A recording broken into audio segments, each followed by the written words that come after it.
Semoga tim Indonesia EVOS dan SFW bisa menjadi juara 1 dan 2 dunia.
Power boost. Just what a hero needs.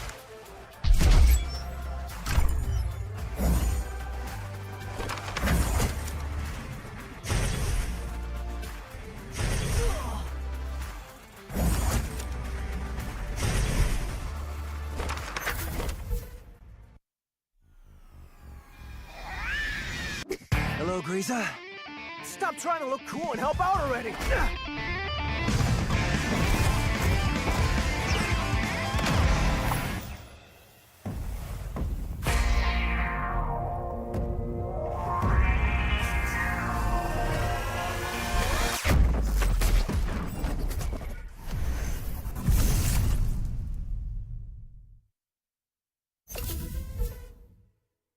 In the ultimate test of skill and strategy, only the strongest will survive. Welcome to the arena where legends are forged. To claim victory, you must challenge your limits. This season's special features. This tournament introduces exciting new challenges, unique team skills, man-picked active skills for Clash Squad mode, champion rush format, randomized map order, total prize pool $378,000 US.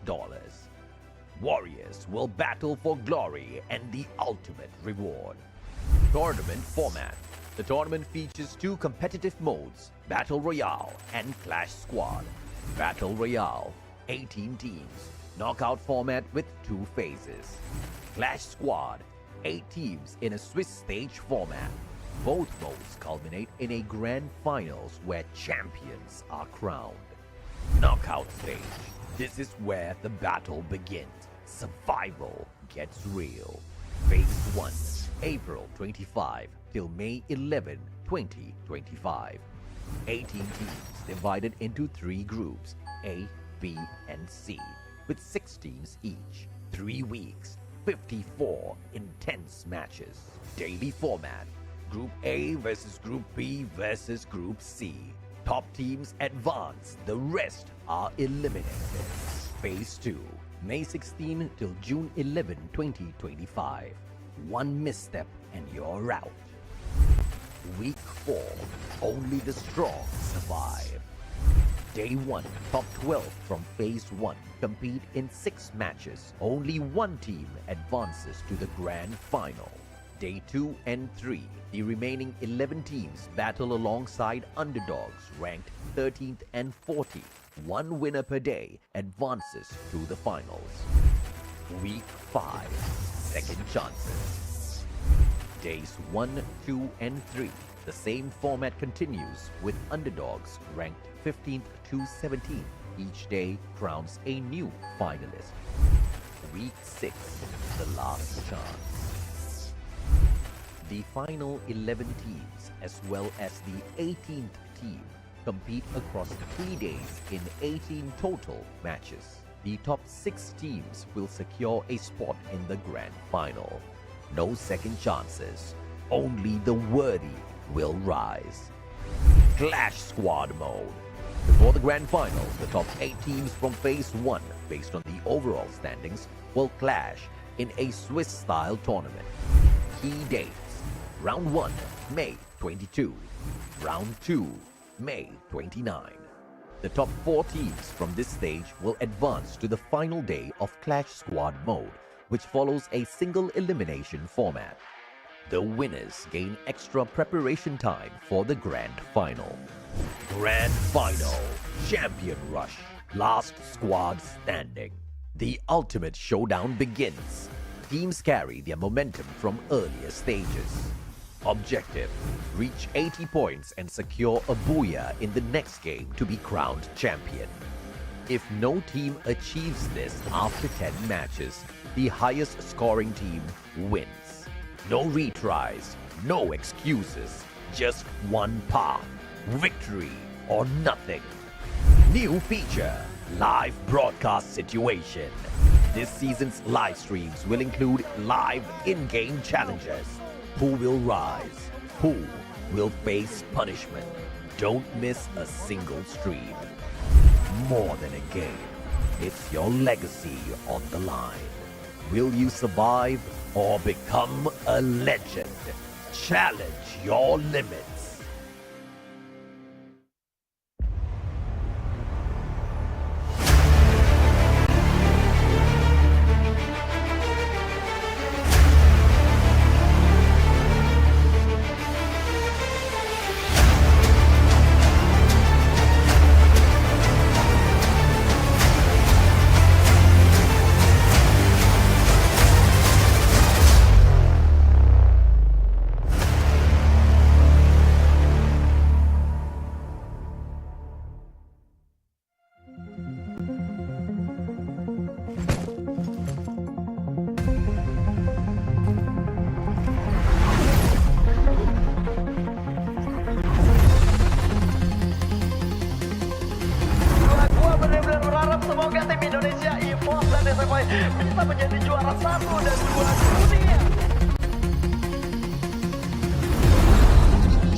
Just what a hero needs.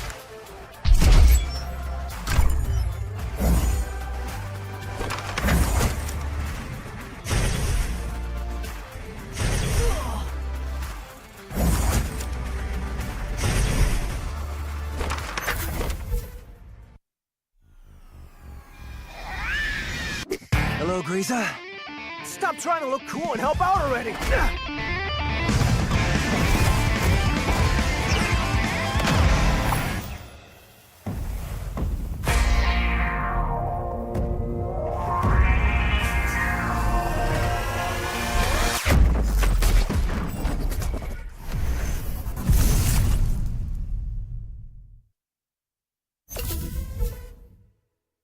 In the ultimate test of skill and strategy, only the strongest will survive.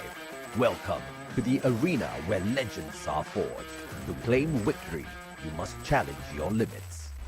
This season's special features. This tournament introduces exciting new challenges, unique team skills, man-picked active skills for Clash Squad mode, champion rush format, randomized map order, total prize pool $378,000.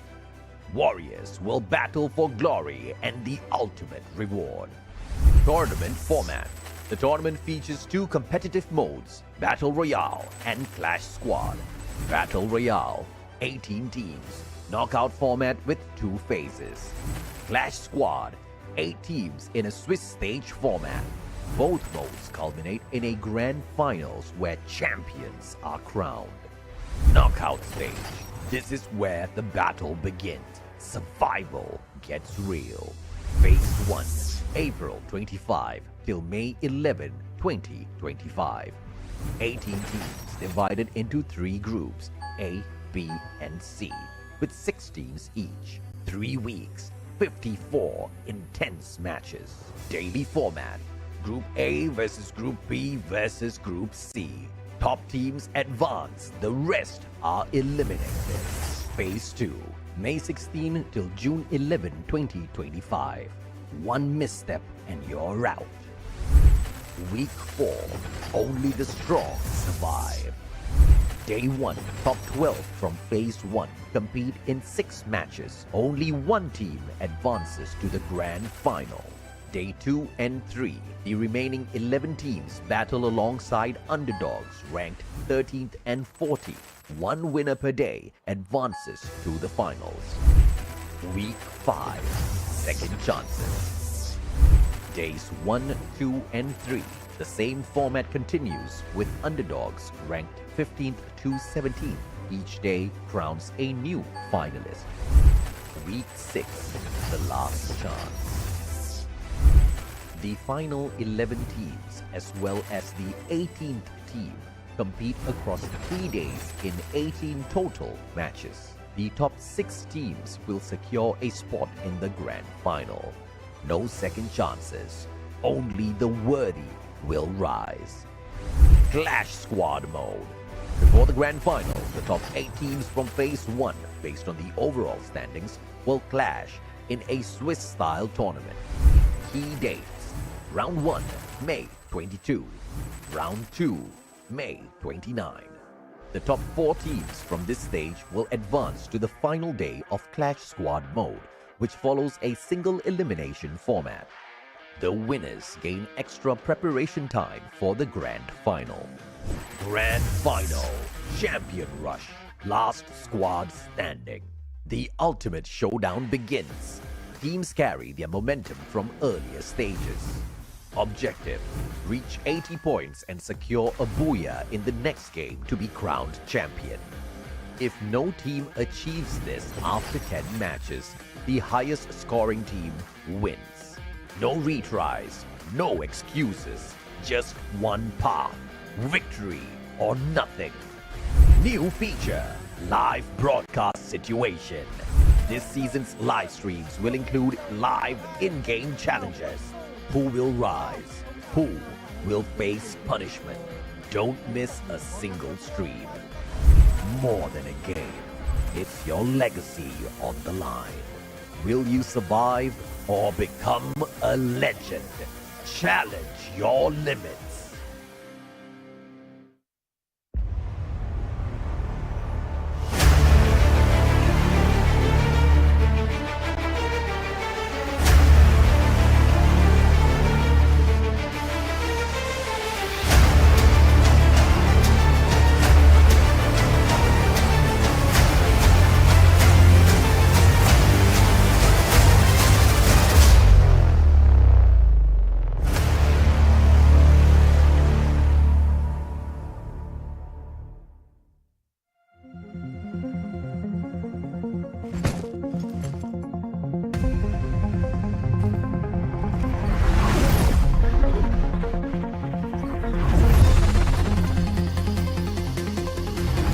Gua benar-benar berharap semoga tim Indonesia EVOS dan SFI bisa menjadi juara 1 dan 2 dunia.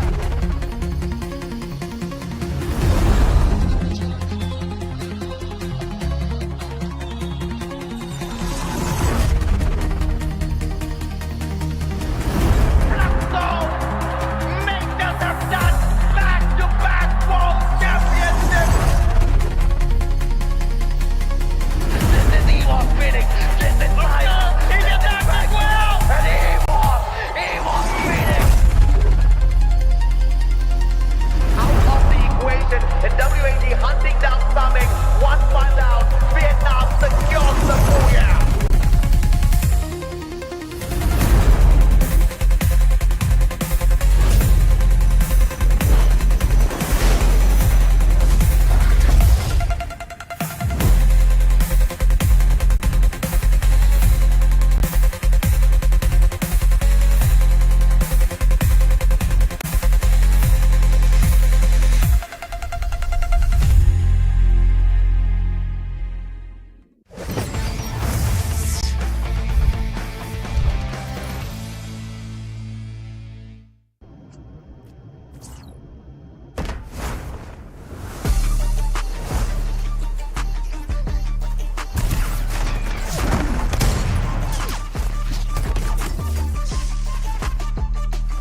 Power boost.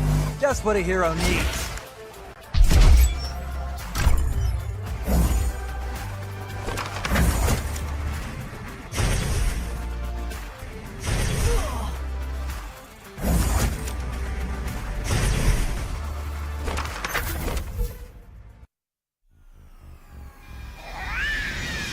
Hello, Griza. Stop trying to look cool and help out already!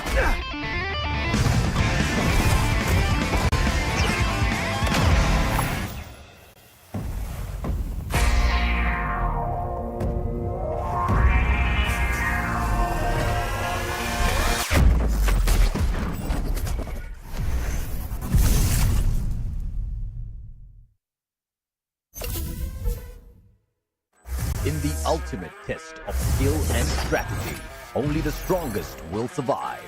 Welcome to the arena where legends are forged. To claim victory, you must challenge your limits.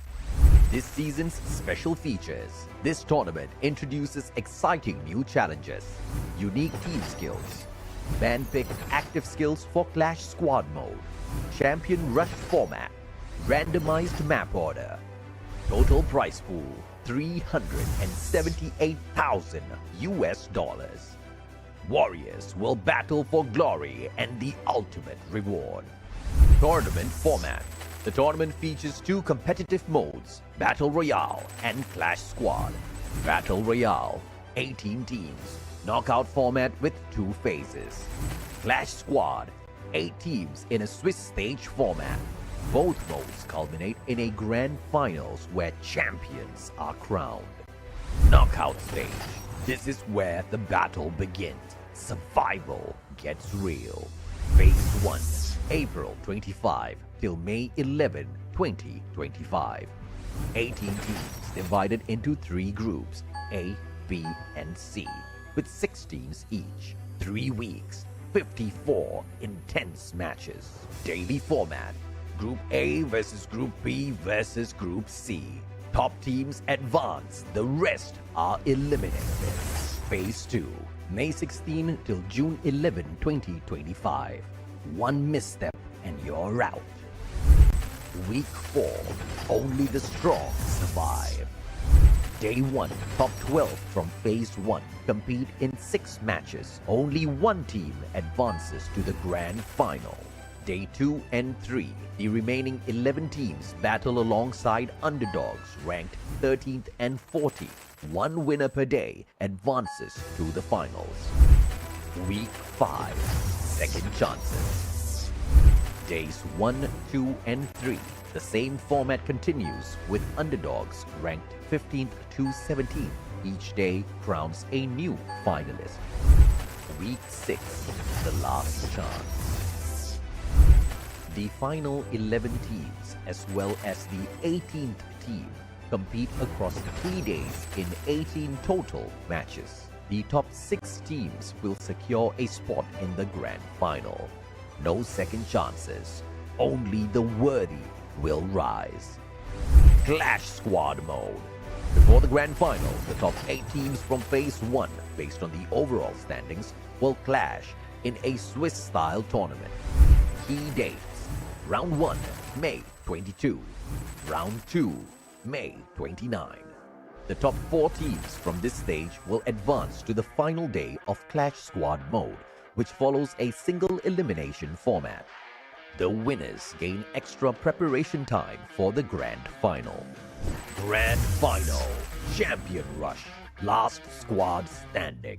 The ultimate showdown begins. Teams carry their momentum from earlier stages. Objective: reach 80 points and secure a booyah in the next game to be crowned champion. If no team achieves this after 10 matches, the highest scoring team wins. No retries, no excuses, just one path: victory or nothing. New feature: live broadcast situation. This season's live streams will include live in-game challenges. Who will rise? Who will face punishment? Don't miss a single stream. More than a game, it's your legacy on the line. Will you survive or become a legend? Challenge your limits.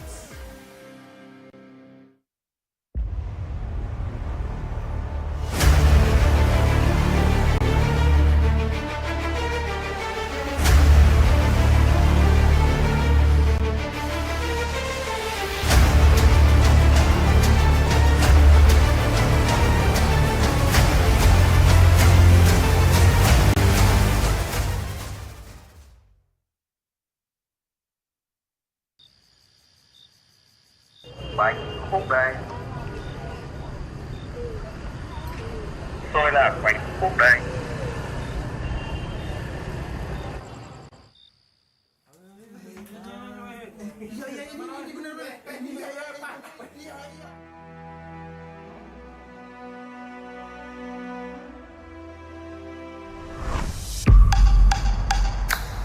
In the heart of this 1,000-year-old capital, a new generation rises, forging legend in their own way.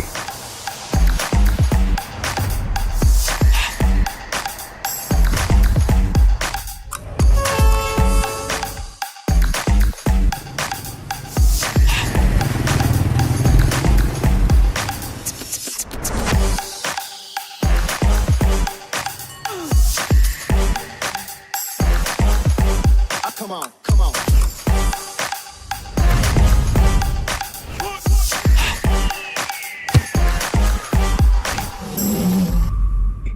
Hanoi breathes with them.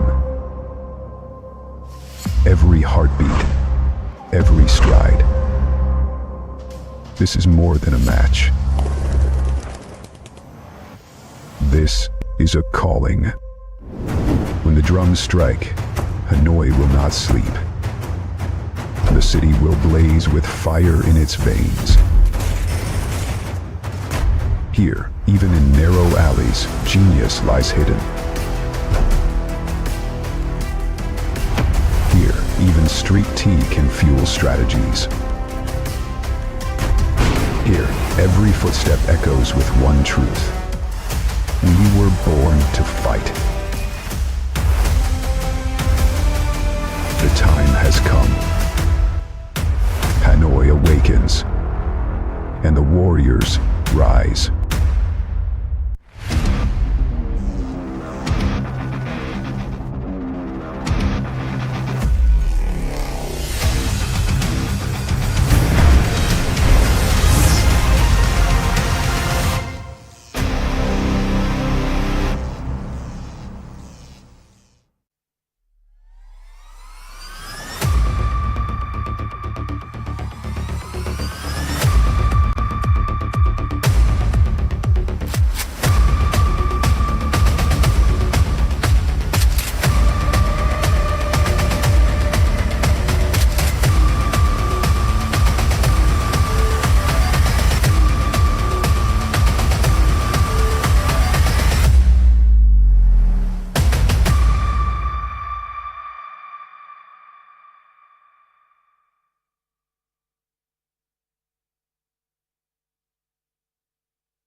lesson. Turn those scars into the weapon. Get my pain in the chest, so now I'm reading out my anthem. Pushing past the edge every day. Stay grinding, no second guessing. Hop in a battle with the madness. Got 'em panic, it's automatic. I'm on the rage, cannot be tamed, never stuck in no cage. Eyes on the scope, not engaged. Run through smoke, stay sharp like a blade. Playing for keeps, I'm running the game. No kidding, no cheating, no frost, no cap, no gimmicks. Pure strength, team achieving. I challenge your limits. We come to conquer with our challenges. To go far and beyond. There's nothing hold us back, we fall less than down. To be what we desire. We go up, we go down. Come and seize the moment now. Don't look back, staying high. Let the fire burn in the sky. Open your eyes, cause we gonna rise. And we gonna break the limit.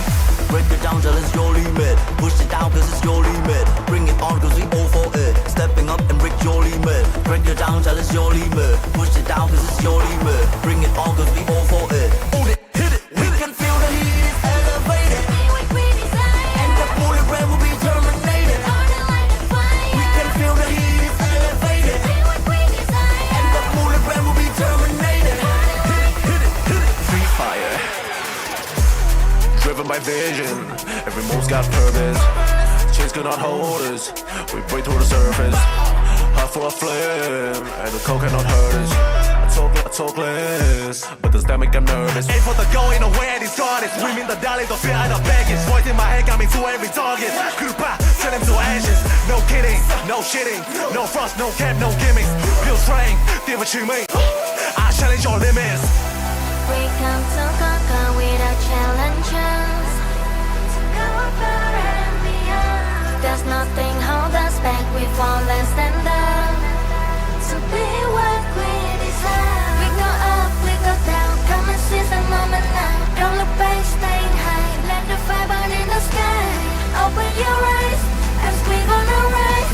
And we gonna break the limit. Break it down till it's your limit. Push it down cause it's your limit. Bring it on cause we all for it. Stepping up and break your limit. Break it down till it's your limit. Push it down cause it's your limit. Bring it on cause we all for it. Hold it, hit it, we can feel the heat is elevated. And the bullet red will be terminated. We can feel the heat is elevated. And the bullet red will be terminated. Hit it. Free fire. We come to conquer with our challenges. To go far and beyond. There's nothing hold us back. We fall and stand on. To be what we desire. We go up, we go down. Come and seize the moment now. Don't look back, staying high. Let the fire burn in the sky. Open your eyes, cause we gonna rise. And we gonna break the limit. We need the world to know that we come to celebrate. And we gon' burn the night with the heat of the fire. Need the world to know that we come to celebrate. And we gon' burn the night with the heat of the fire. We can feel the heat is elevated. And the bullet red will be terminated. We can feel the heat is elevated. And the bullet red will be terminated. Hit it. Free fire.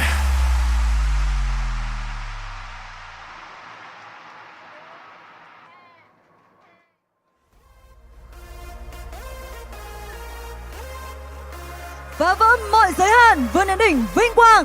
Chào mừng tất cả các chiến binh đến với đấu trường sinh tồn lớn nhất Đông Nam Á. Breaking all limits and rising to glory. Welcome our survivors to the grand final stage of Free Fire Southeast Asia. Xin cảm ơn rapper Cozy và Sabi Rose với phần mở màn hết sức ấn tượng. Thank you to our artists Cozy and Sabi Rose for such an amazing performance.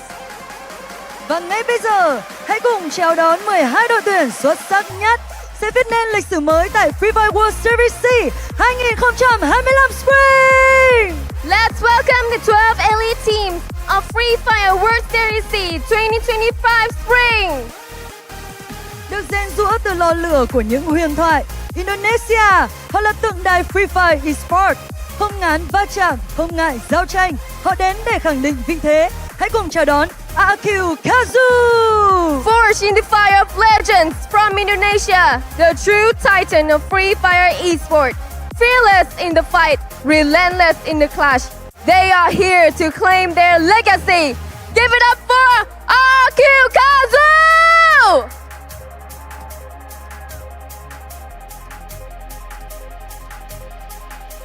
Mang danh Bạch Hổ của xứ sở Vạn Đảo tiến vào chiến trường với khí thế ngút trời và uy lực, bằng lối chơi sắc bén và bản lĩnh đỉnh cao. Xin được gọi tên EVOS Divine. They are the white tiger from the island nation, fierce, fearless, and precise. With every move, they shake the battleground. Step into the greatness. This is EVOS Divine. Lặng lẽ trong bóng đêm, thoát ẩn thoát hiện trong các trận chiến. Từng bước di chuyển đều có sự tính toán. Trước thời cơ không thể đoán trước, hãy cùng chào đón Bigatron Esports. Silent in the shadows, striking when least expected. With precision and perfect timing, they are Bigatron Esports.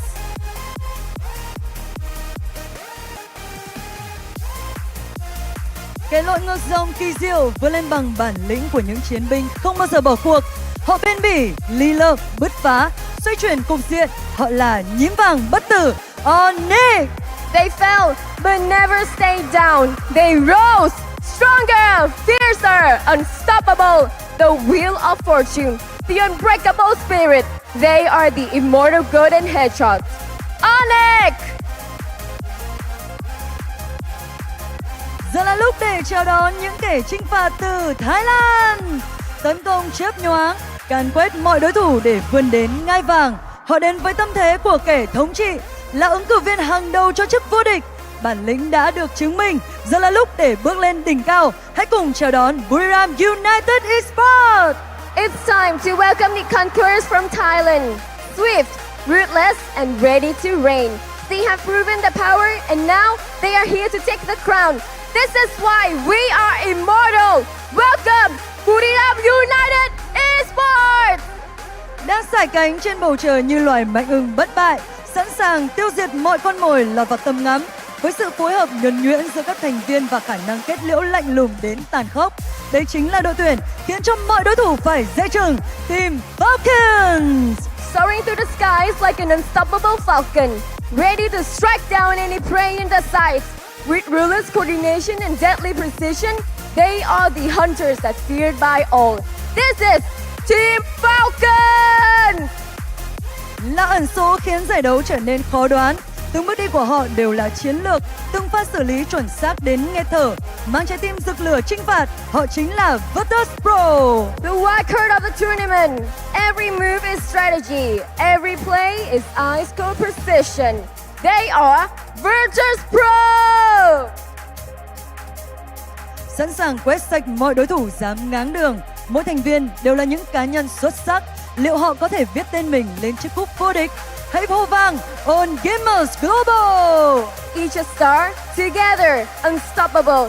They are here to crush the path to glory. Will they be the one to carve the name on the championship trophy? Let the arena roar for All Gamers Global! Là đội tuyển với lối chơi cực gắt, họ không đến để học hỏi, họ đến để thách thức những gã khổng lồ mạnh nhất. Hãy cùng chào đón Core Memory Esports. They don't come to learn, they come to challenge the limits. Keep talking, keep laughing. One day, you will wish you hadn't. They are here to take on the giants. Core Memory Esports! Mang theo sứ mệnh phục hưng vinh quang, họ bước vào trận chiến với duy nhất một điều trong tâm trí, chiến thắng. Xin được chào đón chiến binh tinh nhuệ của đất nước Malaysia, Todak. On a mission to restore glory, they enter the battlefield with one goal in mind: victory! Anyone read this underdog story? Please welcome the elite warriors of Malaysia, Todak!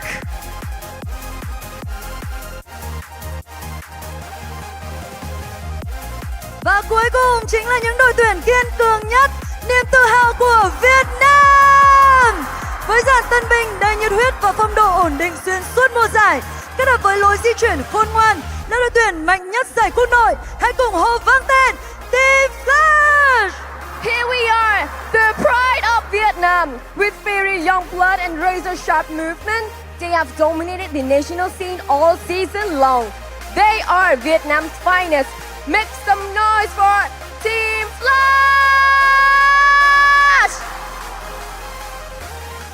Dù có một khởi đầu không mấy thuận lợi, nhưng với tinh thần chiến đấu tới cùng, họ đã bứt phá ngoạn mục, sẵn sàng bùng nổ để chạm tay vào đỉnh vinh quang, mang niềm tự hào về cho khu vực. Hãy cùng hô vang cái tên PE Sports! They didn't start strong, but they never gave up. With unbreakable spirits and a stunning comeback, those warriors are ready to explode onto the world stage and bring pride to the region. Let me hear your voice! PE Sports!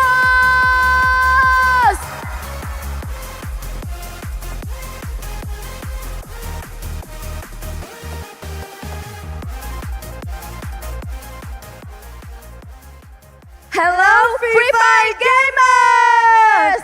Xin được chào mừng tất cả các bạn đã đến với vòng chung kết của giải đấu FFWS SEA 2025 Spring. Và chúng tôi là Minh Anh và Yusun. Rất vinh dự khi được đồng hành cùng với quý vị trong ngày thi đấu hôm nay. Survivors, welcome to the grand final of Free Fire World Series SEA 2025 Spring. We are Yusul and Minh Anh, and I will be her companion today, and we are very honored to be with you on the stage today. Quý vị thân mến, sau nhiều tuần thi đấu căng thẳng đến nghẹt thở, thì ngày hôm nay tất cả chúng ta đều cùng nhau hướng về thủ đô Hà Nội, trái tim của Việt Nam, để cùng đến với trận chiến thật sự của những huyền thoại sinh tồn. After a thrilling and intense journey through weeks of fierce competition, today all eyes are on Hanoi, the heart of Vietnam, where the true battle of survival legends officially begins. This is where legends rise and history is made. Các bạn thân mến, 12 đội tuyển xuất sắc nhất khu vực đã phải vượt qua hàng chục đối thủ nặng ký tại vòng knockout stage đã chính thức góp mặt trên sân khấu danh giá ngày hôm nay. The 12 strongest team in the region have battled their way through dozens of heavy opponents in the knockout stage, and now they have earned their rightful place on this prestigious stage today. Các tuyển thủ của chúng ta không chỉ là những chiến binh mạnh mẽ, họ là biểu tượng của khát khao, kỹ năng và ý chí bền bỉ. Họ đã sẵn sàng để bước vào cuộc chiến quyết định, giành lấy vinh quang tối thượng của Free Fire Đông Nam Á.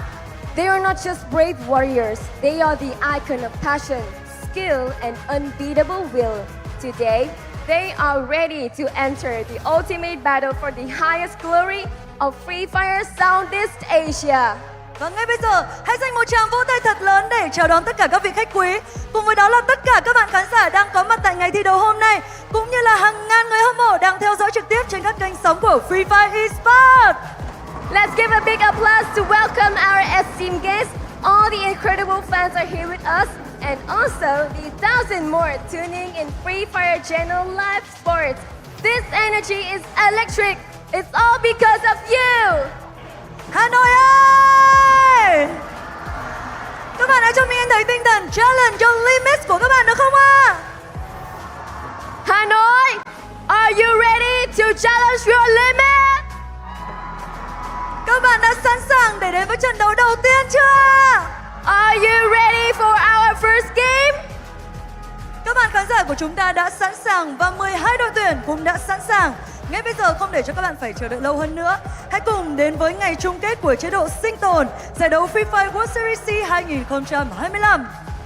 Our 12 teams are ready and we are ready too. So that I hope you are all prepared for our first match in the grand final of Free Fire World Series SEA 2025 Spring.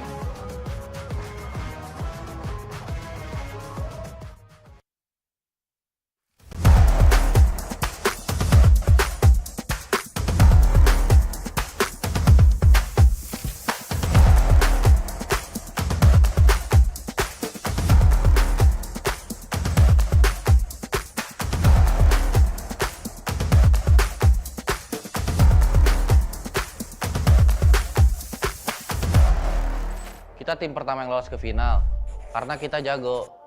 Bro Falcon, mereka cuma mau lihat kita angkat piala doang. RQ ที่กำลังก้าวข้ามพวกเรานั่นเหรอมันก็ล้มเหลวมาทุกครั้งมันก็เหมือนเสียงหมาเห่าคิดจะเป็นแชมป์เหรอผ่านพวกเราให้ได้ก่อนถ้าทำได้ก็นะไม่ว่าใครจะพูดอะไรก็ไม่มีใครขัดขวางเราได้เราจะทำให้รู้ว่าทำไมปราสาทสายฟ้าคือมาตรฐานที่ทุกคนอยากไปให้ถึง 2G hết chơi chung chỗ á. Ok, gặp ở đâu là có mạng ở đấy. Map thế kỷ tại chung kết lần này sẽ khác lắm đấy. พูดให้น้อยลงมาโชว์ฝีมือรอบแกรนด์ไฟนอลดีกว่าสกิลเพลย์นั้นที่สำคัญ Dua kata lucu, V6 tim WG aja nggak bisa lolos, apalagi PS sama Flash. Mereka mah cuma buat point kill kita aja. 3 tuần dưới đáy, nhưng ngày cuối cùng ai đã là kẻ bật lên? Chúng tôi không cần nói nhiều, chỉ cần một ngày duy nhất để nhấn chìm những kẻ nghĩ mình trên cơ. Flash sama PE, WG aja jadi makanan kita. Gimana? Masih yakin? Trái tay bên đô nói với tôi yếu á. Ok, cứ để chung kết đi. Rồi sẽ có câu trả lời. WAG out, không có nghĩa là Việt Nam out. Flash vẫn còn ở đây. Chung kết này không ai có thể xem thường BE. Vì lần này chúng tôi có cả Việt Nam đứng phía sau. งั้นเหรอเวียดนามที่แข่งไม่เห็นเก่งแค่ในไลฟ์สตรีมกับในเพจเท่านั้นแหละรอดูในเกมอยู่นะว่าจะเก่งสักแค่ไหนอะ Lu kalau baca doang mah gak bakalan tahan di FFWS. Tak perlu pun spotlight semua ni. Biar gameplay yang berbicara kan. Korang tunggu je highlight daripada kita orang. No drama. พวกที่เอาแต่พูดก็ไม่เห็นอยู่ในสนามได้นาน พวกผมก็โชว์ให้ดูแล้วว่าทำไมถึงมีทีมไทย5 ทีมในแกรนด์ไฟนอล Ladies and gentlemen, welcome to the show. What an exciting intro to an exciting day, because today will be the ultimate test of grit, grind, and glory as we begin the end of this story. This is the Free Fire World Series Southeast Asia Spring 2025 Battle Royale Grand Finals. And it is an honor, a privilege to be your shoutcaster for today. I am Neptune the Gentleman Garcia, joined with my brother, the Mustachio AJ. It is going to be a phenomenal day as always, survivors. 6 weeks of the knockout stage to get here. We started out with 18 as usual and are now left with just 12. With a potential 10 games ahead of us, we cannot wait to see exactly who reaches up to the top, grabs every single opportunity to call themselves the champions of the FFWS SEA Spring 2025. And speaking of that, this show as well as our fall season is sponsored by none other than Red Bull. We welcome Red Bull as the official energy drink partner for both the spring as well as fall seasons once again for FFWS SEA 2025. And I know they've been powering me up today. They sure as hell will need to power the players up, because if we do go the distance, Neptune, 10 games, that's a lot. And I'm very sure some of these boys will be kind of losing a little bit of that energy, slipping away, especially the underdogs who don't manage to rip away points early. Definitely, I mean, it takes a toll, especially if you're losing a lot of battles, and that is what they need to be ready with. I mean, mental fortitude needs to be pristine, especially in this situation wherein everyone is on the stage. And this is what they are fighting for. After weeks of battle, it has come to this. The champion will be getting that $100,000, but the rest will be, I would say, not at a loss, because everyone who are in here in the grand finals will get a bigger piece of the pie. Yeah, amen, brother. I mean, 300K USD on the table, and the champion alone walking away with 100,000 USD is just massive. But of course, let's take a look at a little bit more here. Once again, the tournament timeline, as mentioned, 6 grueling weeks of the knockout stage to book their ticket at the grand finals. Yesterday, we witnessed the champions pick up the trophy for Clash Squad. Buriram unfortunately could not get the job done at a finals once again. Many fans out there for Buriram, but Falcons managed to topple them and soar up high in the air. But can the Falcons go back to back now? Because on the 14th of June, today, it is our grand finals for Battle Royale, and as always, this is how the point system works. Yeah, I mean, once you get that booyah, you will be getting the 12 points. It goes down to the 2nd to 9th. And as you go down to the 10, that is 1 point. But unfortunately, the 11 and 12 place will not be getting anything. So they need to top it up with elimination point that is equivalent to 1. And for the tiebreaker rules, this thing hasn't changed because it is working. We go in for number of booyahs, then elimination points, and then the last man standing, or the last standings all throughout the final game. Yeah, absolutely. And of course, one unique active skill Not across all 12 teams, just in one squad. You need to have 4 different active skills. You cannot have double, triple, quadruple of the exact same active skill. And this has been one of the biggest changes that we have seen added into the season. And it has been rocking things from the very start. We love this. We want to see this explored a little bit more in the seasons of the future as well. And of course, speaking of changes, the Champion Rush format has got an upgrade. I was not a big fan of the Champion Rush format in the past, but now I'm a huge fan. Maximum of 10 games. Basically, you need to rush to 80 points, and if you hit a booyah right after you achieve 80 points, you are the champion. Yeah, just in case you don't get that booyah, it will go down to the standings. Whoever is number 1 after our standings have been calculated, then that would be the champion of the tournament. It might go for the long run as 10 games, or as we calculated and saw from the past, it might go as quickly as 5 maps. So that would depend on the teams who will be greater in consistency as well as in getting all those points to reach that 80. But for the grand finals teams that we have right now, here they are. We have AG Global, Brim United, to BTR, Bicatron Esports, Core Memory, Evos Divine, Team Flash, Onyx Olympus, B Esports, RRQ, Kazu, Todak, Virtus Pro, and Team Falcons. And as usual, chat has been begging Neptune and myself to predict who do we think is going to be the top 3? Who do we think is going to be the champion? Guys, seriously, if you did not hear it before, you can hear it right now. Neptune and I really don't care. We don't care who becomes champion. We don't care who's the top 3. We just want to see great free fire action game after game after game. I'll tell you what I care about. I care about seeing game number 10. I want to see this go the distance, Neptune. Yesterday, we wanted to go the distance. It went almost there with Buriram pulling away the first game in that grand finals, and of course Falcons sweeping them 3-1 at the end of the day. But of course today it might just be a little bit of a different story, right? Because you have the option of ending things early, but in order to end things early, you need to be a monster, a consistent monster. Definitely, and there's also the potential that other teams will try to prevent you from getting that booyah once you reach that championship rush condition, because you can predict where they will be dropping. You can probably gatekeep them later on where what approach they will be taking, and regardless if they are taken down on 11 or 12, 11, or even on the second, that will deny them of the championship. And well, that is how they are going to roll if they wanted to reach to that maximum 10 games. Absolutely, man. High fives all around. The boys are hyping each other up before the start of our grand finals. Today is all there is. There is no more knockout stage. There's no more second chances. If you miss the train, if you think that you can wake up a little bit late today, if you ain't the early bird, you are gonna miss the worm, man. I mean, this is just that sort of a day where you have to hustle from the start and you cannot drop a beat. You cannot skip a little step. You need to go all the way, Neptune. And not many teams have proven to be capable of that consistency so far.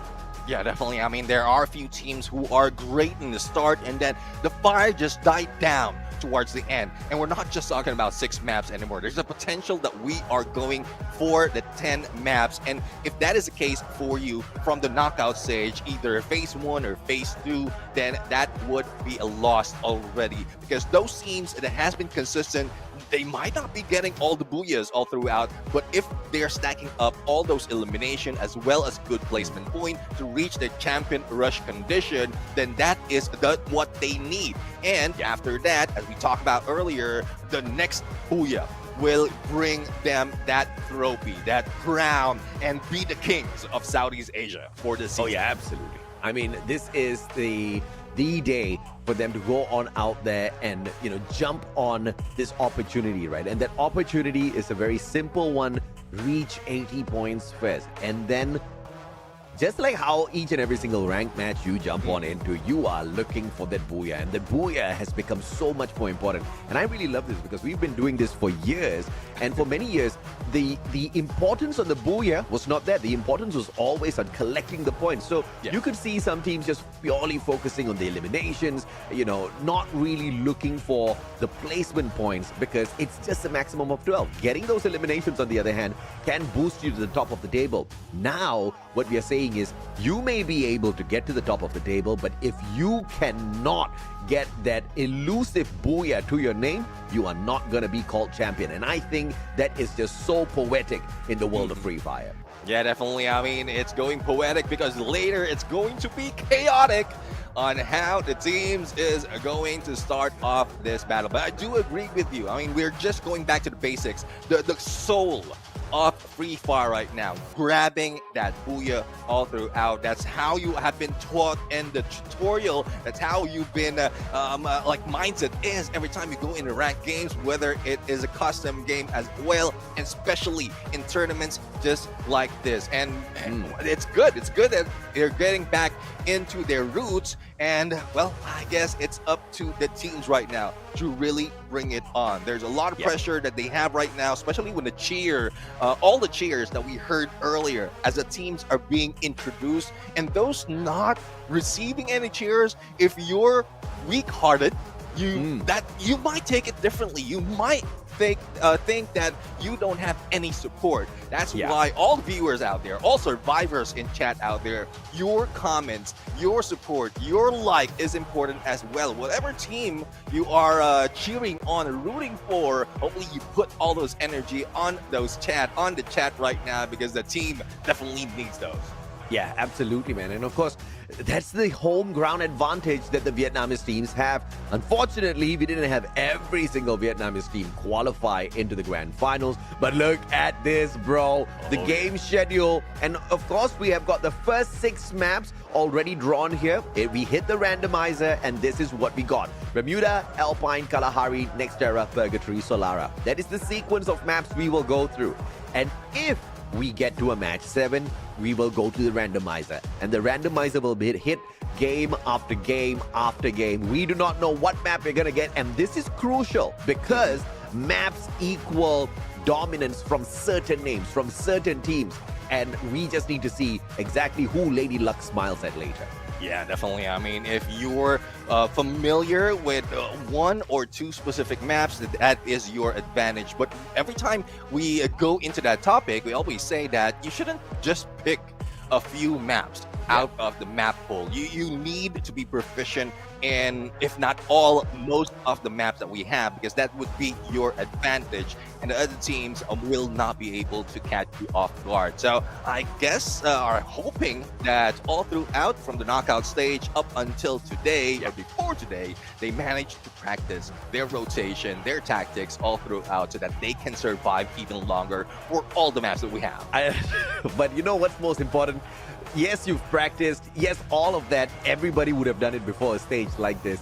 But how well you hold on to your nerves, how calm you are, how still you are within, and how alert you are out there on the battlefield. These are the aspects that we need to look at here on the grand finals, because you could just find some of the top dogs kind of flaunting that, you know, they can do a lot of big stuff out there, but when it comes to the real thing, they may falter. I'm not saying names here, okay? Some big names, you know, at the grand finals, you expect them to go all out, and all they do is go out.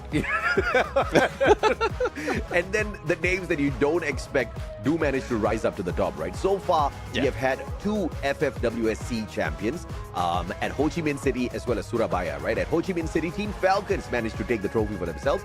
And the more recent one, FFWS SEA Fall at Surabaya, Buriram United Esports managed to grab the championship for themselves. So the question is, will we see a back-to-back championship for Buriram United Esports? Will we see Falcons swoop on in and grab the trophy again for the second time? I mean, the last FFWS SEA Spring 2024, they were champions. So technically, both the Spring Championship could belong to Falcons. And it'll be absolutely, once again, poetic if they can do it. Because it's the exact same way how they qualified to EWC. So I'm very, very curious to see if or not Falcons are up for it. Because yesterday, Clash Squad, guess what? It was the same two names that went into the grand finals. But I was not very excited watching. I expected a little bit of back and forth, you know. Buriram came out of the gates, burst in, and then Falcons shut them up. Yeah, I mean, there's also a lot of talks, even in chat from yesterday up until today, that Buriram United is not in a prime condition. We've seen, like, Wasana, I would say. Wasana not getting elimination in, like, all of the rounds in one of that series. And it's tough. It's tough to say. Is it something that is there something wrong with the team right now, or is it just because of the mode and they're more focused on Battle Royale? So this is where that will be answered. Yeah, are they really, or is he really Wasana that we know of, or Washana? Ooh. Because it seems like that's how it's going to look like. Well, amen, brother. You know, yes, I was disappointed with Wasana yesterday. I don't know if I was disappointed with Wasana. You know, it is what it is. Sometimes you've got a good day, sometimes you've got a miserable day. Yesterday was a miserable day for Wasana. Maybe today is the good day. Which day is more important? I think Wasana would pick Battle Royale Day over Clash Squad. Just because we've got more than triple the money available if you become champion. So I think I am not going to, you know, drown Wasana or kick him out of my list of champions that I look forward to seeing perform out there on the battlefield just yet. Because, you see, we also have to acknowledge that at the start of the season, when the M590 was key to victory, Wasana was not popping off, right? And then he changed his shotgun. He was trying to use some of the non-meta shotguns. You know, we saw the Trogon being popped off, and then we saw sometimes him picking up the Charge Buster because he was just trying to go back to what he was used to. But we did see him in more recent times popping off the M590. It's just that yesterday was just a little bit of a letdown. So let's hope that he was let down at the right moment, because this is where you need to ramp it up, baby, as we start things off at the good old Bermuda. Yeah, the green grass of home for Free Fire fans and survivors out there. This is Bermuda, and let's see where the teams will be dropping off. Would it be the usual drop spot that they take, or would they change their approach because this is the grand finals? And as you can see, they're already spread out.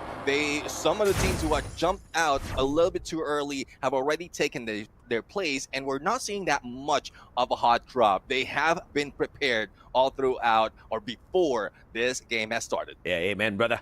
Now, there was a question. Are the casters in the same room? No, we are brothers, but we are in two different countries, okay? I am shoutcasting from Malaysia. Neptune is shoutcasting from the Philippines. But yeah, I know, it looks like we are in the same room because we rock. RRQ with an early drop here up against Team Flash. It's hot drop time, baby. But the question is exactly who's going to be able to walk away untouched. Landed and locked into chaos. 18 deer? Nani? I think 18 deer is a little lost. The same goes for Death as well as Wang. And so let's see what's going to happen in a bit at this moment, because it's not only a Death and 18 deer who might be going against each other. Another set of players would be on the other side, which is Abe as well as Wang Am. But as you can see, BTR jumping into the other compound, and they might be seeing the end of the Zom in this moment. But here comes the jump, throw gun in hand, but P90 hits him. Holy mama, the sky just delivered carnage in the name of Bigatron Esports. Dropping on in, picking up the numbers. Abe though, stopping Wang from getting away. Double revives instantaneously here for Team Flash, and ABCD, the final survivor that did manage to loot up a little bit here as he backed away from the compound. Thankfully, Bigatron Esports will be keeping the players a tad bit distracted. EVOS up against Falcons could still be a thing here, as ABCD now potentially about to run out of the pan into the fire. Limit spots him, but I don't think he's got the kind of gun to directly hit him from here. Yeah, Plasma might have some rework that has been done, but doesn't have that much in terms of that long range. So let's see if what's going to happen for Team on that position. But Sports right now going to battle toe-to-toe against the Todak, and the Todak just sprung themselves in the middle of the players between the shots on nails, but don't tries. First one goes down. That is from the hands of Traps. Oh, Todak is off to a fantastic start here. The Malays is popping off. Without backing away, MP5 trying to get some sort of a damage in here, but the SMG is just not made for long-range combat. Now losing his glue wall. Very smart on the pro. No angles to work with for Todak, but they say no problem, Jose, as they hop on in, looking for LBT. 30 more HP on him as he blitz out of there.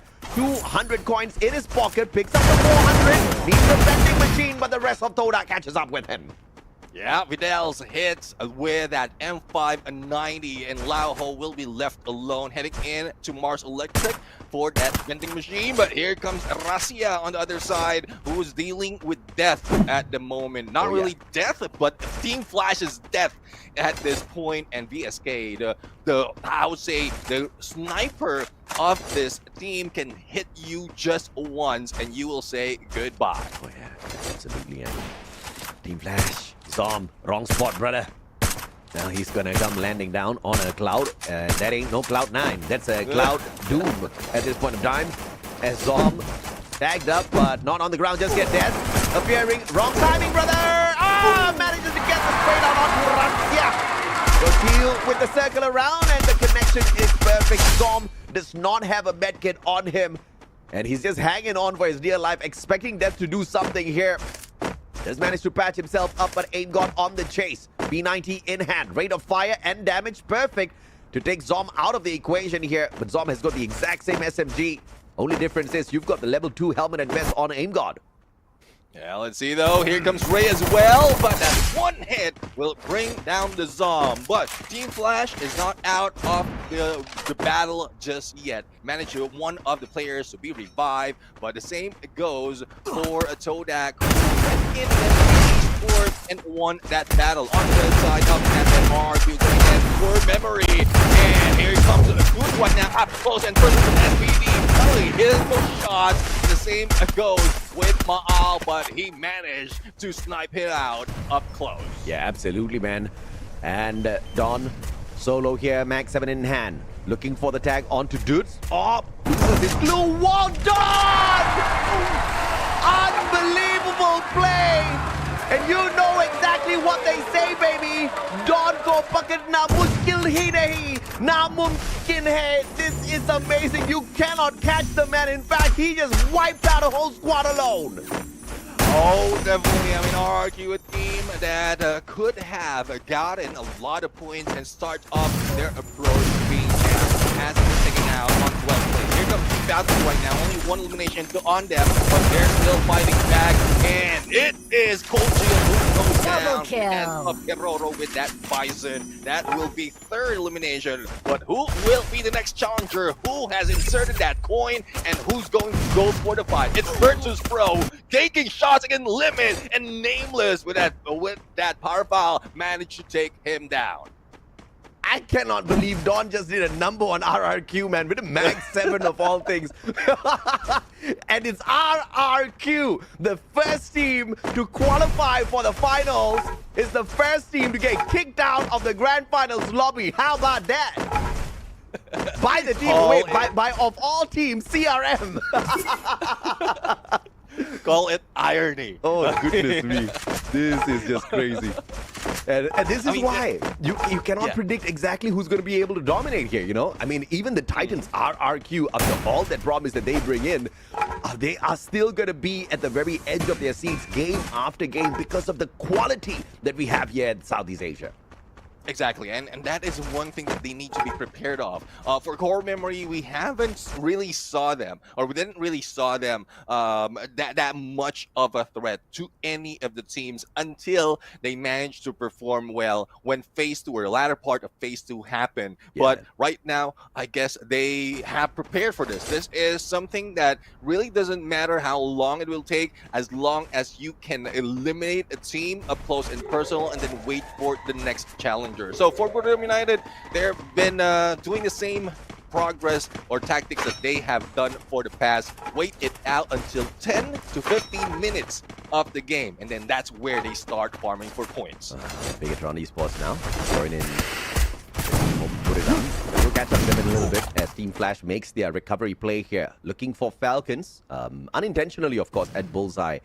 Circle's going to pressure both squads in. Not a lot of damage from the circle, but if you do get caught out by the blue in a little bit of a hustle up against your opponents, this is going to be very rough to get away from. FGL not finding the connection, but Keiko kind of holding on for his dear life here as the rest of the team members are not dropping by to say hello to him. They're focusing on that high ground advantage up against Flash.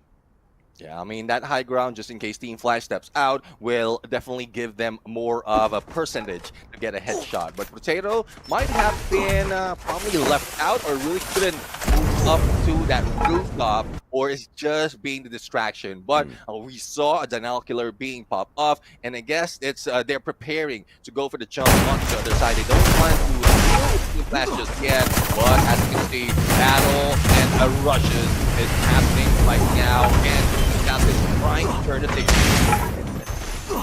Looks like Somson's going to be in a little bit of trouble here. Catching himself up. Just managed to get on fire. Not really taking a risky move. Waiting for the rest of the team members. Very smartly played by On Fire and Squad. ABCD down on the ground. And Barolo brought in out of nowhere. Drove on, finding the connection.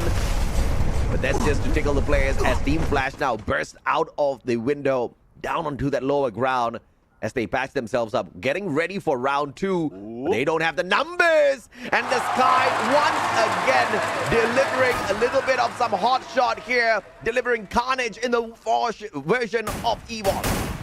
And the White Tigers will be dropping in from afar. Wang Am managed to take down one of their players. Team Falcons right now has been waiting for the rooftop to drop into the ground floor and have the chance to take them down, but they're not choosing it. They want to step in onto the next phase of the circle. Might be meeting up against Wang Ham, who has stepped in onto the first phase or second phase of that zone so that they can provide a little bit more cover. But up close to them, they have a BTR that's on the other side, and you know what the role of Bigatron Esports are. They are the Falcon Hunters. Question is, will they be able to hunt? This is a sticky situation for Todak. The Malaysians, they do have a little bit of cover, but up against Buriram in the circle. Now, Buriram does not look like they are going to go super crazy just yet. Obviously, everybody's waiting for the exact location of the next circle before they can make any sort of big moves. But Jonah keeping an eye on the players from the side of Todak just to make sure they don't get cheeky with anything. Let's see though. I mean, Buriram United wants to be silent, and then he stepped into the middle of the next phase of the circle. The same goes for Todak at the moment, but I think Buriram United has eyes on them already because they popped that monster truck in front. Monica Olympus though having a hard time moving up right now against AG Global, and all they have to do is wait. They can get into the other side in the water, but that would be risky, especially if AG Global will be going for the flank. But Saifa might be able to do so and snipe them out onto the water, and definitely that would be like shooting fish in a barrel. Oh, Adrian making one mistake here. I'm not too sure exactly what Adrian is thinking. He should have stuck together with the rest of his team members because they could have made good work with the glue wall. But Adrian's going to sacrifice himself, holding back the players of AG Global. But look at this, man. Saifa anticipating the rush. Headshot with the M590, deleting Adrian before he stood a chance to do anything in that engagement. And Onyx Olympus starts to fly through. onto the other side, getting away from AG Global. Is there a chance for them to be taken down? Oh, there goes the two. Monkey see, Monkey do, Monkey take down. And there goes Adam right now for the count. Only 2 remains, 0 elimination in Onyx Olympus and not the spot. Yeah, brilliant play by Todak. Sometimes gonna let him walk away, but Evolve once again bringing down the pitch. It's the one to bring up. Evolve back now. Hits the double, and Evolve pulls one away. Bye-bye, Evolve then Buriram. Oh, you know how it is when you fight in an alley. There's not so much to move, and that is what Buriram did. They funneled them in and lost Moshi in the process. There's a good chance that they can bring him back, but it will be risky because a lot of teams are already waiting for them, and Def is on the train right now. High ground advantage, good spot, a good chance to spot them with that SVD. Thus, Buriram United is slowing the pace down. Oh yeah, absolutely. It looks like Wasana's not Washana just yet. Man is popping off. 3 eliminations. M590 is the weapon of choice, and I'm very glad to see that. Wasana finally on the meta. And he's about to wreck a couple of heads out there on it. Cypher is creeping around the corner. Crime stood no chance there whatsoever as Don't Cry finds the connection and rips him away. No pickup from the rest of the team members. Dawn and Squad now belting down the bullet, one after another towards B. Esports now hold down on the ground. Don't Cry can't bring him recovery just yet. Tries to break down a glue wall to no avail. Nothing is breaking it down just yet. And the rest of the players on the side of CRM slowly circling around now. Don't Cry in a lot of trouble. LBT shot at from the back. Time turner pull down, and CRM will secure the point for themselves. And Don't Cry, just laying back, hiding behind the wall. But there goes the Melter, and Spences, and there is someone waiting. And that is also with the help of AG Global, who started shooting at the PE Sports from a distance. But with all those shots, they will be spotted. And not only by Core Memory, but the first who has been waiting for them to drop in and do not yet picked up. And what a grenade! Barros down on the ground. Exposy follows up as well. And AG Global left with only Cypher here. CRM looking for the final connection, but Cypher holds on to the ground as he shuts down Cougar, who appears from the back of those containers, patching himself up once again. But CRM, they've got the numbers now to delete Cypher exactly where he stands. And look at Buriram, dead in the center of the next circle. Yeah, they have been waiting. They have taken down one team who joined them, but they also have a lot of teams surrounding them. So let's see who goes in, knocking in Buriram United's door in this moment. As we go into the 5th and 6th phase of the circle, a lot of teams will be rushing in, but they need to deal with each other first. It is going against Core Memory. We have Todak going against Team Flash and Onyx Olympus, as well as BTR, who's stepping in the area of Buriram United. Basically, what he just said is we've got too many teams in here. One circle, this is absolute chaos. There's 7 more teams left in here. All next to the back, and Team Flash has eliminated themselves with the circle. The Todak going crazy. Grenade launcher, finding the players on the side of Todak. Todak stayed hidden away for long enough, and now Vice under pressure. Circle pushing him away, taking away his health, and Bigatron will break down his glue wall as well. Grenade sent on in, and Vice sacrificed to the blue. The blue is hungry, and the blue gets to eat. Yeah, and sacrifice. That is the nice best word for him. And that point, well, right now, exposed. He will be going down, but with the help of Wada, they managed to take down a Dawn and pick up his on. Now, just right now, who managed to keep themselves silent, will be praying in under the remaining players, and we are down to the top 4. Battle on the other side. Virtus Tro taken down. M79 from the God will be coming in, but BTR knocks from behind against Team Falcons. Oh, Falcons and Buriram, the 2 big teams that we talked about in this final circle. The one Indonesian squad still standing. The most junior from Indonesia. Their big brothers was in RRQ exiting a little bit too early. And now Buriram looking at the opportunity, attack from the back, and the sacrifice is on fire. Who was left behind by the rest of the Falcons players? And Bigatron Delta picking up the final pieces here. Diggs as well as Kyung looking for Kororo, but what a smart play with the smokes. He drops the glue wall, blocks the entry, and he gets out of there, leaving Buriram now to deal with Bigatron. Yeah, but I'm already going for flank against Bigatron Esports, and that saves Team Falcons for the moment. And if in case there will be any survivor in this battle, they can easily prey on that Blue Wall Melter right now. Breaks down Blue Wall United. Here comes Wasana for the rush to the takedown, and the team wipe out. We're down to 2 teams. Royale United with 3, Team Falcons with 2. Who's going to take that booyah? We wanted more out of the finals on Clash Squad yesterday. And these 2 teams say, no problem, Mustachio. We'll bring it for you, baby. 1 player down on the ground already, but the pickup ain't too bad at all. Potato with an instant pick on his buddy Karoro, but here comes the glue wall melters as well. No defense for you. Potato backs away and uses a little bit of terrain here for the backup. And Moisy's back, all thanks to the vending machine. They bring him back, and a 4-man booyah. Potato just managed the landmine takedown on to get high, but single-handedly trying now to do some magic against Buriram. And Wasana said, hell no, it's Buriram. Now goes to Nahoka, baby, and they hit her. Booyah! Oh my goodness.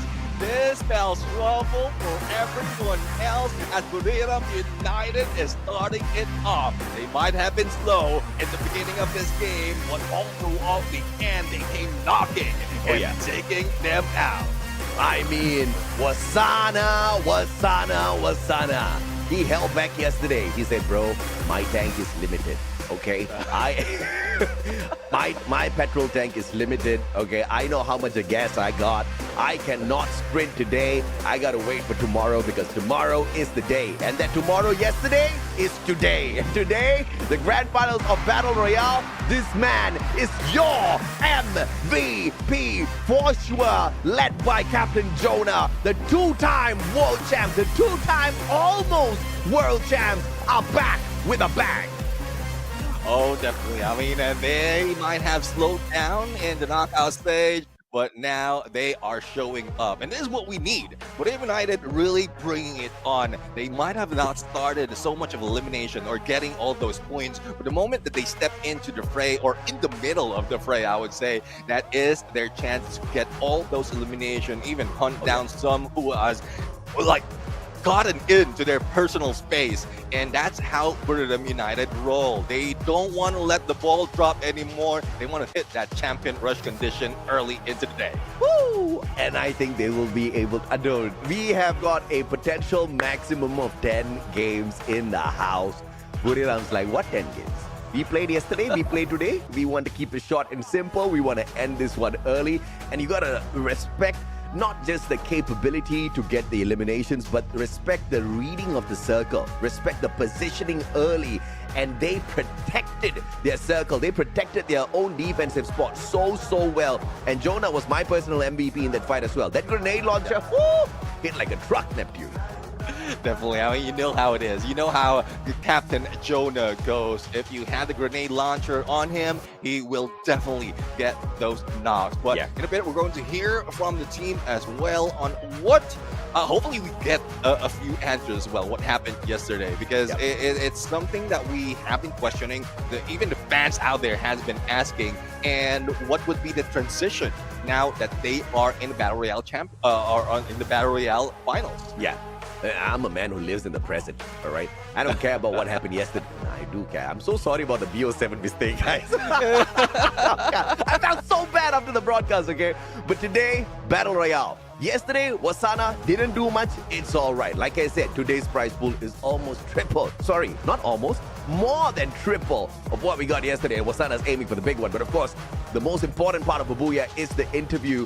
So back to Hanoi. All of y'all go. Neptune and I will catch up with you in a bit.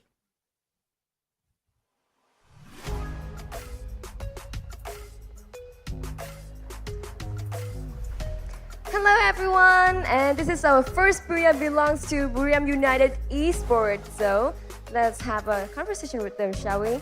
Xin chào tất cả các bạn khán giả, và đầu tiên đó là Booyah rất là hoàn hảo dành cho đội tuyển Royale United Esports. Và ngay bên cạnh mình đây đó chính là thành viên Wasana. Và bây giờ thì chúng ta hãy cùng phỏng vấn họ đôi chút chứ nhỉ? Hello Wasana and hello Misako. Okay, so first of all, how was Hanoi? Is your stay here fun? Did you enjoy it? And how was the crowd here? Oh wow, what a reaction. Okay, so the first one. ำถามแรกตกใจไปนิดนึงรีแอคชั่นแบบหนักมากเขาถามว่ารู้สึกไงบ้างกับการที่มาอยู่ที่ฮานอยในระยะเวลาของการเล่นตอนนี้เป็นไงสนุกไหมฮานอยแล้วผู้ชมล่ะมีความเห็นยังไงบ้างก็รู้สึกเป็นเกียรติมากครับที่ได้มาที่นี่ก็ผู้คนที่นี่ก็น่ารักมากนะครับมีแต่คนใจดี So he said it's an honor for him to be here and all the people are so nice, so kind. Với câu hỏi đầu tiên thì mình hỏi là Wasana cảm thấy như thế nào về Hà Nội và lần này khi bạn đến thì có vui không và bạn cảm thấy như thế nào về tất cả mọi người đang có mặt ở tại khán phòng này thì Wasana cảm thấy rằng Hà Nội thật sự rất là tuyệt vời, bạn cảm thấy rất là vui và hạnh phúc khi được đến đây và tất nhiên là mọi người ở đây đều rất là dễ thương và rất là tốt của với bạn à. Okay. So into our second question. Okay, as for Buriram United Esports, I think that they definitely can get into the top 8 to get a ticket to EWC. But overall, I wonder what is their goal today? Is this trophy? Or is there any higher reason? Okay. คำถามนี้คือเราเป้าหมายของเราในวันนี้คืออะไรใช่ถ้วยข้างๆตรงนี้หรือเปล่าหรือว่าตั๋วไป EWC ทั้งสองครับก็แต่อยากได้ถ้วยข้างๆมากกว่า So it's both, but preferably the trophy right here, right now. Với mục đích ngày thi đấu ngày hôm nay thì điều mà Wasana cũng như là Buriram United Esports muốn nhất là gì thì tất nhiên đó chính là chiếc cúp rất là đẹp ngay ở trên đây. Và điều mà bạn ấy đang muốn nhất đó chính là mang chiếc cúp này về với Thái Lan. Nhưng mà Yusun cũng mong rằng là hôm nay họ sẽ gặp rất là nhiều khó khăn trong cái công việc đó chứ nhỉ? So, our third question, since this is just the beginning of the game, we still have nothing much, right? So, but overall, it's still a very great opening for Buriram United Esports. So, can you ask Wasana to say something to our Vietnamese audience here? Okay. เขาบอกว่าเราเปิดเกมมาได้ดีมากถึงแม้มันจะยังเหลืออีกหลายเกมก็ตามมีอะไรจะบอกถึงแฟนๆเวียดนามที่นี่ไหมก็วันนี้อาจจะจบเร็วหน่อยนะครับ คือไง What did he say? คว้าหมดเลยปะถูกปูย่าเลย So he said it might end quickly today. So can you tell him to say something in Vietnamese? โอเคบอกแฟนๆเป็นภาษาเวียดนามหน่อยรู้เลยนะลอง Don't know how to สวัส say. ดีไงสวัสดี สวัสดีว่าไงแล้ว Wasana, can you say anything? Xin chào. Xin chào. Xin chào everyone. Ok. Đối với Wasana thì Wasana nói rằng là mọi thứ sẽ kết thúc rất là nhanh vào ngày hôm nay thôi, bởi vì chính Buriram United Esports sẽ là đội tuyển càn quét hết tất cả đối thủ xung quanh ngày hôm nay. Tuy nhiên thì anh ấy cũng đã gửi một lời rất là dễ thương đến tất cả mọi người, đó chính là xin chào người Việt Nam ạ. Ok, so cảm ơn tất cả các bạn rất là nhiều vì đã theo dõi phần phỏng vấn của mình và Wasana. Và tất nhiên là cảm ơn Misako đã là phiên dịch cho chúng mình. Và bây giờ thì các bạn hãy sẵn sàng đến với trận đấu tiếp theo của chúng ta nhé. Hãy cổ vũ thật là nhiệt tình cho cái đội tuyển nào mọi người ơi. Thank you so much for watching our interview. It was fun. And now let's head back to our caster and about to next game.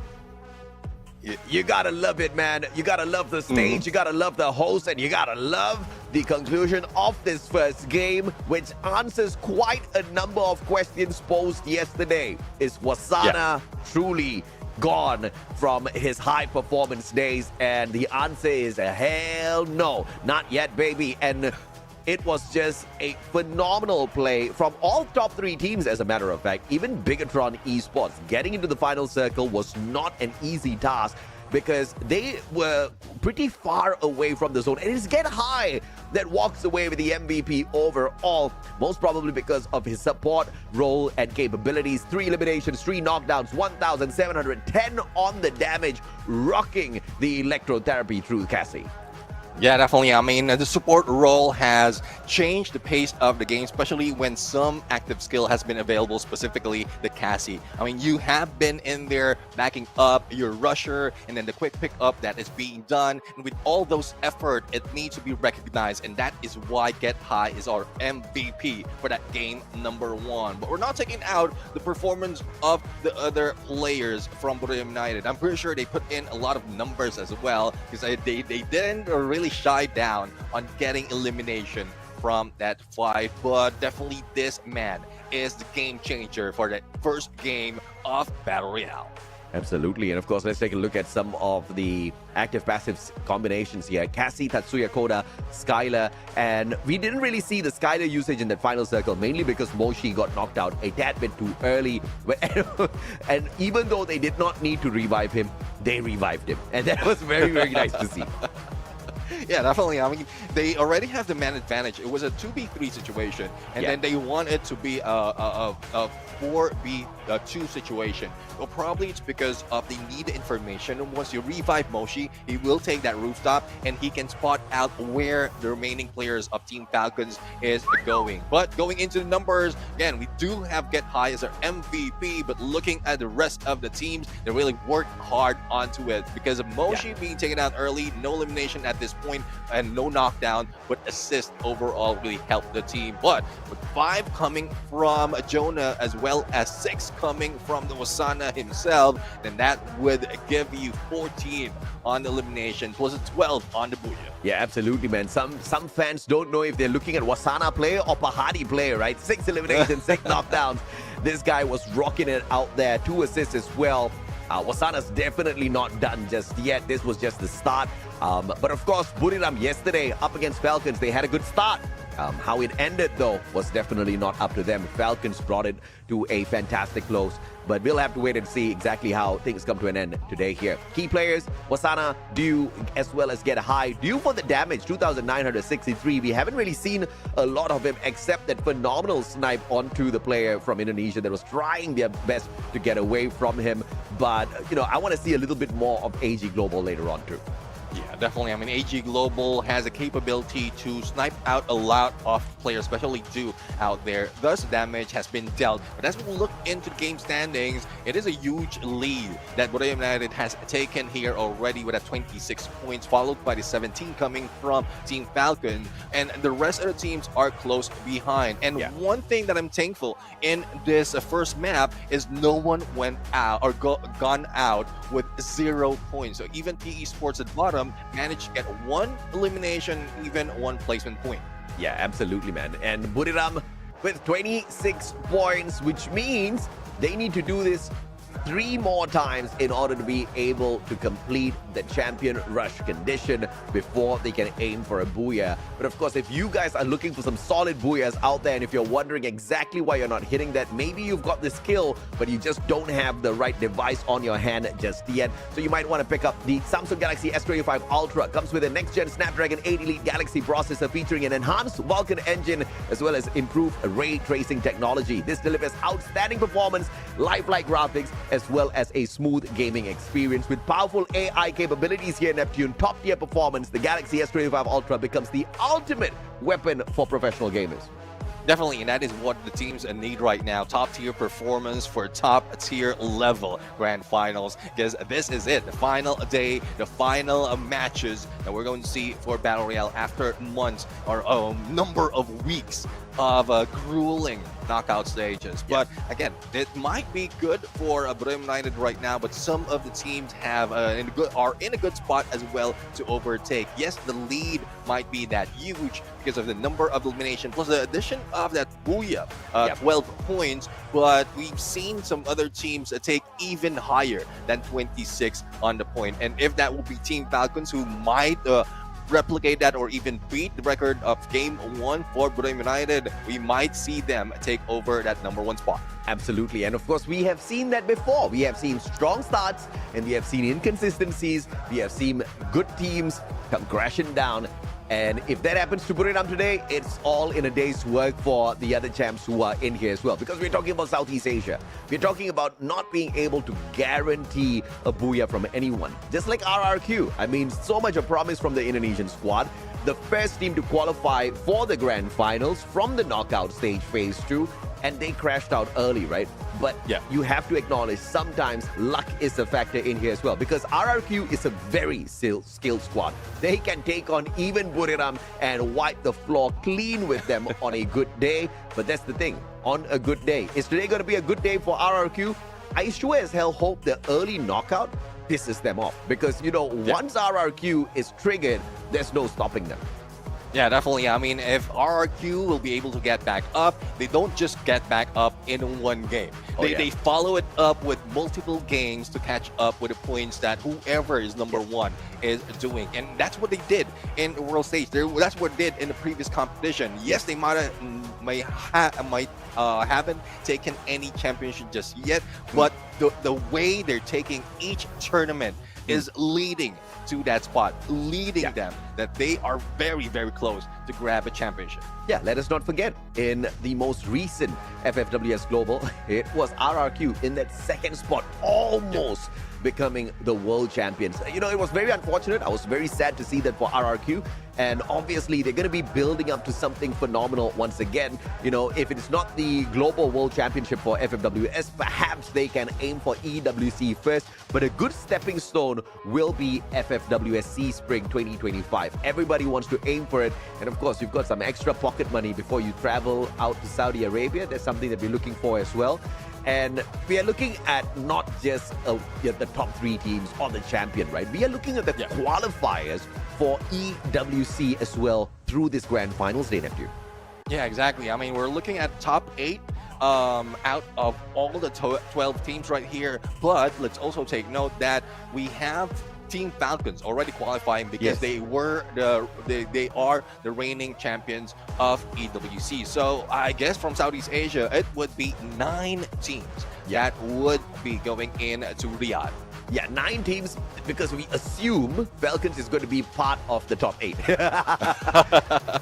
and if something goes wrong, if Falcons do not squeeze themselves into the top 8, this is where things get a little bit crazy and only 8 teams qualify. But, you know, I think that would be impossible, right? Looking at what Falcons did to Buriram yesterday, those boys can play a good game of Free Fire. And of course, we just saw them in that final circle as well. So they are en route to picking up some solid points for themselves to climb this leaderboard. And they're somewhere up there at the top right now. But that's just game 1. We've got potentially 9 more games to go. I'm very excited for this brand new Champion Rush format and looking forward to seeing exactly how some of these teams can push themselves, because of course it brings us to a question. What if Buriram attains the Champion Rush condition by game 4? Then what? Because if you do not hot drop them, if you do not stop them in their route to becoming champions, you are going to lose your opportunity. So there might just be potential hot drops on the champs after they activate the Champion Rush condition. But of course, the second question that follows that is, who's got the balls to do it? Definitely. I mean, that is a tough question, because even from the past, they have a potential to grab a spot in the top 12, grab a spot on whatever like standings they want to bring in, and it will only begin if they go for the hot drop. But none of the teams, well, only a few, I would say, only a few teams are really doing so. But I guess we might see it right here. We don't have that Champion Rush condition just yet, but we are jumping in on to the next map. This is game number 2 of the Free Fire World Series Southeast Asia Spring 2025, and let's see who's bringing it on. Absolutely. As we head on into game number 2, it's Alpine time, baby. And just like Iceland, you are not going to find ice everywhere. You're going to find a lot of greenery. As we head on into Alpine. Very fair, Todak. Why you do this to yourself? I don't know if or not Todak understands, but Snowfall does belong to Buriram. And this might just be trouble that they're looking for very early on. That's one thing, though. I mean, coming from the phase 2, where Indonesia United started phase 2 not being part of the mix, Todak has been very, very, I would say, confident in their drop spot here. But I'm not quite sure if this is something that they didn't expect or probably just got used to it. So, as you can see, they are already leaving the scene as the UASB is trying to chase them out. But speaking of chasing, we have Virtus Pro in a chase. Or probably it's vice versa. Against RRQ in a bang. As quickly as that, M1014 for the takedown. Yeah, and that's what I mean by luck, right? You've got the M1014 going up against the M1887, and obviously the M1014 has got a much higher rate of fire as a shotgun, and the man just barely, took a breath in that engagement. He just jumped and he shot non-stop. He got the knock, and he claims the first point for RRQ. So the first team to get knocked out in the previous round is the first team to pick up the first point in Game 2. Yeah, let's see though. We are seeing a hit list being put in as well on depth, but that also spells that Team Falcons or Potato position will also be put on the map. So, well, I guess this is what Team Falcons is doing right now, staying the edge of the circle all towards fusion, and that is where they will be waiting if anyone can or will be knocking on their doors. But the rest of the teams right now are busy looting up, preparing for what's about to happen, and I don't think there's a need for them to rush that quickly. Absolutely, and AG up against Bigatron Esports potentially here, as Cypher keeps an eye on them with the AN94. But of course, I don't expect him to do much, as the rest of his team members are not really in position for a big battle. So AG Global will probably be starting off very, very slow here, looking for those points. Yeah, I mean, AG Global has struggled so far in knockout stage, and I guess what they're doing right now is go for survivability. We know that they have potential to go long range, put up so much of damage, and even steal a lot of those elimination, but I don't think they, as early as this, they don't have those snipers just yet. But for Cypher, there's a good chance that he might be able to take down one. That would be a risk of being exposed onto the other. You need to confirm this, and there it goes. Almost being taken down, but the pickup is being done as the rest of the Bigatron Esports rushes through on Cypher. Yeah, very smart play by Bigatron Esports. Oh, Cypher not letting off at all. Quickly rotating around, finding Kyum. And Kyum still standing here. Cypher doing so much of damage. Has got Thompson as well. Turns the corner. Cypher! What a player! Player after player on the side of Bigatron Esports, getting mowed down to the ground. But Cypher now in a little bit of trouble here if he makes one more mistake with the re-engage when chooses to back away. And a smart play by Cypher. And the result of that is just one elimination. But now the rest of the players from ACN, Cypher's not done. The Thompson whipped out. Chinoy finds one, and Bigatron Esports downed and outed, all thanks to Cypher. Yeah, I was expecting AG Global to be silent, the deadly assassin in this map, but no, once Bigatron Esports jump into the open, I guess Cypher, despite of how difficult his position is, he was solo here in Rai, in that compound on second floor, but I guess he got the permission for the rest of the teams. We're coming in, so I guess you can start shooting and shooting. That's what he did. Absolutely, man. I mean, and you gotta respect the fact that this man played the game of patience. He could have taken the shot earlier, and the A94 in his hands, he waited patiently for that moment. The rest of the members from the side of AG Global, as they approached Rai, that's when he took the shot. And that distraction made the players on the side of Bigatron Esports go in for the rush to take him down. They must have popped the coda or something to detect him there. Understanding there's only one player, but that was the biggest mistake they made, because they just ran in to a fantastic trap. And that was one of the best traps we have seen executed by a team in a long, long time. So props to AG, but now they've got another competitor here in the name of Flash. Yeah, let's see if they will be out in a flash or probably flushing them out. ABC already in a rush. Wang M on the flank. Chinoy tries to run away. The glue wall saves him, but Cypher will be going for the backup. 2v3 situation at this point. Glue wall has gone down, and Hanoi has a good opening with M590, but here comes the setup from Team Flash. Only 2 on the front line, and Barros goes in for the flank, but the Zom will be deadly, especially on the Mag 7 in that elevation. Yeah, Barros literally tanking the ice grenade here. Speaking of ice grenade, there was a smart play by Baytron Esports earlier on as well. To push Cypher away from the window. They just barraged him with all of their own ice grenades. And that really didn't stop Cypher at all. In fact, he just rotated around, found a different angle to continue shooting at them to keep the players away from him. So very smart play overall from Cypher earlier. But Hanoi, as he tries to back away, Flash fighting his back, dropping it on the floor. Cypher reposition. Cypher doing so much for the squad. Yeah, definitely. I mean, he starts off the fray, and hey, he's the one going for the takedown first. But I guess for Hanoi, it's so unfortunate. He went into the open, but it doesn't have any blue walls. And once Flash starts shooting, he had no choice but to hide out. Final moment, he stepped in. He still got shot down. But for Barros right now, no blue walls as well. He tries to fight back, but moves away, and then distraction. No one is following him. They are trying to chase him through the wall, but finally a takedown happens. Ah, goodness me, Barros. Good play there.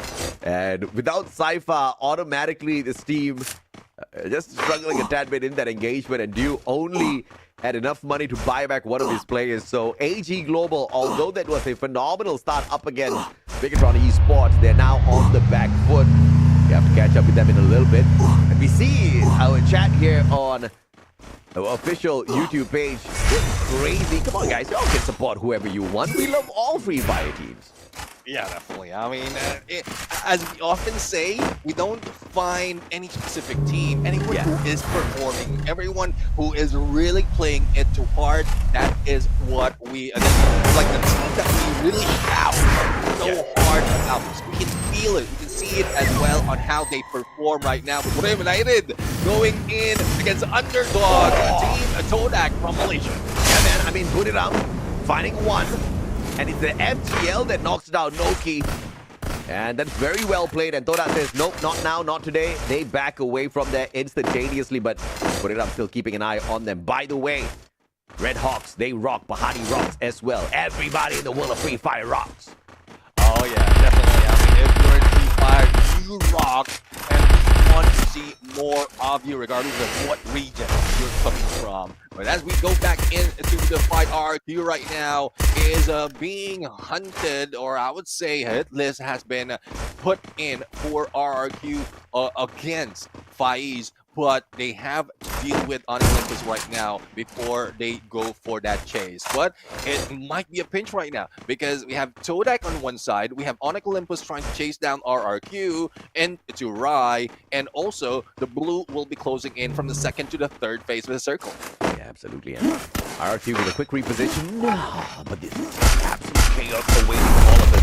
Sky once again delivers absolute carnage as the teams drop right beside each other. Put it up, B Esports, RRQ. If one breathes, the other will hear. You have to be very, very silent at this point. And 4 teams taking 4 compound in this area. But there's still space for one, though. I'm just wondering who would take that green roof house out there, because we know how the teams are. They spot a team who is within the vicinity, and they just lay low, wait for the perfect timing. And some will be flying in right here just to join the fray, especially if this is part of the next phase or the center of next phase of the circle, because they want to maintain survivability. They want those placement point, and if hiding out is one tactic that they can do so, fans out there might say it's camping, but I would say that's strategy.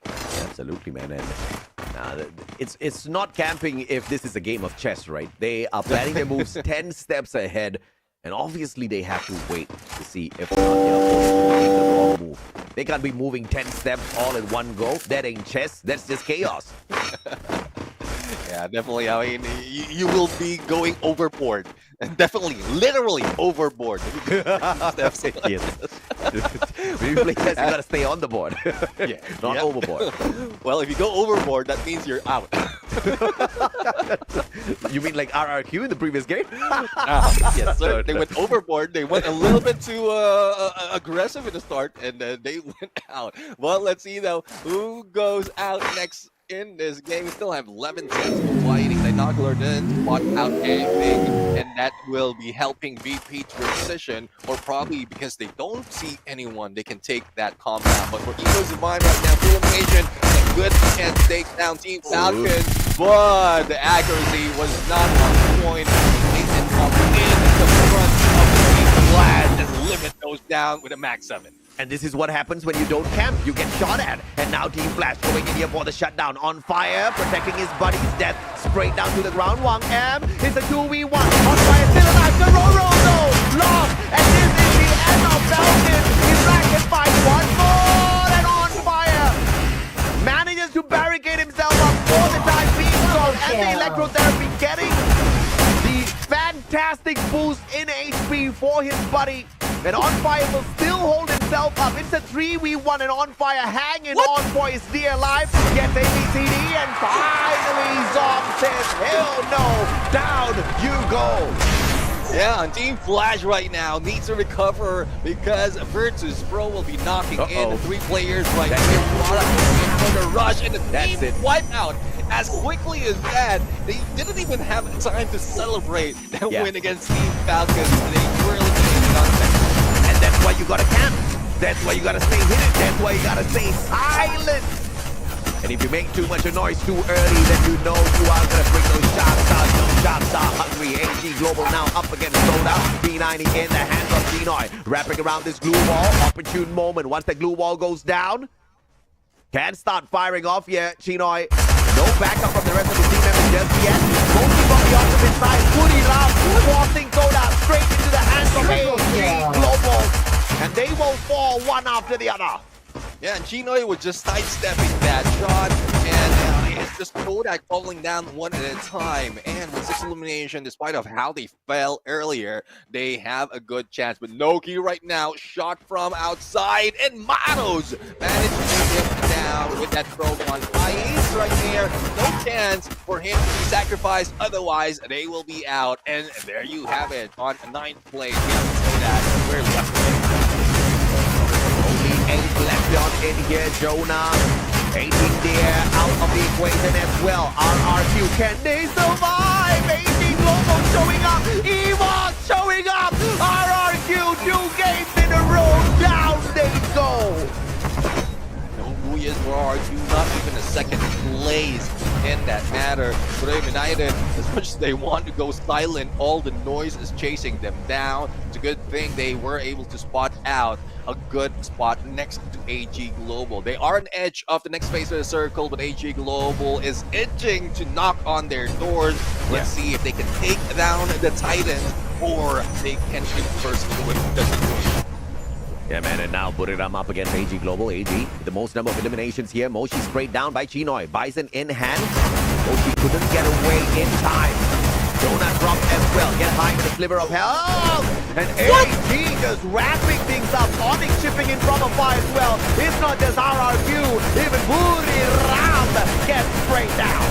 Now, man, respect AG Global. They're not just dealing in it with honor the long-range engagement. They can go up close and personal, and that's what they need. For either Evo's Divine right now, they might have lost a lot of battle, and even Diamond managed to squeeze in one nade, leaving only Rasia behind for the team. And that would be a long run for him, and he might see Onyx Olympus as he approached this circle.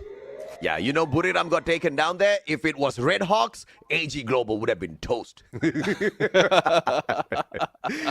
Core memory, just teasing the circle alongside Rasia as well. EVOS, I'm not too sure exactly what's the setup like on the other side, whether or not they have enough numbers, but AG Global on fire with the most number of eliminations in the lobby thus far, and they've got the very edge of the next safe zone, which also means they get to gatekeep PE Sports if they rotate the wrong way round.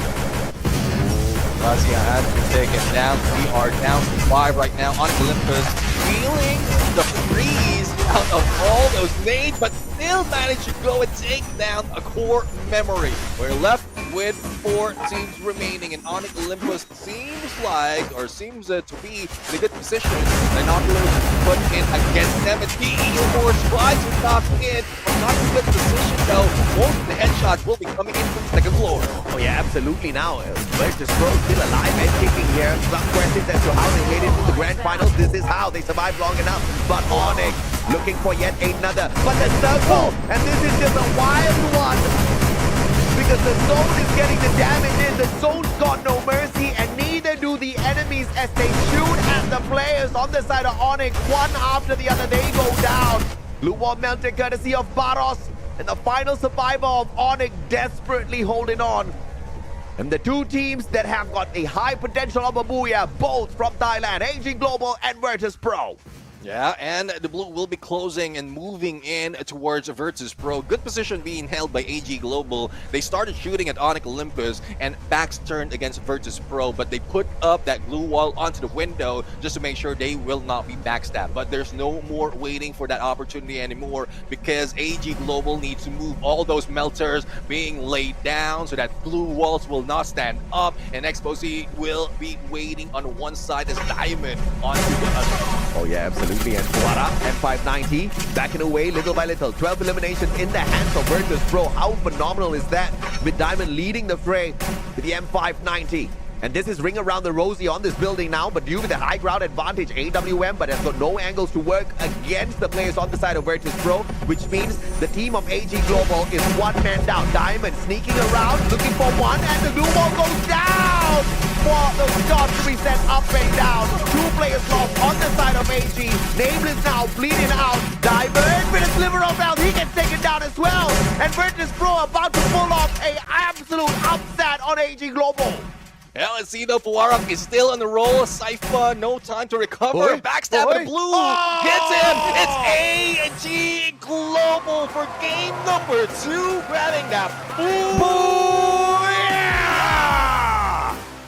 Unbelievable stuff with the eliminations at the very start, almost getting wiped out. Full squad revival. Remember, Dio only had enough coins to buy back 1 player. That's how dire the situation got. But they came back, they had the full team revival, they had the full team recovery all the way down to the final circle, only for Virtus Pro to pull away enough eliminations to have more than AG Global on that final bout. But it all came down to this guy, Sypha. Look at the way he outplayed them, man. And Dew from afar chipping in the damage with the M82B. And if Sypha did not pull off that phenomenal shot initially, that shot from Dew through that glue wall would have not had as much effect. Full-on teamwork. Beautiful booyah by AJ. Exactly. I mean, if Sypha does have a vocal on him, he will be able to mark the final player out there, and that would give a chance for Dew to get that final hit. But regardless, that is still a good fight. AG Global went berserk, I would say. They didn't go passive. They want to get as much point as possible, and they did so up close and long range. It doesn't matter. This is the prime of AG Global that we're seeing right now, and we seldom see this, especially in the early parts of this tournament. Yeah, and what's amazing is Virtus Pro. Virtus Pro did not walk away with a booyah, but Virtus Pro actually walks away with consistency, because in the previous game, Neptune, we saw Virtus Pro hop on in there, and they pulled decent number of points. No booyah. Second game, no booyah as well. But what do they get? They get to the top of the table for sure, right? Because at the end of the day, in order to get to the 80 points, no booyah, no problem. But once you hit 80, that's when the booyah becomes extremely important. So maybe Virtus Pro is just waiting for that moment. Yeah, definitely. I mean, consistency from Virtus Pro, and there's another team who didn't show up that much. A lot of teams, definitely, that we were expecting to be that aggressive from the knockout stage, didn't show up. Probably it's because they really don't need to. It's either they want to end up on the top 12, or they just want to get that team of the day to move into the grand finals. And for the latter part of phase 2, as long as they hit that top 6, they will be able to get it at this level. So it depends on what goal you're aiming, what is the threshold that you're targeting. And right now, since we're only looking for the champions, Virtus Pro is trying to grab that despite of not getting any booyahs. Insane stuff, man. Earlier, Bigatron Esports managed to walk away with 14 points. In this game, Bigatron Esports, 0 points. Earlier, we saw Team Falcons walk away with 17 points. This game, 4 points. Even Buriram got kicked out so early. But of course, interview time. Let's go to Hanoi, baby.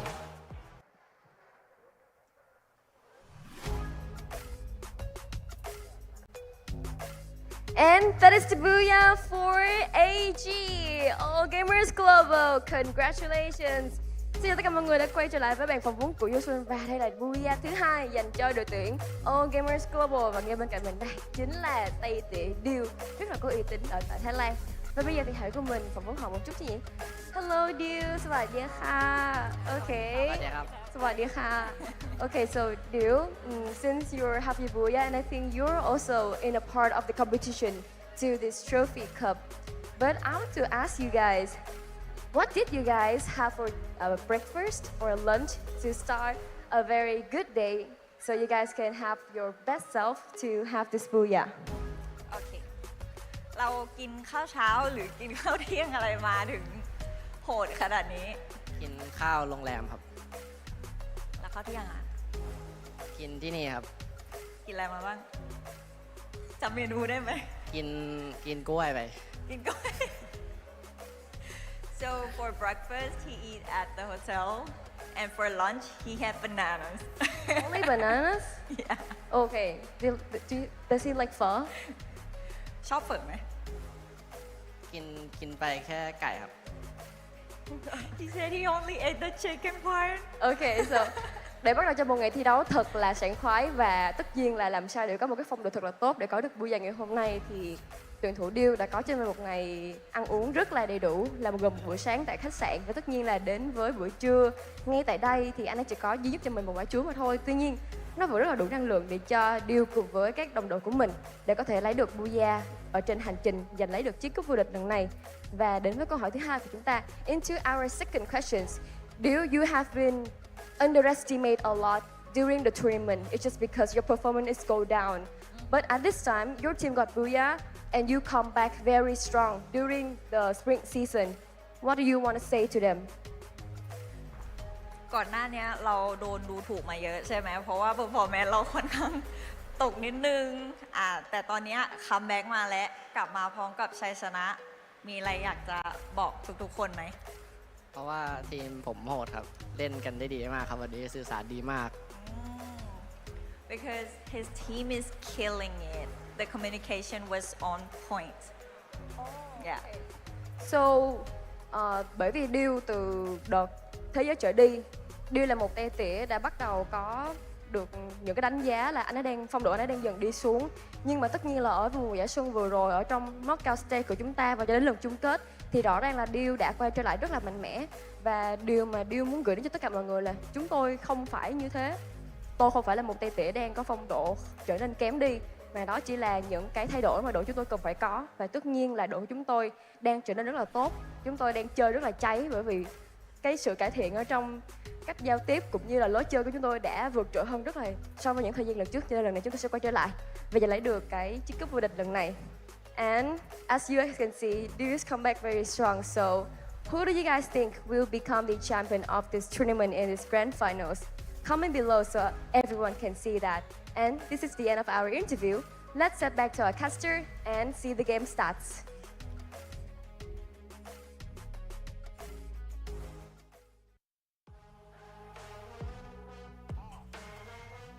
And there you have it, AG Global on stage right now, and it's not late. They went in early at this point. And for those asking why Dew only ate bananas, because that's his favorite. That is one reason as well why they call him Monkey C, Monkey Dew. Absolutely, man. And Monkey liked them bananas, all right? It was a great play overall from AG Global. Props to Virtus Pro as well. And, you know, I would have been personally pretty irritated or mad if They took down Buriram and they didn't go on to get the booyah, right? So good on AG Global. I think they won big twice, and in the overall grand scheme of things, Virtus.pro, they lost out on the booyah, but they still did manage to climb up the leaderboard because of the consistency. Earlier game, they got 12 points. Now, I don't know exactly how many points they got. I didn't look at the eliminations, but they were on fire at one point of time, right? So they had more eliminations than AG Global before they got overtaken by that booyah. So I'm guessing more than 10 eliminations, which is good enough. Even if you pull away 9 points off of placements, that's 19. Exactly. I mean, any double numbers or the double digit on elimination is good enough, and you become consistent. You're bringing your team closer to that champion rush condition. But our MVP right now, and we saw him, he's the initiator. We have AG Cypher. 5 elimination, 3,507 on the damage, 6 knockdown, and he is wearing that Alok. This is nostalgic because not a lot of players can play it well with one of the OG active skill. Yeah, and let's not forget, it was Cypher that started off all of that hullabaloo, and he was the reason why Bigatron Esports got eliminated with nothing in this game, right? Crazy stuff by him, finding that engagement, and then calling for backup. The backup came in time to wipe the floor clean with Bigatron, and we thought that was about it because they were instantly about to be wiped out when a third party appeared after that engagement. Was that Flash? I forgot exactly who it was, but they went on to bring that revival through because the final survivor due had enough coins to buy back one player. And the next time we saw them, they still had enough in the gas tank to even take down a team like Buriram, right? Look at this, man. Cypher, 5 eliminations, 6 knockdowns. Due, 4 eliminations, 5 knockdowns. Ginoy with a 4 and 4. Barros with a 1 and 3. Big points dragged away by Team AG Global. Yeah, definitely. I mean, 14 points overall plus a booyah. That will lead them very close to the #1 spot, if not taking that #1 spot. But as we look into the key players, we do have 2 players from AG Global, Cypher with the damage, as well as Barros with the assist, and Virtus.pro with the elimination. So that might have beaten them in elimination. So I guess your theory, as you mentioned, they have enough elimination to keep them afloat, and Virtus.pro might be taking a higher point this time around. Wow. So not 10 eliminations, but 14 in total to equalize with AG Global. Only thing setting them apart is those placement points. Thanks to the booyah, AG grabs 12 for a total of 26. Virtus.pro with a 23. Down at the bottom, you see teams like Bigatron, Todak, RRQ, Falcons, Buriram taken out very, very early on. And that is exactly what we are talking about. This is Southeast Asia, baby. You don't have one dominator. All the teams in our grand finals are capable of that booyah, and it's going to be unpredictable down to the very end. Yeah, exactly. I mean, if another team will get that booyah, another team will rise up, and that's how it is. We've seen that so many times from the number of matches, from the number of days that we played the knockout stage, from phase 1 to phase 2. But in grand finals, this is where all of those really mean a lot. If you can deny a booyah from the other teams, especially if they're taking the top, then you will maintain your team afloat in this fight. But speaking of keeping them afloat, it is Virtus.pro, and as we often say, no booyah, no problem. Amen, brother. No booyah, no problem. 35 points at the top, Virtus.pro. But look, it is Thailand at the top. 5 teams in a row, stacked like a domino. This is insane. And I want to see more, man. I mean, this is just 2 games. Obviously, this table is going to be shuffling around quite a little bit. But the dominance out of Thailand, as usual, is just unbelievable. Yeah, I mean, they might be taking turns in getting that booyah, but it's also how they approach each engagement. They don't let go that easily in the fight, and they just grab as much elimination as they can. And survivability as well on that map, specifically in game number 2. That's where we saw a lot of waiting. And one viewer out there mentioned it's not camping. It's a tactical positioning. So let's use that. It's tactical positioning because it worked. It worked for the teams. It worked for AG Global. And I'm guessing there's a lot of that, especially there's a lot at stake in the grand finals. And you saw what happened to the teams that were not camping. all right? They got kicked out of the lobby. This is a game of survival, not a game of I can walk out in the open and then still get the booyah. No, most of them can't, all right? If you walk out in the open, probably you're going to get shot down by somebody out there. In fact, everybody's going to be shooting at you at the very same time. So we look forward to more of these camping strategies because, I mean, circle after circle, that's exactly what you got to do, right? Look for a good defensive spot, go down into it, hunker down, barricade yourself in, and wait for the circle to move. And then when the next circle forces you to get out of your defensive spot and look for a brand new one so that you can get to the very final circle and fight for the booyah, that's exactly what you got to do. Just because you want to show off to people saying that you're brave enough to take these shots doesn't guarantee you the championship. In fact, you will not get the championship. You'll get knocked out very early on. Even the teams that are trying to camp are getting knocked out early on. So you got to play defensive.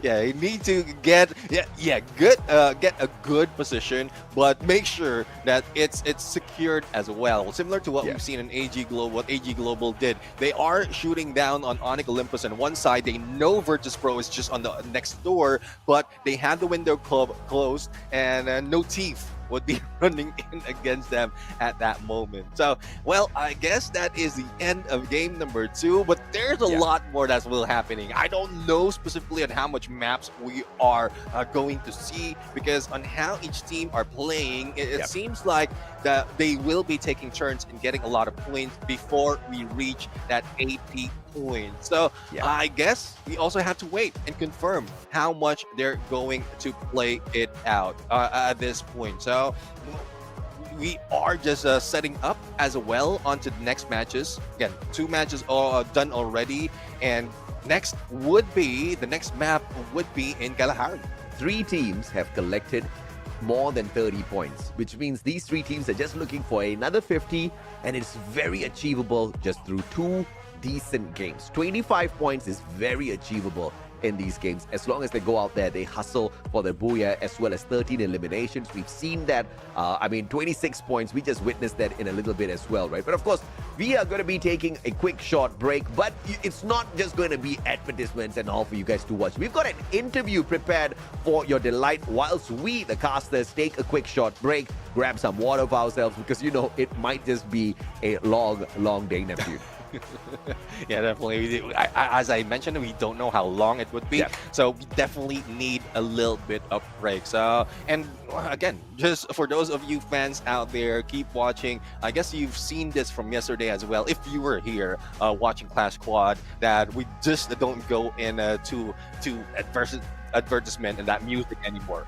So I guess we're going to throw you over into our host, whoever host it is. I'm pretty sure Yumsul will be there, but it would be an interview from a different team. So in a bit, we're going to throw you over to them as we casters will be resting, AJ. Yeah, absolutely. But we are still waiting for the call because we know it's somewhere around here.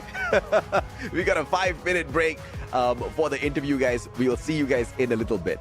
But of course, when we do come back, we expect to see all of you guys here. Make sure you continue to participate in the comment section. Neptune and I will be right back in 5.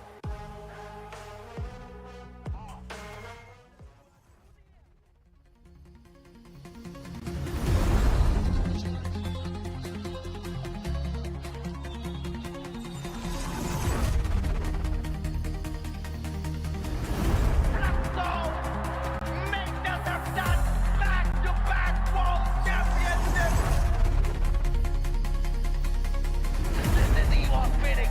This is life. He did not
Just what a hero needs.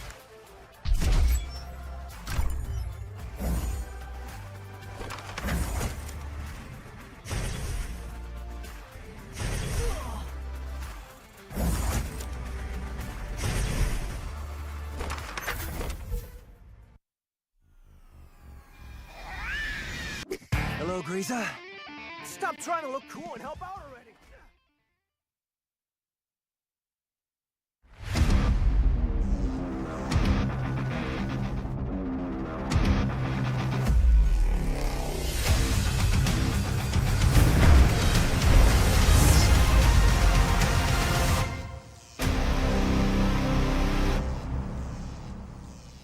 Welcome back, survivors. My name is AJ. I'm the Mustachio, down here with my brother Neptune, the gentleman Garcia, and this is the Free Fire World Series Southeast Asia 2025 Spring Season Grand Finals. 2 booyahs in, 3 teams at the top, above 30 points. They're looking for 50 more to activate the champion rush condition. Once you hit 80 points, all you need is a booyah to call yourself a champion right after that. And of course, we thank and welcome Red Bull as the official energy drink partner for both the spring and the upcoming fall FFWS SEA 2025 seasons.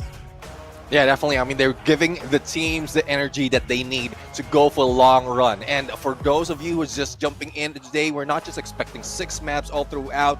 We are expecting a maximum of 10 maps overall. Yep. But if in case one team decides to reach the top or reach 80 points a little bit too early and grab booyah after that, then we might end it a little bit shorter. But that would be depending if they will be denied of that opportunity as well. Yeah, absolutely, man.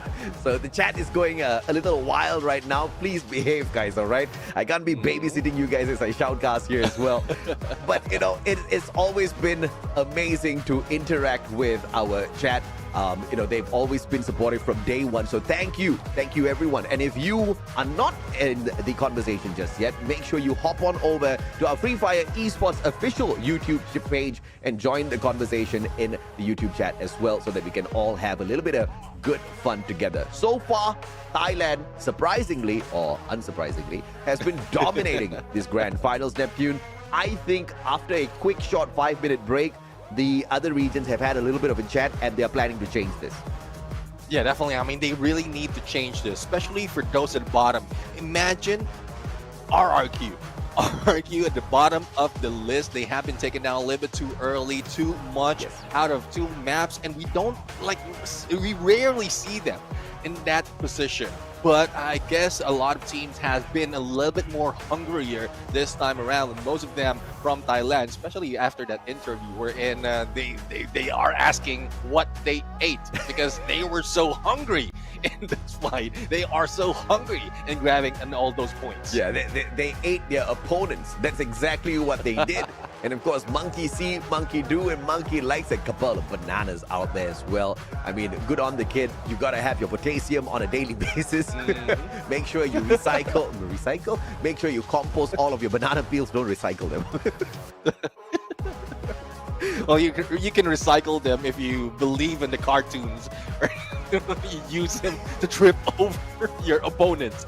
So it's a good thing there's no bananas in Free Fire right here. Otherwise, like it's like Trip Mine would be the least of their worries at that point. Like you will be knocked down after tripping on it.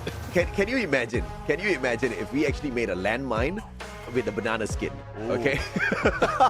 You go, you slip on the banana skin, and down you are on the ground. Help me!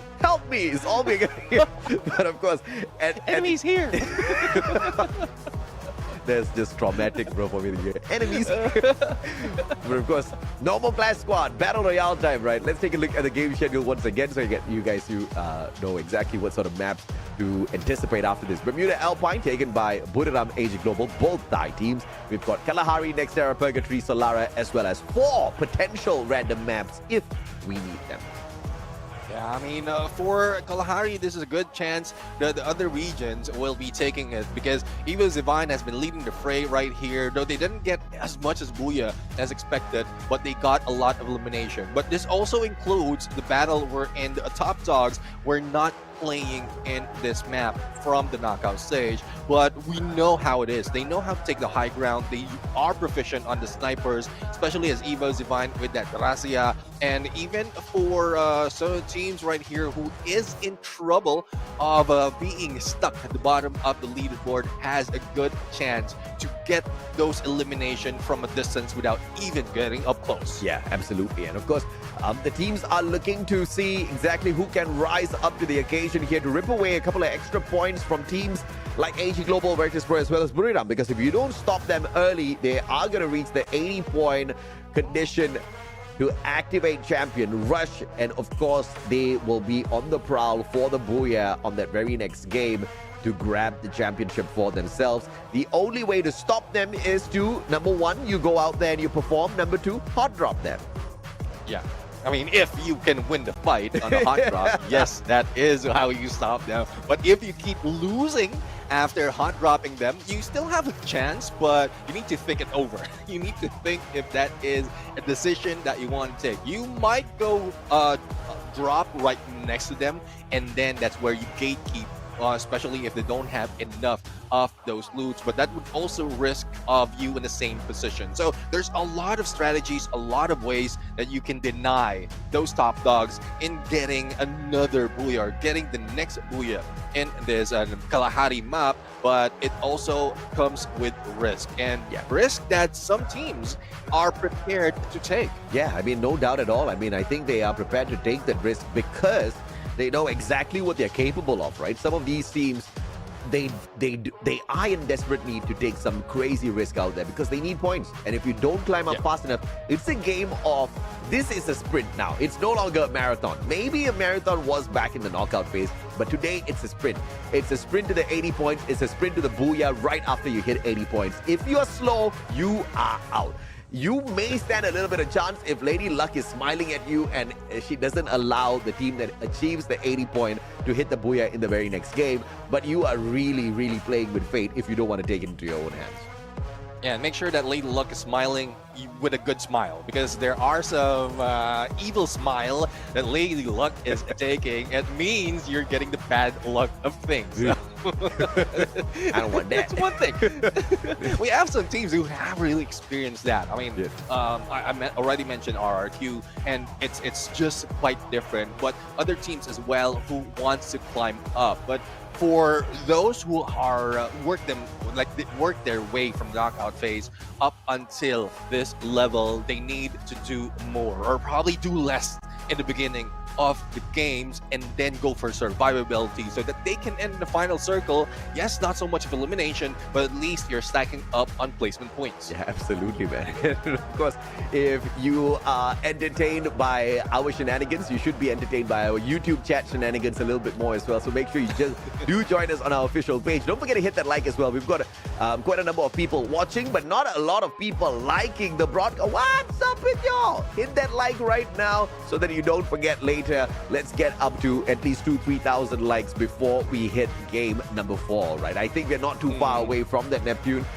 Just like how teams like Onyx and Falcon are not too far away from jumping up into the top 3, right? I think they're somewhere around 20 points, just about 10, 12 points behind the number 1 squad. So a little bit of hustle can get you to the top.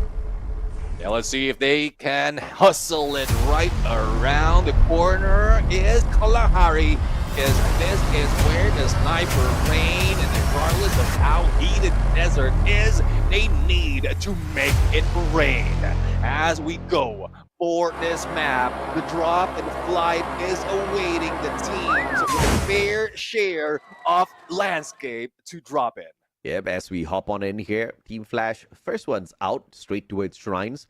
AG Global, not going to be teased by any teams at this point of time. Virtus Pro up at the maze. RRQ down in the middle as usual on Refinery. And they will not be challenged by anyone except Todak, who usually does rotate into Refinery after taking a drop at sub. So I want to see who's going to get cheeky early on in here today. Falcons up against Core Memory. This one's going to be interesting.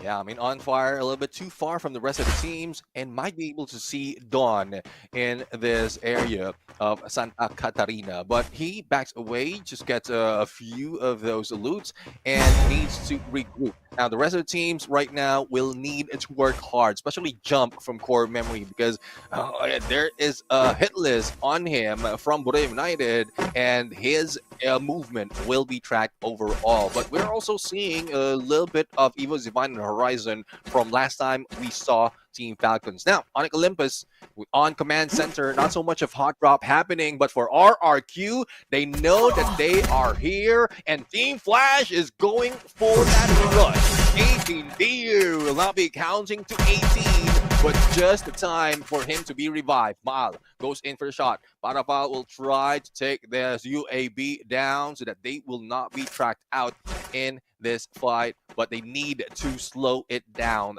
Down with one player, but instantly revived. They need to be prepared on the flash. Oh, Wang M. Blind on in, Abe. Ay, ay, ay, caramba. Takes a little bit too long there to get the shot in. And this is going to get sprayed down as well as ABCD finds him with the Trogon. And it's a 1-for-1 on both sides. And it looks like Team Flash is not really teased at all. Actually pushing Team RRQ out of Refinery. And I think RRQ needs to do this. Crack open a Red Bull for themselves. Well, they need that energy. They need that hype, especially as they are at the bottom of the leaderboard right now. Team Flash, the aggressiveness is still on them, but Wang M is coming back from revive. It's being shot down with only 1 HP, but up close and personal, Abe says bye-bye. Absolutely, man. And I think this is a sticky situation. And we do apologize for the game audio, ladies and gentlemen, boys and girls. They have thrown us into a tunnel. I'm hearing the game sounds through the inner part of a roll of tissue paper. You know that cardboard thingy? I used to do that all the time. Stick it to my ear and listen to the world. It sounds exactly like that. Well, let's see though if that will be fixed. It seems like this needs to be fixed as well. And PE Sports will be shut down by one of the players of Todak. We still have 2 remaining players who's heading into that vending machine. And the sub is where they often meet up. Previously, it was PE Sports winning the fight, but Todak right now is showing up differently. They really need those points, and on the placement right here on the 10th, they want to move up and add that 8 spot. Yeah, don't worry, we will be fixing the audio in a little bit. But the question is, will CRM be fixing their defensive spot here at Refinery? They came jumping on in, a tad bit too aggressive, and Flash snuffing them out. The Vietnamese squad off to a fantastic start here at Kalahari. Yeah, let's see though if the fantastic start can end fantastically as well as Cougar spot ABCD and in for the run as well. It's not just 1 but 2 that they need to deal with, and there goes the hit by Sensei and Team Flash. Seems like they are falling down, but the players as well, and Wang N is still on fire. Absolutely, and revival double on top of that for Team Flash, courtesy of Wang. And enough money, but now he's broke. Sensei dropping on down. Convenient enough for him. Jump though. Spotted out by the Buriram players. Has got a opportunity to run away, but the question is, how far can he go before he is caught out? Wasana circling around, making sure there's no exit for Jump. They'll finally find him and get high. Dumps the Trogon shots on him. I mean, it's tough though, and you see them trying to stop any way for Jump to move as fast as possible away from Boreo United. But for RQ right now, 2 eliminations already in the bag, but Jutz is far away from the rest of the teams. A good thing that 18 Deer comes to the rescue, because they need to deal with 4 players from Bigatron Esports, and the 2 remaining players of RRQ Kazo is slowly creeping in and moving in for that placement, for that movement, but they don't have that high ground advantage anymore. Only one player does, and even with that vision, they don't get information on where specifically each player of BTR is. Now that's a little bit of an unfortunate setup here for Virtus Pro, because they actually had good line of sight up against Onyx earlier on. But with that high ground, they're forced to take position behind this container. And they don't want to get into a scuffle just yet. So you got to respect that out of Virtus Pro. Earlier, they got a lot of points, but they are also learning from the big teams who got into too early of a scuffle and then knocked out, like RRQ, like Team Buriram, and they don't want to make that same mistake. Yeah, well, let's see though if this is something that can be changed as well by Buriram United, because they went out a little bit too early from the earlier fight, and they are about, Todak was about to target Evo's Divine, but now he's trying to run away. Players from Evo's Divine shoot them down, and he just served as a distraction as the rest of Buriram United tries to go in for the revive, but they won't be using that platform over. They will be looking for a vending machine, because I think with the Wasana and Get High together, they might be able to revive at least one of their teammates. Absolutely, man. Chat, do let us know whether or not it's just the game sound that's a little off, or it's our voices as well. If the game sound is off, I can accept it. If my voice is off, unacceptable. We got to get that one fixed.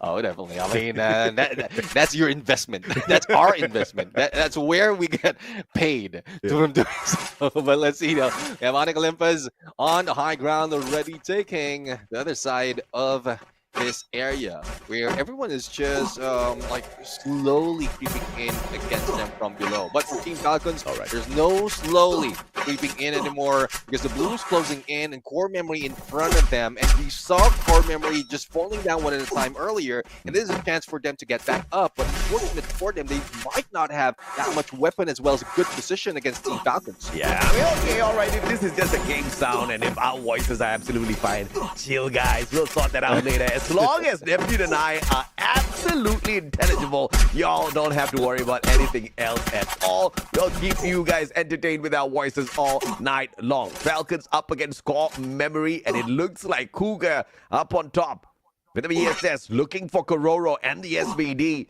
This is a good matchup on this high ground. Yeah, definitely. I mean, Cougar was previously part of Team Falcons, and this is a good chance really to, I couldn't say put them into place in case the challenge is there, but on fire right now. 2 shots and 1 knock, and on the other side, Potato takes it down. Go on that quickly. Absolutely, and on fire, looking for one Kororo. Oh, great movement by Jump, forcing Kororo to pull out a good blue wall. Double on top of that. And the recovery provided, and Kororo gets to push on forth yet again. The heal UAV doing a number for them, as Jump now needs to retreat behind his blue wall. Jump making one big mistake, and Core Memory buried in the 12th spot.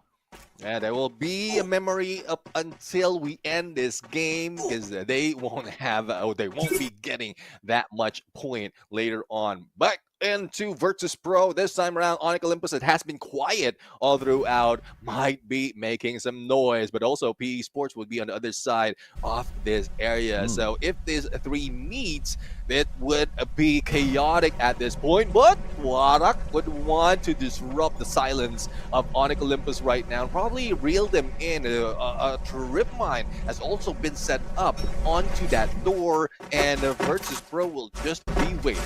Yeah, absolutely. Freedom Data said Core Memory back to default settings. That's nasty. That's nasty, Freedom. All right. But it's a funny one. Well, Core Memory needs to pick up the pieces and jump back in here later. They were 10 points away from Buriram, and Core Memory was in the 4th spot the last time we looked at the overall leaderboard. So they will need to hustle quite a little bit, because that was just off of 2 games, and obviously they are going to fall back quite a little bit now, maybe somewhere in the bottom 5 after this matchup. The rest of the teams looking for those points to overtake them for sure, and they're not too far away.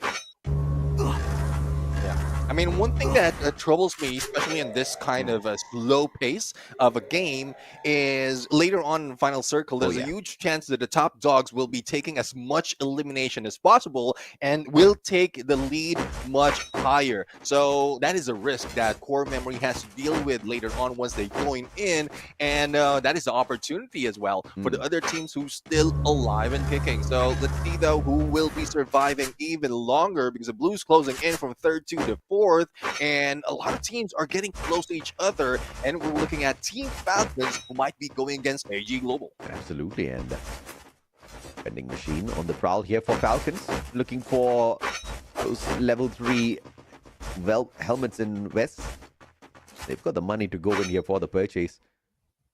Predator just needs to be a little bit careful though. They don't have too many of those glue walls to work around with, and if they're forced to use them way too early, the later fights are going to be pretty torturous. Megatron escaping from the blue, running into the circle. Problem is, there's got so much of open grounds right in front of them before they can catch up with AG. Let's see though if they can catch up with AG. Here comes one fire right now, very close to Cypher. You know how Cypher is. Once he get a smell of you, the moment he peeks, he might be able to take you down with one hit. But it is Koja from the other side, all away from the pinch. BTR right now will try to go in for the rush, but Team Falcon says, no, we don't want to deal with that right now. But into the team of Virtus Pro, they go. Yep, very smart play with the positioning here. Setting themselves straight into a tree.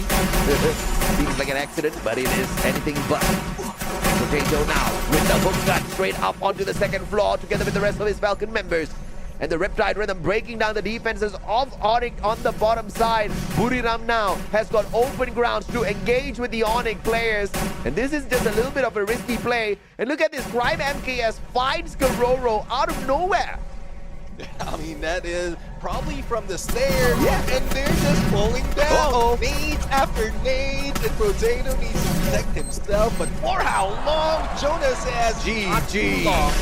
Team Falcons out. We're left with 10, but I think Virtus Pro has something in mind as well to take out Onyx Olympus all throughout. Yeah, Virtus Pro, 1 nade, 3 players on the ground. Buriram didn't see that happening because I'm sure they would have loved to steal away those eliminations as well. And Onyx now is barricading themselves in. AG Global finding the players of Megatron Esports again, and they want to shut them down early. Few down on the ground, bleeding out. Chinoy, a sliver of health left on him. And now this teams, both of them battling the blue as well as the bullets to stay alive. And that's one thing about Kalahari, it gives you the hook gun for you to reposition a little bit quicker. And that's what they need to pick up to in that moment. Buriram United right now, yes, there is a lot of noise happening surrounding them, but they want to be silent. They want to be quiet, though they have an opening against Todak right here to bring that nade. The same might happen to them as well, because they barricade themselves with that blue wall. Yeah, absolutely. And 7 eliminations for Team Flash. Inside the... Oi! Ran straight into the pillar there. Riptide Rhythm breaking down their defenses. And teams are looking for the points off of Team Flash now. Hook gun. And Death escaping. Death just like that. A phenomenal play. And Cypher outside the blue has to get past the Team Flash players as well. EVOS! Divine! Not so divine this time. They get sent up to heaven. Yeah, and all those elimination has been divided to other teams. In the next phase of the circle, we have 3, make that 4 teams who is scouting this area, and PE Sports definitely has no place to go. But RRQ right now jumping in against Todak, but they didn't see them coming. And Jofi goes down, Faiz goes down, Sling goes to grab, and Todak might be their demise with only 1 more player remaining at this point. The top dogs, only Buriram United and Virtus Pro remain. As you can see, for Buriram United earlier, they were in 3rd, now they're number 1. Yeah, absolutely, man. And Todak, with a single player left in here, hoping and praying that nobody else will pay attention to them. Delena's gonna shed a tear for them if they get taken out. And there's no vending machines here for Todak to make good use of as well. I haven't even checked whether or not these boys have got some money in their pocket. Thankfully, they're in a Southeast Asian country, so currency exchange-wise, you should be able to afford stuff. Survival might be cheaper at this point. But the only question is, where will you go? And there you have it, today's meeting. Doesn't have any chance to survive, especially with RRQ on the high ground. Just has been doing that from afar and going back now. His name is 7. But how much elimination had they gotten from those fights? Young trying to survive as well as a solo player, but no one from Onyx Olympus is contesting this rooftop. Later on, we might see someone jumping in, and that will spell trouble for BTR. Absolutely. PE Sports now looking for Onyx, and Onyx has survived for a very, very long time. Good on these boys, and they knocked down 2 players on the side of PE as well. Kyung taken out of the equation. Bigatron Esports, the final player, snuffed out by RRQ, and RRQ looking for that comeback claim play. 13 eliminations already, and they're looking for the booyah on top of that as well. One thing that makes this pretty difficult for them is Virtus Pro, alive and kicking and in position to get into the next circle first. Yeah, let's see though who will be able to stop them from doing so. Onyx Olympus on a flank already, Virtus Pro on a tree, and Steffi has stopped those nades in, but not the Riptide Rhythm that's coming from the other side. It is Bordeaux United as well who will be waiting in RRQ to jump in, and Onyx Olympus might be knocked down later on as if they don't get away. So they are all spread out right here in a small circle, but we are just looking at 4 teams remaining that can fight it on. Oh, RRQ, what a phenomenal reposition, but with the launch pad straight out the circle, they get a tag on that circle first, and now put it on, fires on to Abe. Zyro does manage to knock down Jonah, but the pickup is not going to be possible at all for BRU as he expires instantaneously, and now RRQ left just 2 more survivors. Riptide Rhythm breaking down the defenses of Diamond, but he's got more than enough of those blue walls to make good work with. Yeah, Val and 18 Deers trying to take the high ground advantage to make sure that they can get a few eliminations before being taken down, or probably get a booyah as well if they can dwindle down the numbers of the opposing team. But for Bordeaux United, it's tough to be taken down, especially on the position that they're taking, as well as the number of blue walls that they have laid out, and the focus of everyone from Onyx Olympus to RRQ is just on Virtus Pro. Even Bordeaux United is joining that shots on to Virtus Pro, and seems like they will be out, but no, it is RRQ who goes out first. Absolutely, man. RRQ's out. Virtus Pro. Ooh. Blue wall melted. That was a frag grenade. GG, bro. Ex-Posse couldn't get away. Straight down to the ground. Diamond has got that high ground advantage. Onyx Olympus, 2 more players left on their side. Zyru, Adrian trying to make that rotation around, looking for Buriram, and this will give Virtus Pro a little bit more of a survivability chance. Zyru though, straight down with the VSK. Diamond steals the point away. Dirty play by Diamond. Virtus Pro and Diamond picks 1 more up. And look at it, man, 5% potential win rate here. If Diamond pulls this off, it's going to be miraculous. Well, it is a miracle indeed, because the numbers as well as the position that he have, the blue will be closing in soon. There's no shift anymore. Here comes Wasana timing that jump, and Buriram United for another booyah! Second booyah of the day. Buriram United Esports. Namto Sudahoga, baby.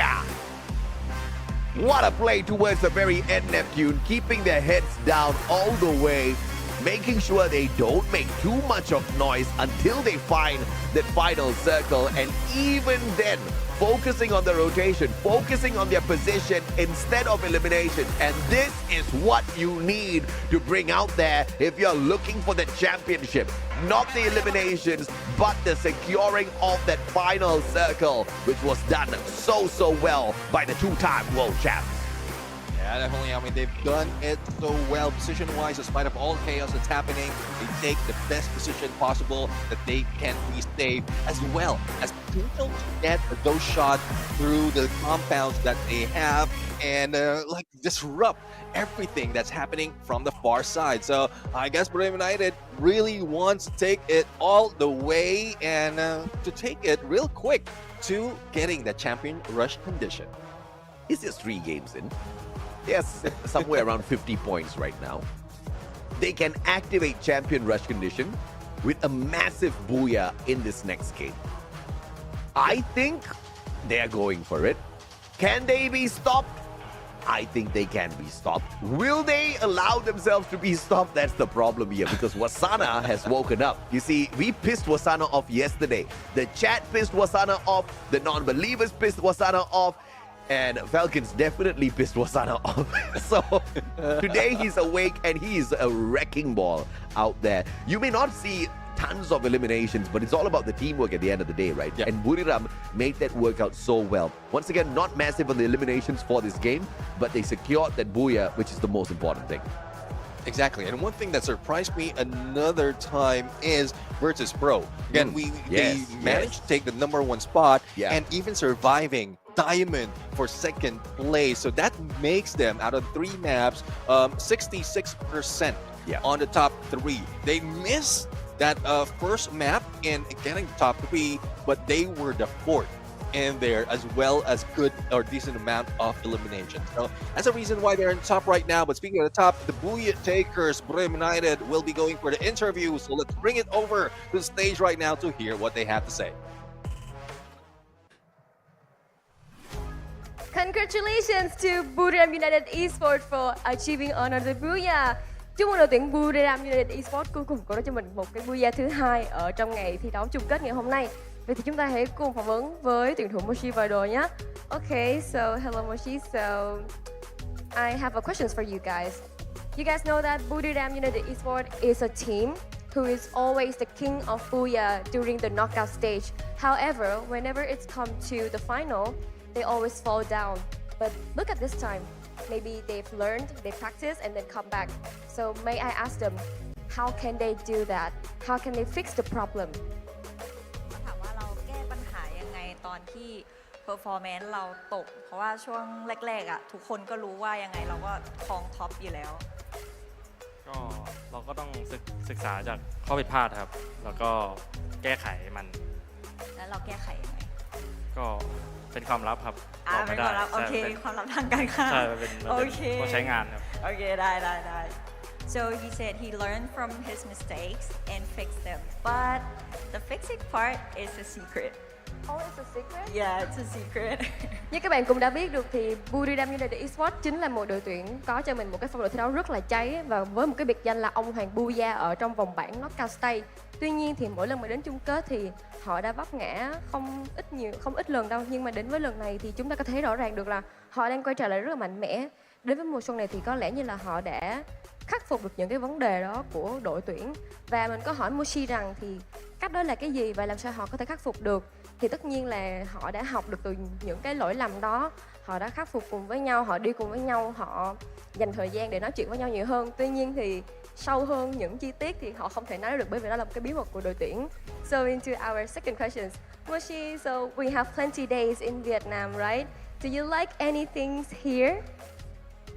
เรามาอยู่เวียดนามก็นานแล้วใช่ไหมกี่วันแล้ว ก็เข้าปีที่2แล้วครับ เวอร์อันนี้ก็เวอร์ไปเขาถามว่าเราชอบอะไรที่นี่ไหม อ๋อถ้าชอบเป็นอาหารแล้วกันครับอาหารเมนูก็น่าจะเป็นพิซซ่า พิซซ่ามันเวียดนาม มันชื่ออะไรไม่รู้ครับมันไม่เขียนว่าบัญชาครับมันบุ๋งที่มันเป็นเส้นขนมจีนอร่อยมากครับสั่งมานั่งกินกับเก็ตขนมจีน1 กิโลอ่ะกินกันหมดอ่ะ He said it's so good. He ordered 1 kilogram of noodles and ate it with Get High.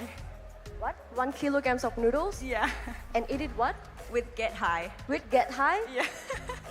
Really? Chinh. Ồ, các bạn có biết không? Mình hỏi là cả đội tuyển, đặc biệt là Moshi khi đến Việt Nam thì bạn thích nhất là cái gì? Và Moshi và Get High đã đặt về khách sạn 1 kg mì và họ đã ăn hết sạch. Và tất nhiên là món yêu thích của cả đội tuyển và cũng như là Moshi, đó chính là món bún chả.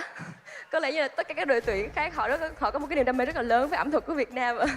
Thank you so much for this interview and it's really interesting to hear that you guys love Vietnamese food so much. Thank you so much. And I hope that you guys can keep this fire and play more and more good in the next game, okay? Và mọi người ơi, và tất nhiên là Booyah này thì đã thuộc về cho Buriram rồi, nhưng mà Yusu có thể mong là mọi người hãy cổ vũ thật nhiệt tình cho cái đại diện Việt Nam cũng như là 12 đội tuyển ở trên đây được không ạ? Mọi người ơi, cháy lên nào! Ok, cảm ơn mọi người rất là nhiều ạ. Thank you so much for watching our interview, and now let's head back to our casters and see the game starts.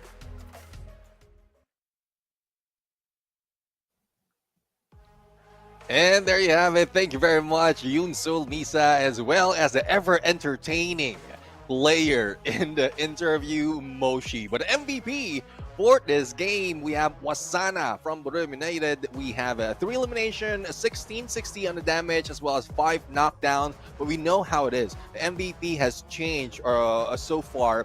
And even in game, despite of not getting that much elimination, you can still be the MVP. Oh yeah, absolutely. And at the end of the day, you want to be looking for those big points, but what you need to confirm is getting that booyah for yourself after you hit the 80 points. And Buriram seems to be in gear to show us that this is going to be a walk in the park for them, right? Not picking up those points, but guaranteeing the booyah also gives them a very good climb up the leaderboard. 3 eliminations from Wasana and 2 each from Moshi, Jonah, and Get High for a total of 9 eliminations, which is very, very low for the usual lethal Buriram. But we don't care about the overall number of eliminations today. It's all about the safe, guaranteed place towards that final circle to make sure you're on the top of the leaderboard. Yeah, and as we look at the key players right now, well, we do have the Captain Jonah right here with the elimination by grenade of 2, but RRQ showing up from the name from Maal. This is 4 elimination as well as a 3,165 on the damage, and this is the reason why we keep saying that RRQ is very unfortunate of being taken down a little bit too early, because I know that they can bring in the numbers, and it's a good thing that in Kalahari we know that they can play that well. They managed to get those elimination in as well as they take that second place next to Borneo United, who with a difference of only 1. Yeah, man. And of course, at the end of the day, you want to look at who's going to be capable of climbing the leaderboard to hit that 80 points first. And RRQ is back in business. Well, at least they're trying to get back in here, because the past 2 games, they only got 3.5 average points. All right, so that was not good for business at all, and now they pick up a solid 20, so they get to climb up a little bit into the 5th spot, but quite a bit of way to go. Buriram as well as Virtus Pro, on the other hand, under 30 points to activate champion rush condition. Yeah, definitely. I mean, they're getting very, very close, Borneo United, and this is what we're talking about. We're done with 3 games, and we keep saying that they might end it in 5 maps. Because if in case Borneo United will take the high note once again, a lot of eliminations plus a booyah, they can easily get to that champion rush condition. And then the next map would be Purgatory. They might be able to get another booyah for the championship. So that will be record-breaking overall. Another storyline that Borneo United can bring in to the battlefield. But you know how it is. We keep challenging the team to hot drop and deny them from getting the booyah. So let's see if this is where it happens. Absolutely. And of course, if you are looking for a brand new device, and if you've got the budget for it, I'll tell you exactly what's worth investing in. The Samsung Galaxy S25 Ultra. It comes with the next-gen Snapdragon. You see, as I say that, you can hear the fans cheering in the background, right? On the Samsung Galaxy S25 Ultra. Next-gen Snapdragon 8 Elite Galaxy processor featuring an enhanced Vulkan engine and improved ray tracing technology. This delivers outstanding performance, lifelike graphics, and a smooth gaming experience. And on top of that, powerful AI capabilities as well for top-tier performance. The Galaxy S25 Ultra becomes the ultimate weapon for professional gamers. Definitely. I mean, this is the Swiss Army knife of mobile devices. Everything can be done. A lot of things can be done with this device. We talk about this in the knockout stage. It's not just for gaming anymore. Even in multimedia, there's a lot of things that you can do. There's a lot of functionalities that you can use this for. So if you're looking for that, and if you're a multitasker just like us, then you can definitely grab that Samsung Galaxy S25 Ultra, and that is powered in the palm of your hands. Absolutely. And of course, we are looking at which of these teams can power themselves up the leaderboard a little bit more. It's crazy because it actually feels like a little bit of a slow day, right? 3 games have elapsed. We may have 7 more to go, but not if Buriram and Virtus Pro has got something to say about it. And let's talk a little bit about Virtus Pro. It's been a long, long time since we've seen them in such great performance, Neptune.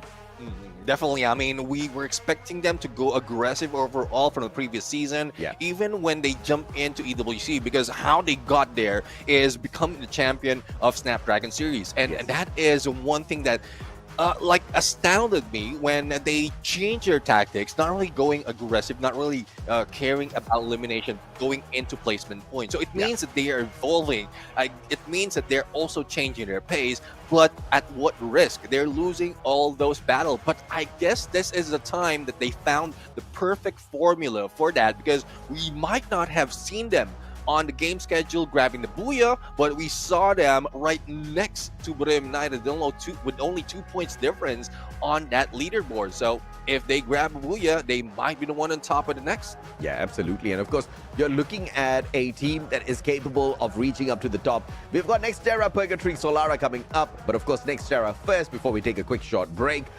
And on Nextera, you know, usually we go back to the stats, we go back to the points, we see which of these teams are really good out there.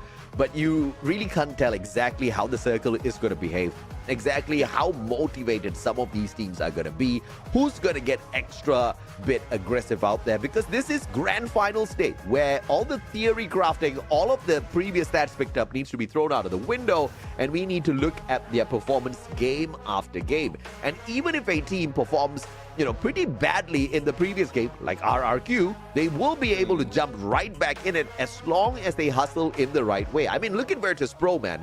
Nobody would have guessed them being in the top 3 after 3 games. Yeah, exactly. I mean, it's more of how they position, how they survive, even survive a losing fight with 2 players or 1 player available.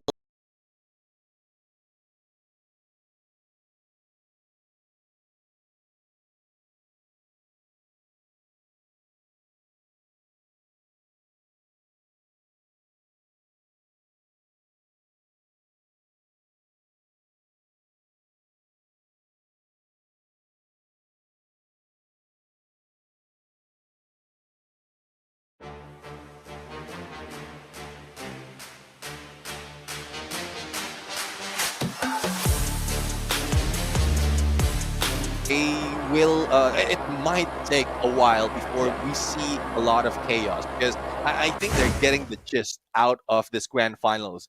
If you want to stay on top or get to the top, you need to be silent but deadly at this point. But look at this, AG Global. I think they're going for the hunt and trying to deny RRQ of getting more points as they drop in with them.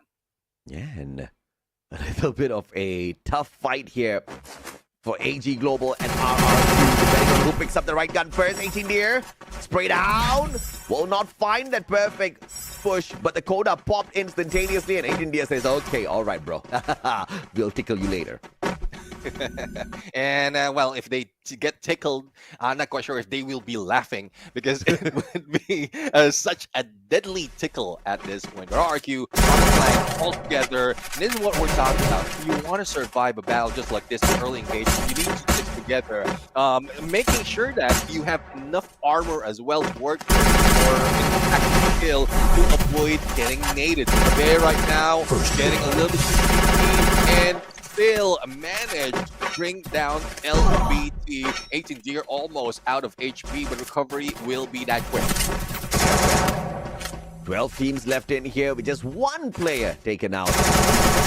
So, not a sticky situation they cannot recover from. But AG barricading themselves up, but PE Sports hearing all of these sounds, wanting to drop by to say hello to these 2 teams. Don't cry.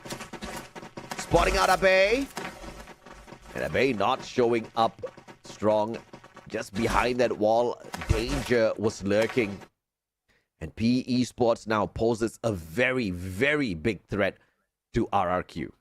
Yeah, let's see though. We have Don't Cry already stalking them out. Binoculars has been released and spotted 3 players from this side. So they will be a little bit anxious at this point, especially as the information has been relayed already, but not too much that they will make that mistake. Hopefully they don't make that mistake, because they're just getting back on the list in our leaderboard. And in spite of everything, all the running around, no engagement is happening, and comparing that to what's happening on the other side, it's core memory going against Virtus Pro. Yep, and it is a little bit of a slow. Aurora. This one seems to be a little bit of an interesting engagement. Todak teasing Falcons, chasing them, and Todak might just be able to push Falcons into the crosshairs of Onyx Olympus here. Rotato on fire in the wreckage, but it looks like a little bit of a distraction. Todak now thinks that Onyx is Falcon, starts shooting at them. They don't understand, but the Falcon players are just right below them.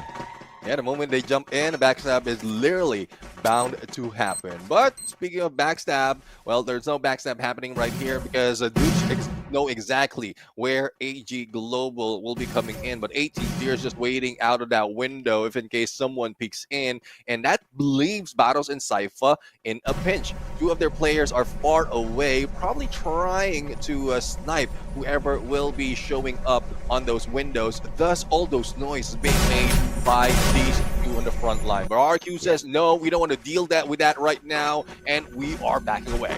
Absolutely. Limit taken out of the equation. Falcons not having a great start here at all. The last time we spotted them on the overall leaderboard, they were holding on to the 6th spot with 25 points in hand. Actually, 7th spot with 25 points in hand. So, a little bit of the hustle needed here by Falcons, but danger zone for sure. Adrian sprayed down as he got a little bit too cheeky. FGL through the containers, obviously not going to reach Zyru. On fire, just desperately trying to do anything possible to take down the players of Onyx.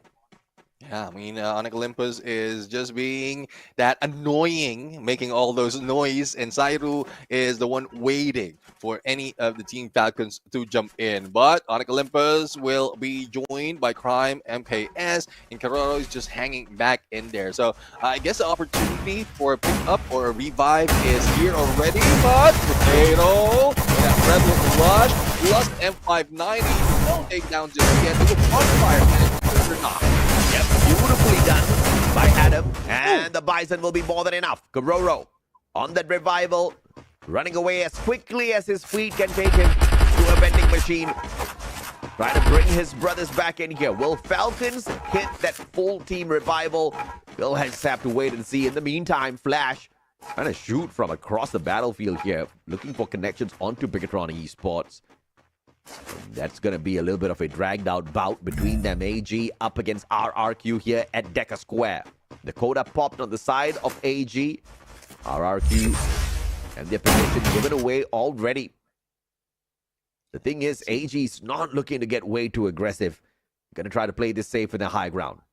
Yeah, definitely. I mean, AG Global's already in the role to be part of, or is already on top 3, but to get close against VP because of 14 lead that Virtus Pro has on them. So they need to be silent. They need to be quiet and not seen. But RQ will not make that too easy for them. But here it comes.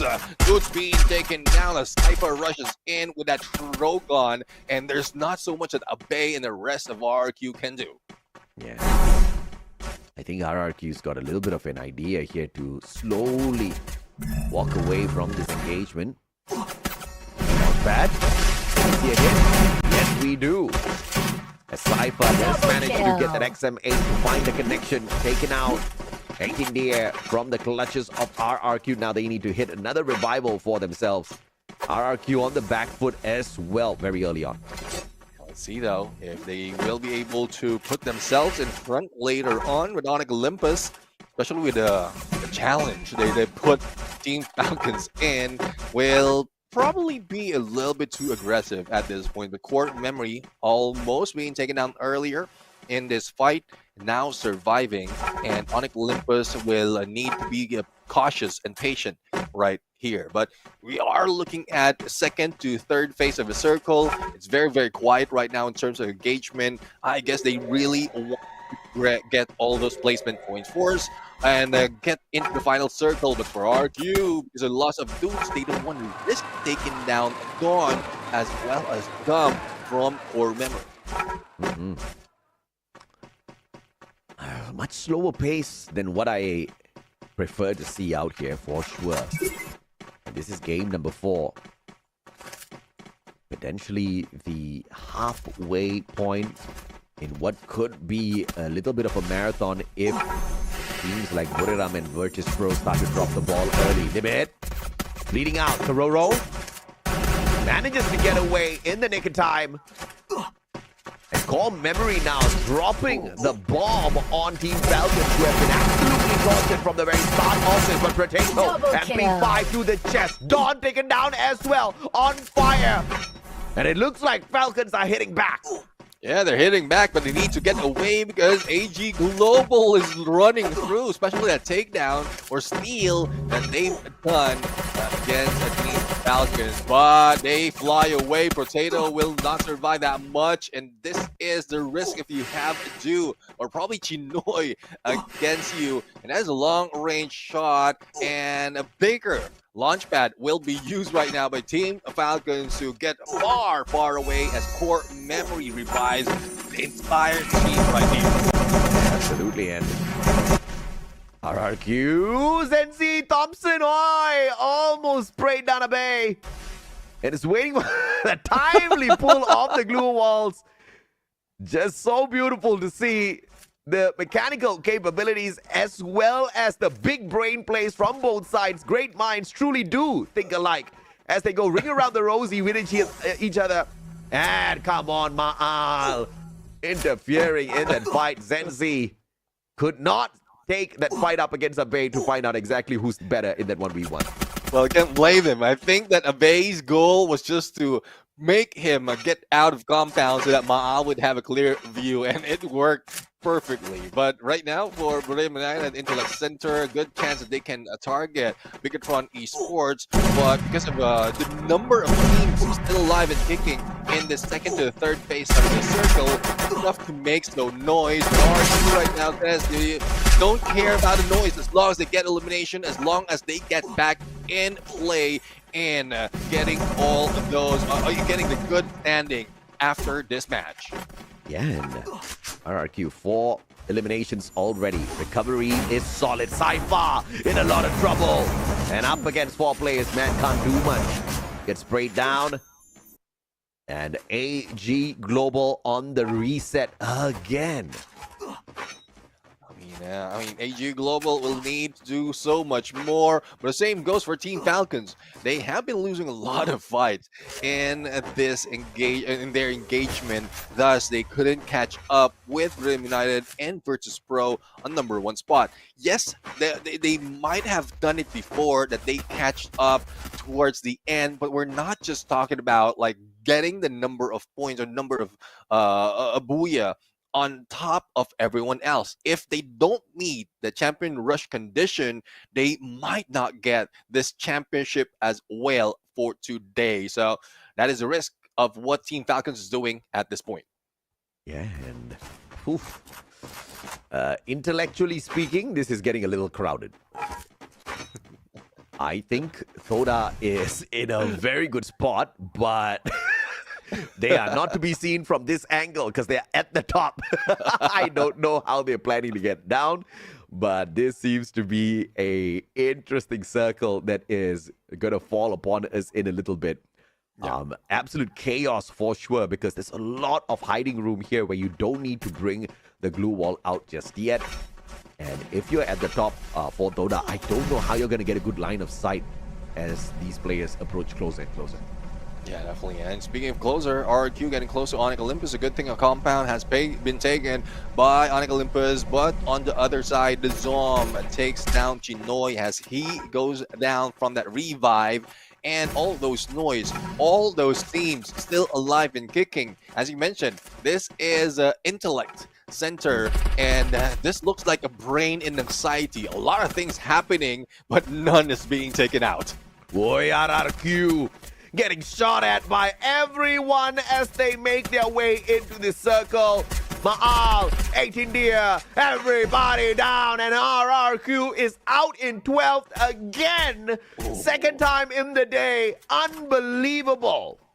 Yeah, not quite sure what's happening with them, but put it all together, one thing is for sure. It's very unfortunate for RRQ. But for the rest of the teams, like Onyx Olympus is doing quite well in terms of numbers. They're also putting some challenge onto the other side, but Core Memory is the next to go down. But this is bound to happen. With 12 teams in the fourth phase of the circle, one is about to meet the other. But Onyx Olympus trying to make their way below BE Sports, and they managed to survive. Adam, though, a little bit damaged, but he's still not faced, still going forward.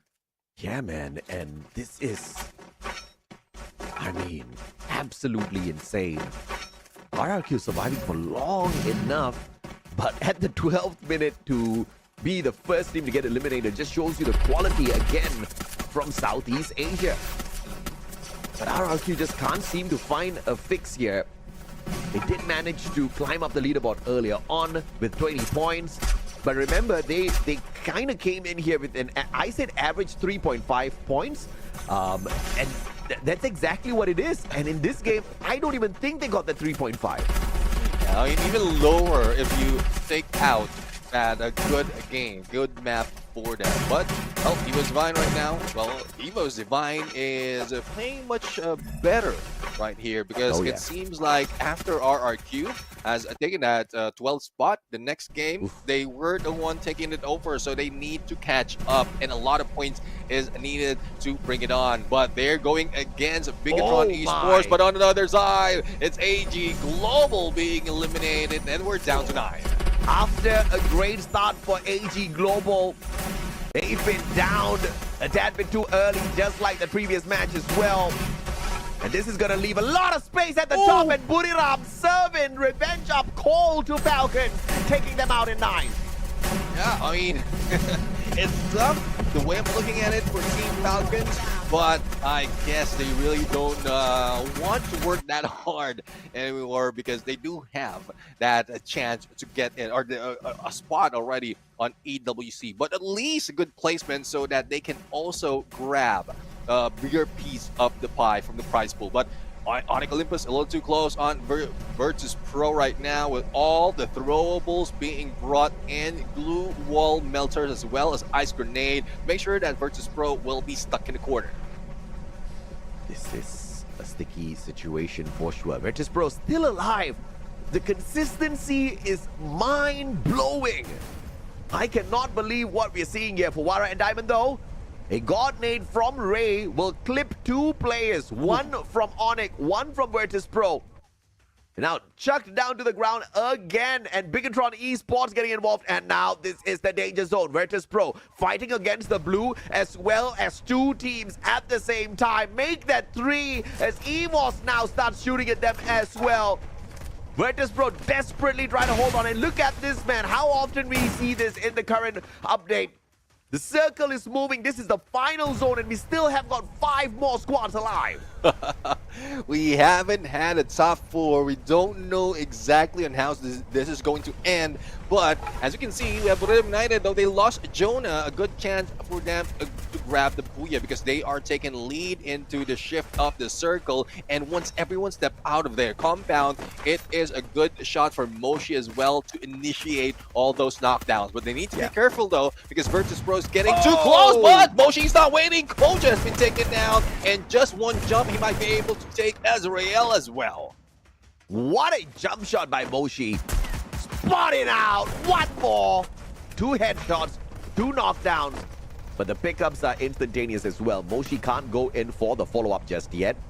Grenade now courtesy of Buriram, not tagging up anyone. Rasya all alone, and Evo's Divine just not having a great game today. In fact, the last time we checked, Evo's Divine only had 17 points, and they were dead last in the 12th spot. Diamond knocked down to the ground. Virtus Pro only 1 more player up on their feet, and that is in the name of Nameless. But he just managed to get the pickup onto his buddy. And as long as Virtus Pro survives long enough here, those placement points are going to be making a very big difference for them, because Bigatron still somewhere down in the bottom 6, trying to scratch and claw their way back in here. PE Sports literally in the 11th spot. The 2 big winners here are once again Buriram and Virtus Pro. Yeah, I mean, Virtus Pro really working that survival lead survivability gameplay pretty well. And for Buriram United, I mean, this time around, they have made a lot of noise in getting all those knockdowns as well as elimination, but it's more of from a distance. So I guess this is the chance for them. Wasana almost being taken out for backstab, but Blue Wall saves him. But they're just making their way onto the flank, probably taking down Virtus Pro in the process. But no, Buriram United in a tough spot right now. PE Sports gunning them down as well. And the moment that Virtus Pro has an opportunity, potentially one of the players or probably the entire team might be taken down. Look at the big brain play here out of Buriram, looking for the circle first instead of going for the eliminations. Tossing the grenade up towards that platform, looking to see if they can get a blind knock, but it is Diamond that gets the FGL shot, connecting with Get High crawling away. No glue wall played out, and Kyong will secure the elimination. Virtus Pro loses Diamond, and PE Sport looking for a booyah on behalf of Vietnam. Yeah, let's see though if they can secure that, because they will be taken by the zone and they will need to jump in on between Bigatron Esports and Buriram United. They're trying to heal up and make sure that no one gets knocked down, but they spread out. Don't Cry and LBT will be taken out. It's tough battle indeed for PE Sports, and Buriram United right now will be taken out. Only one remains, but Bigatron Esports bring it in with that Yeah! Well, at least we get to see Conchita Carolina again. Oh, yes, sir. It's been a while. Dude, this circle, this map, as a matter of fact, was so weird. I mean, weirdly paced from the very start. You know, slow build-up. We saw the loss of our first team, RRQ, on the 12th minute, and the pace didn't pick up from there. We had the final circle with close to 8 teams. You know, many of them got kind of snuffed out before the true final circle battle started, and still we had 5 more squads left in there, right? But the 2 biggest winners, once again, Buriram United Esports as well as Virtus Pro. And yes, Bigatron did manage to get this booyah. They do jump up into the top 3, into the top 5, you know, at worst. But is it going to be enough to stop Buriram? Because Buriram and Virtus Pro, because these 2 teams, the consistency, beautiful. Definitely. I mean, especially for Virtus Pro.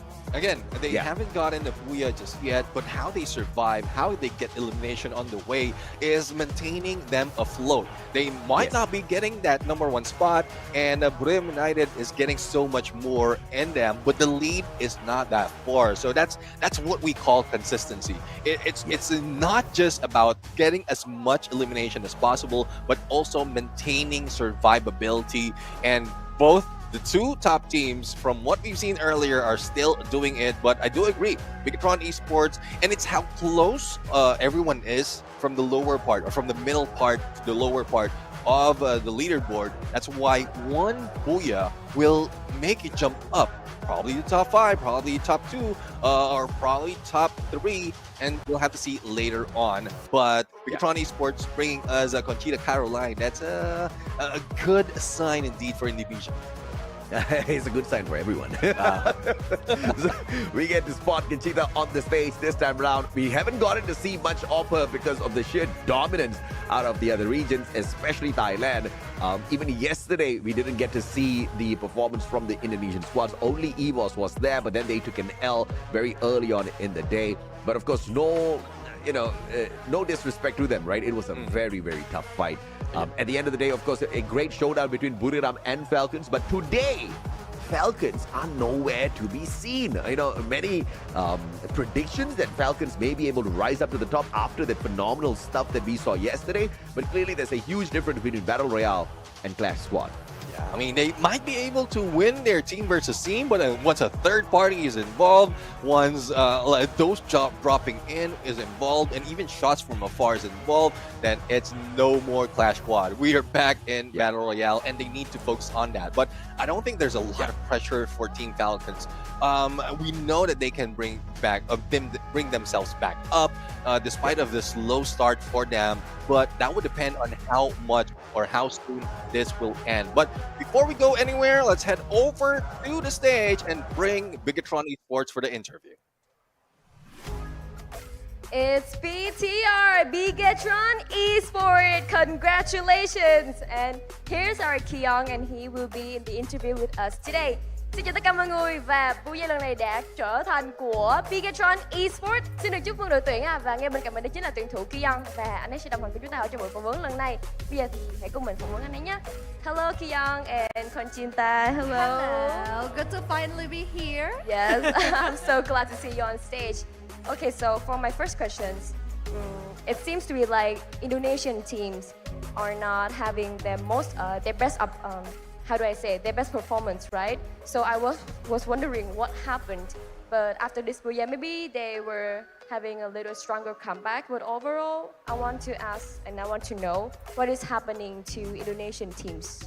Oke, jadi pertanyaannya sebenarnya mewakili tidak hanya untuk Bigatron tapi juga tim-tim Indonesia lainnya. Ini kan kelihatannya dari beberapa pertandingan yang sudah dilalui agak sedikit kurang maksimal, tidak sesuai dengan mungkin bisa dikatakan ekspektasi dari beberapa orang nih. Kira-kira apa sih yang menjadi kesulitan dan juga rintangan terbesar bagi tim-tim Indonesia?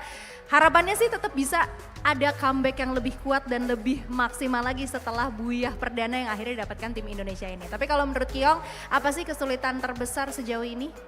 Ya, kalau kesulitan sih karena adaptasi ya. Soalnya kan kita nggak ada point rush, soalnya kita langsung main grand final, soalnya juga tujuan kita langsung juara lah.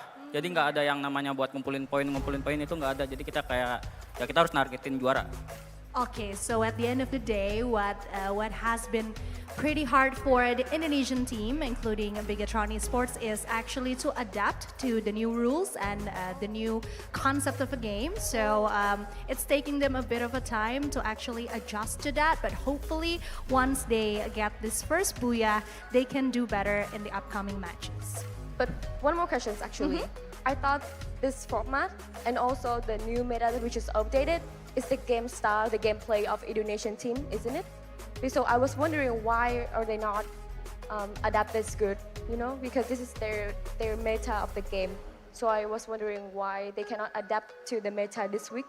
Okay, so he said that the fact that there's no point rush was actually one of the things that they're trying to overcome right now. They're still trying to adapt to that, but I'm gonna ask him your question one more time. Jadi katanya ini kan sebenarnya konsep kalau format ya, kita bicara format tuh kurang lebih sama dengan apa yang dipertandingkan di knockout stage. Apa mungkin yang menjadi pembeda kok bisa terasa sedikit lebih sulit game-game yang berlangsung di Grand Finals kali ini? Apakah karena persiapan atau mungkin faktor ada di atas panggung besar, kompetisi yang besar juga, apa kira-kira?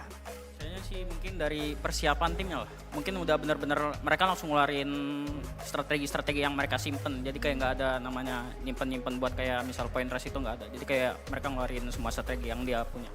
Okay, so in his opinion, it could be because we just kind of lost it when it comes to the strategy, because the other teams, the other countries have been preparing really well apparently, and we've been struggling with some aspects of the strategy. Some that we have prepared doesn't really work well against the teams, so hopefully we can learn from the past games and focus on the couple of games that we still have left. Đối với đội tuyển Bigatron Esports thì mình có hỏi các bạn ấy là tại sao màn phong độ ở trong vòng chung kết lần này của Bigatron Esports cũng như là các đội tuyển Indonesia khác có phần hơi bị hụt hơi một chút xíu so với đội tuyển Thái Lan. Bởi vì bình thường thì có thể thấy được rằng là Indonesia cũng là một khu vực rất là mạnh. Thì như Kyung đã trả lời rằng bạn ấy cảm thấy rằng là đội tuyển đang gặp khá là nhiều vấn đề để thích nghi với thể thức mới của mùa giải cũng như là với cái phần OB được cập nhật rất là nhanh ở trong giải đấu lần này, cho nên là mọi người chưa có làm quen được. Tuy nhiên thì sau một vài trận đấu thì cuối cùng là họ cũng đã có được Booyah và họ đã học được từ những lỗi lầm của mình, từ cái việc rút kinh nghiệm đó, cho nên là họ mong rằng là những quá khứ sẽ được trở thành những bài học và họ sẽ bỏ nó qua và họ sẽ tiến tới trong tương lai mạnh mẽ hơn. So just to close the gap here into our ending of the conversations here. Okay, Kyung, how do you feel about the stage, about the crowds? Apa yang kamu rasain bisa berdiri di stage ini dan melihat banyaknya penonton yang menyaksikan aksi demi aksi kalian di atas panggung hari ini? Ya pastinya senang banget lah bisa sampai stage kayak gini lah. Apalagi nanti buat ke AWSC-nya lagi. Semoga kita bisa lolos juga. Amin. So what he's saying is that he's super proud, super happy to be able to get to this point, and hopefully the team can exceed more and more in the coming future. Đối với Kiyoung thì sân khấu lần này thật sự đối với bạn ấy rất là đẹp và cả đội tuyển Bigatron Esports đều rất là thích sân khấu lần này ở Việt Nam, Hà Nội cũng như là tất cả các bạn khán giả ở đây đã cổ vũ rất là nồng nhiệt. Ở những người đều yêu esports đều có mặt ở đây hết, cho nên là nó cảm thấy rất là vui và cũng rất là tự hào khi mà Bigatron Esports được góp mặt tại đây và mong là mọi người sẽ luôn tiếp tục ủng hộ cho Bigatron Esports cũng như là những đội tuyển khác ạ. Thank you so much for this interview and I hope to see you more on the stage with me here. Good luck next time. Thank you. And now let's head back to our caster and see the game starts.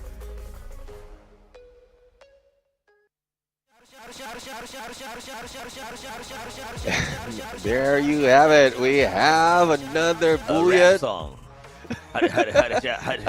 Yeah.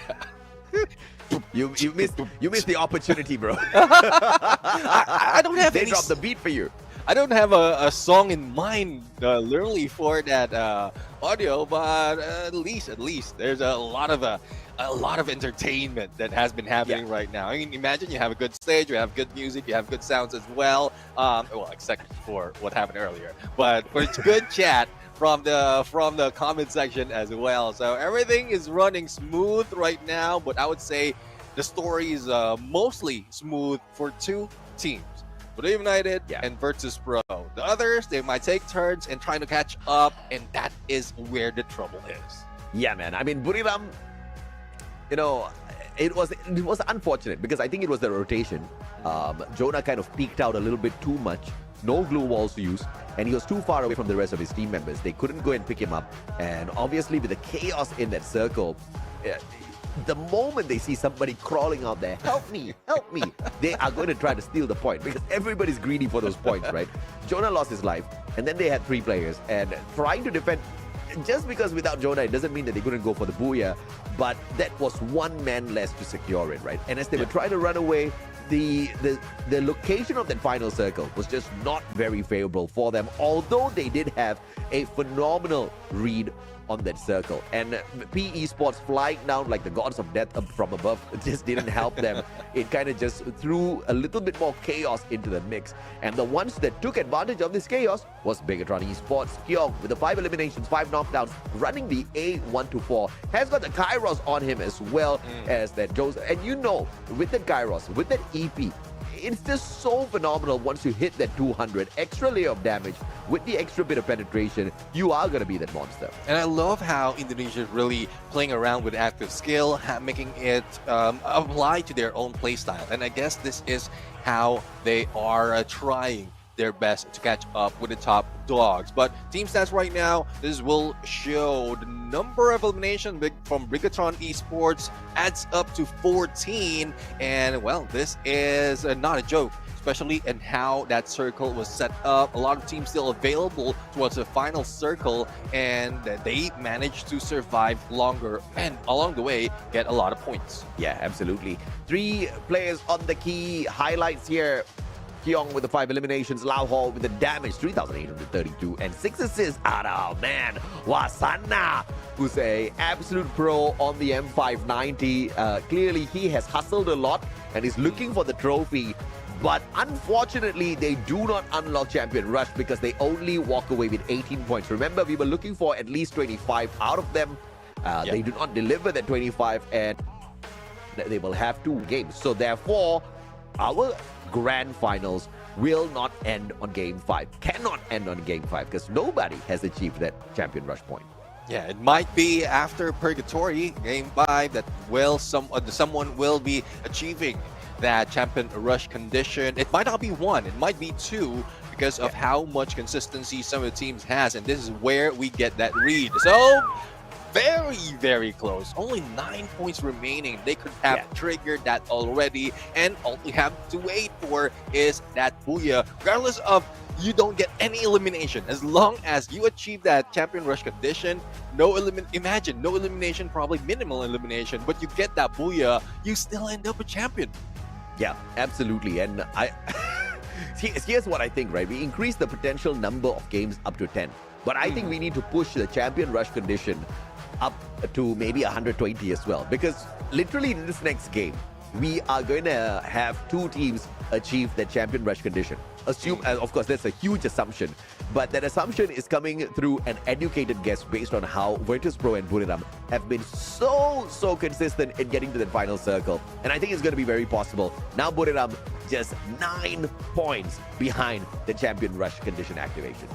Yeah, definitely. And those catching up, I mean, Bigatron Esports as well as Onyx Olympus. And I love how Onyx Olympus is trying to survive longer as well. But unfortunately for them, at some point, not so much of elimination then can bring them up. That makes the lead against the top two really tough to catch up with. So, not quite sure. And hopefully that they will get a booyah in the next game, deny Buriram United or Virtus.pro in reaching the champion rush condition so that it can go a little bit longer than the expected game number 6 that it might end.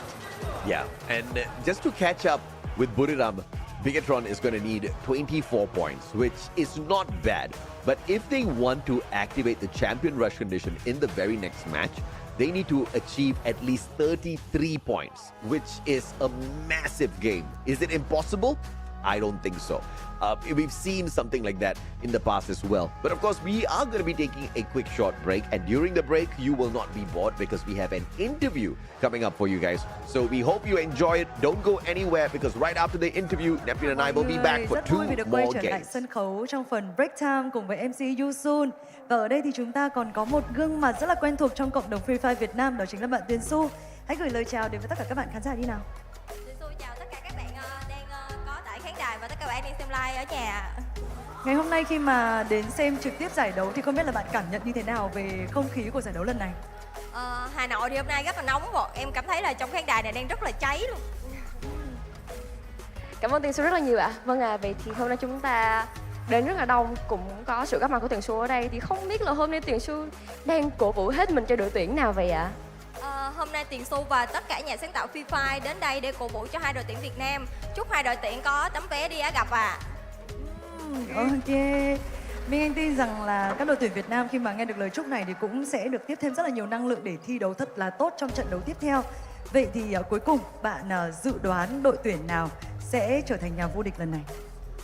Nãy giờ thì em ngồi dưới cũng xem thì em thấy là đội tuyển đang rất là cháy là đội tuyển Peru, thì em nghĩ là Peru sẽ vô địch. Ok Bru ạ. Rồi, rất cảm ơn chia sẻ đến từ Tuyền Xu và mong rằng là ngày hôm nay bạn sẽ có một kỷ niệm thật là đáng nhớ với giải đấu FFWS SEA nhé. Cảm ơn bạn rất là nhiều.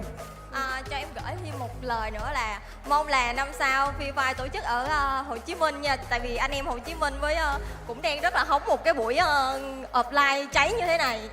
Ok, được rồi. Nhất định là sẽ có một giải đấu tổ chức tại thành phố Hồ Chí Minh. Cảm ơn chia sẻ đến từ Tuyền Xu. Ok, cảm ơn Tuyền Xu rất là nhiều. Và bây giờ thì chúng ta cũng đã có một cái màn phỏng vấn rất là nhỏ cùng với Tuyền Xu để nghe được cảm nhận và chia sẻ của bạn ấy. Nhưng mà bây giờ thì Yusun và Tuyền Xu xin phép được nhường sân khấu này lại một chút đến với chị Minh Anh đằng sau đó. But overall, guys, we did have a fun and small conversation between our KOLs of Free Fire Vietnam. Her name is Tuyền Xu, and it's just her thoughts and her opinion about the stage today, about our grand finals. She was really happy, and of course, she and other content creators are all here to support for two Vietnamese teams, which is P Esports and Team Flash.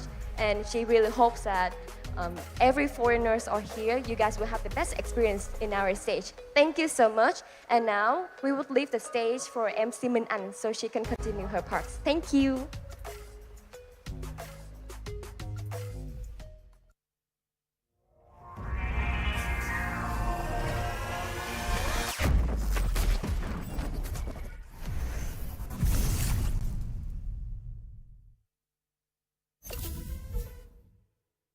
In the ultimate test of skill and strategy, only the strongest will survive. Welcome to the arena where legends are forged. To claim victory, you must challenge your limits. This season's special features. This tournament introduces exciting new challenges, unique team skills, man-picked active skills for Clash Squad mode, champion rush format, randomized map order, total prize pool $378,000. Warriors will battle for glory and the ultimate reward. Tournament format. The tournament features two competitive modes, Battle Royale and Clash Squad. Battle Royale, 18 teams, knockout format with 2 phases. Clash Squad, 8 teams in a Swiss stage format. Both modes culminate in a grand finals where champions are crowned. Knockout stage. This is where the battle begins. Survival gets real. Phase 1, April 25 till May 11, 2025.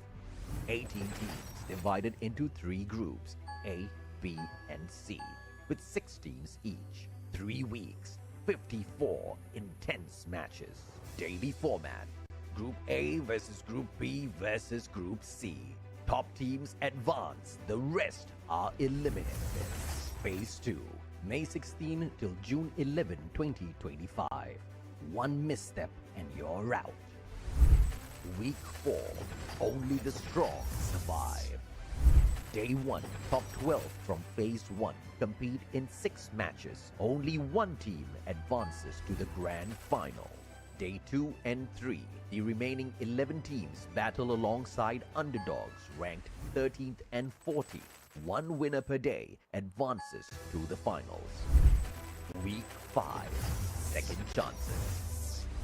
Days 1, 2, and 3, the same format continues with underdogs ranked 15th to 17th. Each day crowns a new finalist.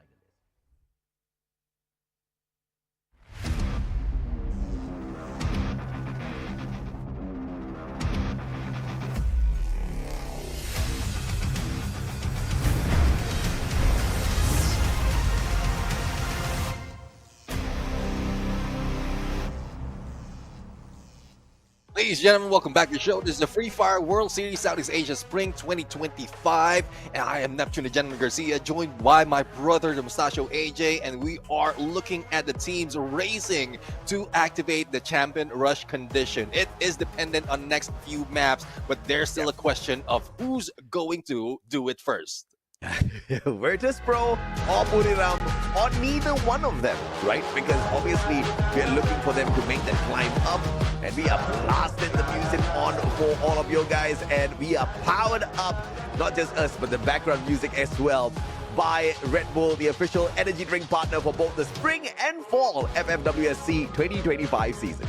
Yeah, definitely. I mean, you will be refreshed and energized at this point if you get a chug on that Red Bull, similar to what you're seeing from Mustachio AJ right now. I already have half of mine, and that's one thing that I keep doing, especially if we know that this will be or might be a stretch of a day. But I guess at this point there's a potential that some teams will be able to end it quickly unless the other teams really deny them of that opportunity. Who would it be? Probably a Bigatron Esports. As you challenge them, they can go hot drop both of the teams, or either one of Buriram United or Virtus Pro, so that they don't make it to that 80 points. Yeah, I don't know, man, exactly who's going to have the bravado to hop on out there and stop them in their tracks, because looking at Virtus Pro and Buriram, how they've been playing so far, they're just going to say, welcome, my friends. Thank you for the 3 points. You know, early 4 points. Yeah, let's go for it. But of course, if, you know, a thirsty team like RRQ was to hot drop Buriram or Virtus Pro, I think I'm going to get very serious with the shoutcasting at that point in time, because I think they have got something going for them, right? If Bigatron hot drops them, I think something big is going to happen. But this is where we need to see a little bit of, you know, usually as casters, we always tell people to mind their own business and focus on their own gameplay. But on this champion rush mode for this grand finals, you can no longer just focus on your own gameplay. If you want to walk away the champion, you have to go and stop the people who are almost going to get to that champion rush condition, right? And that's exactly what VRU as well as Virtus Pro is sitting on right now. One more game, and come on, if Buriram literally sneezes, they are going to activate the champion rush condition at this point of time. So you need to find your way to stop them instantly at the start. Exactly. I mean, sneezes with 9 points. That is definitely activation of champion rush condition. But even if they do activate the champion rush condition, there's still that booyah that they need to grab after that. So there's still a challenge. It might not happen this time around. It can happen if someone really wants that much point as quickly as possible and deny them of reaching it, so that it will be longer over time. But there's a risk, as you did mention. It might be additional points that would help Royale United or Virtus Pro or other teams out there to get to that 80 points. But it doesn't end right here. We were expecting it if in case Royale United has reached that 80 points already before game number 5. But map number 5, this is where they activated, and they're not champions just yet. They need that booyah following the activation for them to secure it. And I've always enjoyed free fire competitions, but season after season, especially in the recent past 2 years when we have converted into the FFWS branding, oh my goodness, we've just taken it up to the next level. We've been experimenting season after season, and I'm not just saying experimenting in a way where we don't know what we're doing, but dude, these are well thought out stuff. This champion rush condition, this potential 10-game banger that we're going to have here for the grand finals, I think it is brilliant, right? And to a point where we don't know what's going to happen. You see, in the past, we had point rush. And I was like, okay, all right, you hustle out there. And the point rush was to kind of throw in the spanner into the works and maybe stop players from achieving so much very early on, and also giving a little bit of extra opportunities for teams to pick up some bonus points. And then we thought, okay, how about we tweak this one a little bit, and the champion rush condition came through. And the last season, I was like a little skeptical about it, but this upgrade, 80 points as well as the booyah in the following game and a potential max 10 games is, I've got literally no words for it, right? Exciting to a point where we have no idea what's going to happen next. We have no idea who's going to be champion. And to make things worse, Neptune, for us in terms of the predictions, we've got Southeast Asia in here, bro. Anybody can take the booyah, and Virtus Pro is literally proving that out there. Exactly. I mean, they can take the booyah once they activate that champion rush condition. They're just waiting it out. They are just triggering like one step at a time. Don't rush us. I know we need to get 80 points first, and then we get the booyah. So that's probably mindset of Virtus Pro. But one thing I would say is, not only is the champion rush condition or all the changes that we have, especially in this season of the FFWS Southeast Asia, they've given chance for those teams that are not performing. But the moment that all of these has been introduced, a lot of teams has been performing quite well from the knockout stage, and that has given a lot of challenge as well for those teams that often take the knockout stage as number 1, like Royale United, Team Falcons, especially even in grand finals. We don't expect them to bomb out just like this, and they haven't gotten the booyah just yet. But the good story for them is they're part of the top 6, and it's also very close for them to jump up 2 or 3 levels high. And what's insane is AG Global actually pulled a booyah earlier than Bigatron Esports, but Bigatron Esports is actually above them in the overall leaderboard right now, sitting down in the 3rd spot behind Buriram and Virtus Pro. And that's because AG Global had a good start and then fizzled out. This needs to change. Dew needs to get activated again. And out of the past 4 games, I think we've only seen 1 game where AG Global went into that final circle, and that was the game they walked away with the booyah, right? This could also indicate that if AG is in that final circle, there's a high probability of a booyah. So that's exactly what they need to aim for. Get into the final circle, stop taking these early fights, because it's just not worth the risk. Yeah, I mean, and when they got that booyah, yes, they started off a little bit too aggressive. Even early parts, they got all those points. But it doesn't happen every time, especially when it involves the changes of the map. Their drop tot might be better in Alpine, but it's not the same in Kalahari or Nextera. Thus, along their way, they will be threatened or taken down by the big dog. So we'll see though, because we are about to jump into the next map, and that is Purgatory. And it's, bro, this is so poetic right now, because we are going into Purgatory, and by the end of this, we would know who goes to heaven or hell. Yeah, yeah, absolutely, man.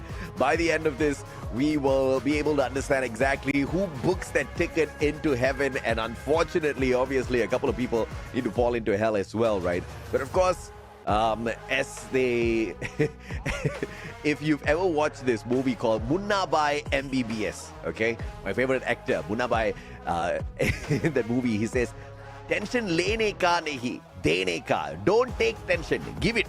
And the best way Buriram can do this is to give everybody else the stress by activating the champion rush condition, getting that 9 points that they most desperately need at this point of time. Virtus Pro on the very edge of things as well, right? A total of 16 points required from them to activate champion rush. It's not impossible. I think this one game can get it done for both of these teams, but that is the issue. The other teams who are vying for the trophy, who are vying for the championship, they need to step in. They need to hot drop Buriram and Virtus Pro to stop this from happening. But do they become the predator or the prey when they hop on in there? Yeah, I mean, that is the biggest question overall. A lot of challenge from us casters, even the viewers out there, but it's up to them to really live up to their name or to the expectation that we're putting them up. Yes, they can go hot drop down, and we know, especially for Bigatron Esports, we know that they can challenge the top dogs. They've done it before, and that's how they got their name.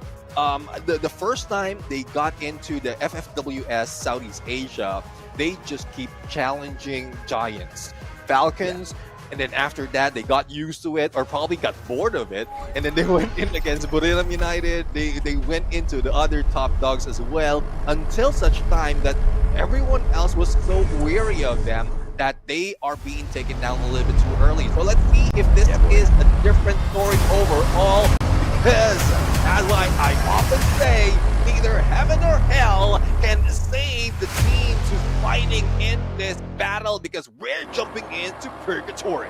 Absolutely, man. And big, oh my lord, a big challenge here. Now we were talking about people hot dropping Buriram and Virtus Pro. The flight path is saying, bro, even if they don't try, we are going to force something out of this. And this is a chaotic flight path from the very start. You gotta love it, man. And you know what? In terms of risky plays, now is the time. Today is the day. Agar harna hai to aaj haro. If you must lose, you lose today. But you know what? If you can walk away with the victory, then you hit the booyah, baby. PE Sports up against Bigatron very early on. Out here in open grounds, and I don't think you can find a lot of glue walls out here. Yeah, definitely. And Lauho is in a bit of a pinch, but still managed to go for a takedown. And that is with the help from afar by the many players. Esports execution overall really deserving of that first knockdown. Oh, this is the chaos we all asked for. And the flight path delivers. The flight path knew these players are not going to be so cheeky. In fact, they're a little too scared to step on out there. Let me force a little bit of hot drop here. My goodness me. Did we get some hot drops? My, oh my. And now, EVOS up against Flash. Russia on the revival already, so EVOS is one man down technically. A 4v3. Up against Kochil and AimGod in a 4v2. Kochil, 2v1. ABCD, Zombre out of nowhere! Out of nowhere, and AimGod drops death as well. Things are turning around instantly for Flash! And ABCD with the M590 drops Kochil, saving the day temporarily here. 14 Flash, Zom with the MP40, sorts it out. AimGod sprayed down, and EVOS has got no more footing here. Ray has to back away before he's hunted down. He's got a vending machine right below as well. But the question is, does he have the money? Yeah, that is the biggest question overall, but I love the recovery being done by Team Flash right now. Despite of the first knockdown, the pickup is quite pristine, and they time their rush perfectly that no one will be taken out that quickly. Well, apart from Death, though, that is on revive right now, but they've taken advantage of the situation against Evo's Divine, and Russia will be running in across very, very far, but AG Global, well, we called him out, and now they're dragging 2 points right here and might be able to see Evo's Divine as well on to campsite. But as we see them regroup with each other. I guess they don't want to risk it that much, or they might have spotted Ray already. Jinoy up close and personal, not even giving him a chance to recover, but the glue wall saves him. Oh, goodness me. I mean, how many more glue walls does Ray have in his pockets? That's going to be the big question, Chinoy. XM8 in hand. Ray, bye-bye, he says. An extra point now for AEG Global looking for that recovery play. Yeah, definitely. I mean, a recovery is needed at this point, especially for some team right here who's being taken out a little bit too early. Another instance of Todak dropping in against Team Falcon. I'm not sure if this is a smart idea, but Team Falcons right now is falling down. Todak with only one player to deal with and limit if in case a sniper is available, he will be going down, but no one is going for that, and the Rich perfectly timed to make him get away. Delena just shed a tear there when she saw, oh my god, my little Toda performing so well against Falcons. Yes, they did. What a play by Team Toda up against one of the deadliest squads called Falcons, the champions of the Esports World Cup 2024, forced to run away after a phenomenal setup there by the Malaysian squad. But of course, the question is, can we see Falcons make that full recovery? Buriram, on the other hand, starting off early with the 2 points in hand. I mean, they really need to get all those points. I guess, like, if they get those 9 points needed, there's no need to work anymore. They have activated the champion rush condition. That is the goal, the current goal of Buriram United right now. And then after that would be the Booyah. So if you see that Buriram United is not getting that much elimination, especially if they activate it after this match, then that is purely the reason. They just need to get a Booyah to win the championship. But it will be tough right now because a lot of teams are getting aggressive, especially from a Team Flash that we saw earlier. And it just is so unfortunate for Eva Zivine because despite of good position and recovery from one of their teammates, it's just the quick response that Team Flash has to offer to make them survive a little bit longer. To the survivors from Bangladesh, Ami Tomake Balobashi. It's a mouthful for me, but we'll squeeze that out. I love how you pull out a lot of things in your language. That's a tough one for me. I'm a global citizen. And I belong to the earth, not a nation. Definitely you should. And Saifa putting Ray down to the earth and making him a global citizen as well, trying to bury him 6 feet under. But I guess there's still recovery for the team. But AG Global, that is what we are challenging them for, to go in aggressive, but not so much to risk being taken down a little bit too early in this game. And now RRQ up against BE Sports. Narrowly missing those shots, Mr. Dudes. But now he's pulled the attention over to his side already. BE Sports not looking to take a big fight here. On the launch pad, quickly with the rotation, and this is now shooting space for RRQ, firing at them, but the triple glue walls will be laid out by the Vietnamese squad, and it does not stop 18 fighting narrow, laying him down out there, and so much of those resources forced to be wasted on the side of PE Sports, and the Riptide Rhythm, courtesy of RRQ as well. Ma'al dropping it on the PE Sports players, but they do manage to find a safe haven for themselves, and PE Sports survives the potential disaster there. But what was the cause? Perhaps all of their glue walls. I cannot believe that just happened. I was expecting PE to take that fight up against RRQ. Yeah, I mean, it's tough though, because they want to go for survivability, to more chances for elimination, and they don't want to risk anything in the early engagement against RRQ, though they don't know specifically who they are going against. But again, they want to be in the best position before they fight back. But it's just so fortunate for them that they have plenty of blue walls. They have a good spot as well to hide out, and not so much from what we're seeing from Onyx Olympus Adam, because Virtus Pro right now is on the hunt, especially as they stay onto the edge of the circle, as well as loot up this assault bunker right here for more powerful weapons. I mean, I've never been able to get a knock with a card, bro. I tried. I mean, there's a chance that you can get that in Clash Squad as well. And I know we are in Battle Royale, but that's where I'm hanging right now in Clash Squad, even in Shadow Ops. So for those of you who haven't tried it yet, that's the one thing that I'm trying to dip my fingers into it. But going solo, Shadow Ops, really need to be silent. If an opponent will see you, definitely I will be going down. It's game 5, and once again, two teams looking for the Champion Rush activation through this match, and one of those teams, we're looking at them right now, Buriram United Esports. They need 7 points, and they've already picked up 3.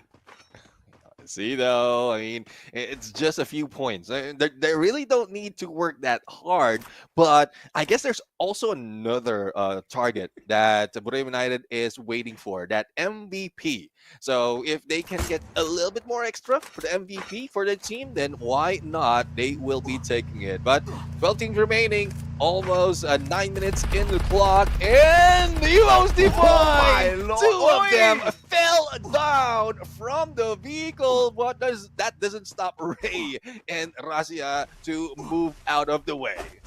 Like Humpty Dumpty, they fell. And there ain't no way we're going to put those boys back together. We have to revive them at this point of time. Evos, I don't know exactly what happened to them, but Falcons took advantage of a very unfortunate situation there for Evos as they were trying to drive away. Falcons 3 points in hand, forced to play a massive recovery earlier on. Karoro Pina on fire on the revival. But of course, they are right back in it. Let's see exactly what these boys do now as Aim God brings their 2 fallen members back in here. Yeah, I mean, they have to, and it's just that rise of that hill. It slows down the vehicle, gives chance to Team Falcons, and I thought Team Falcons will not fire at that moment because it comes a risk that they will be gunned down as well. But seeing that the vehicle was very, very slow, and 2 of the players managed to take down 2, so I guess that is the timing that they were waiting for. But speaking of timing, Evo's Divine, after bringing back 2 of their players, will be cut short in their movement because Todak managed to grab a 1 compound in front of them.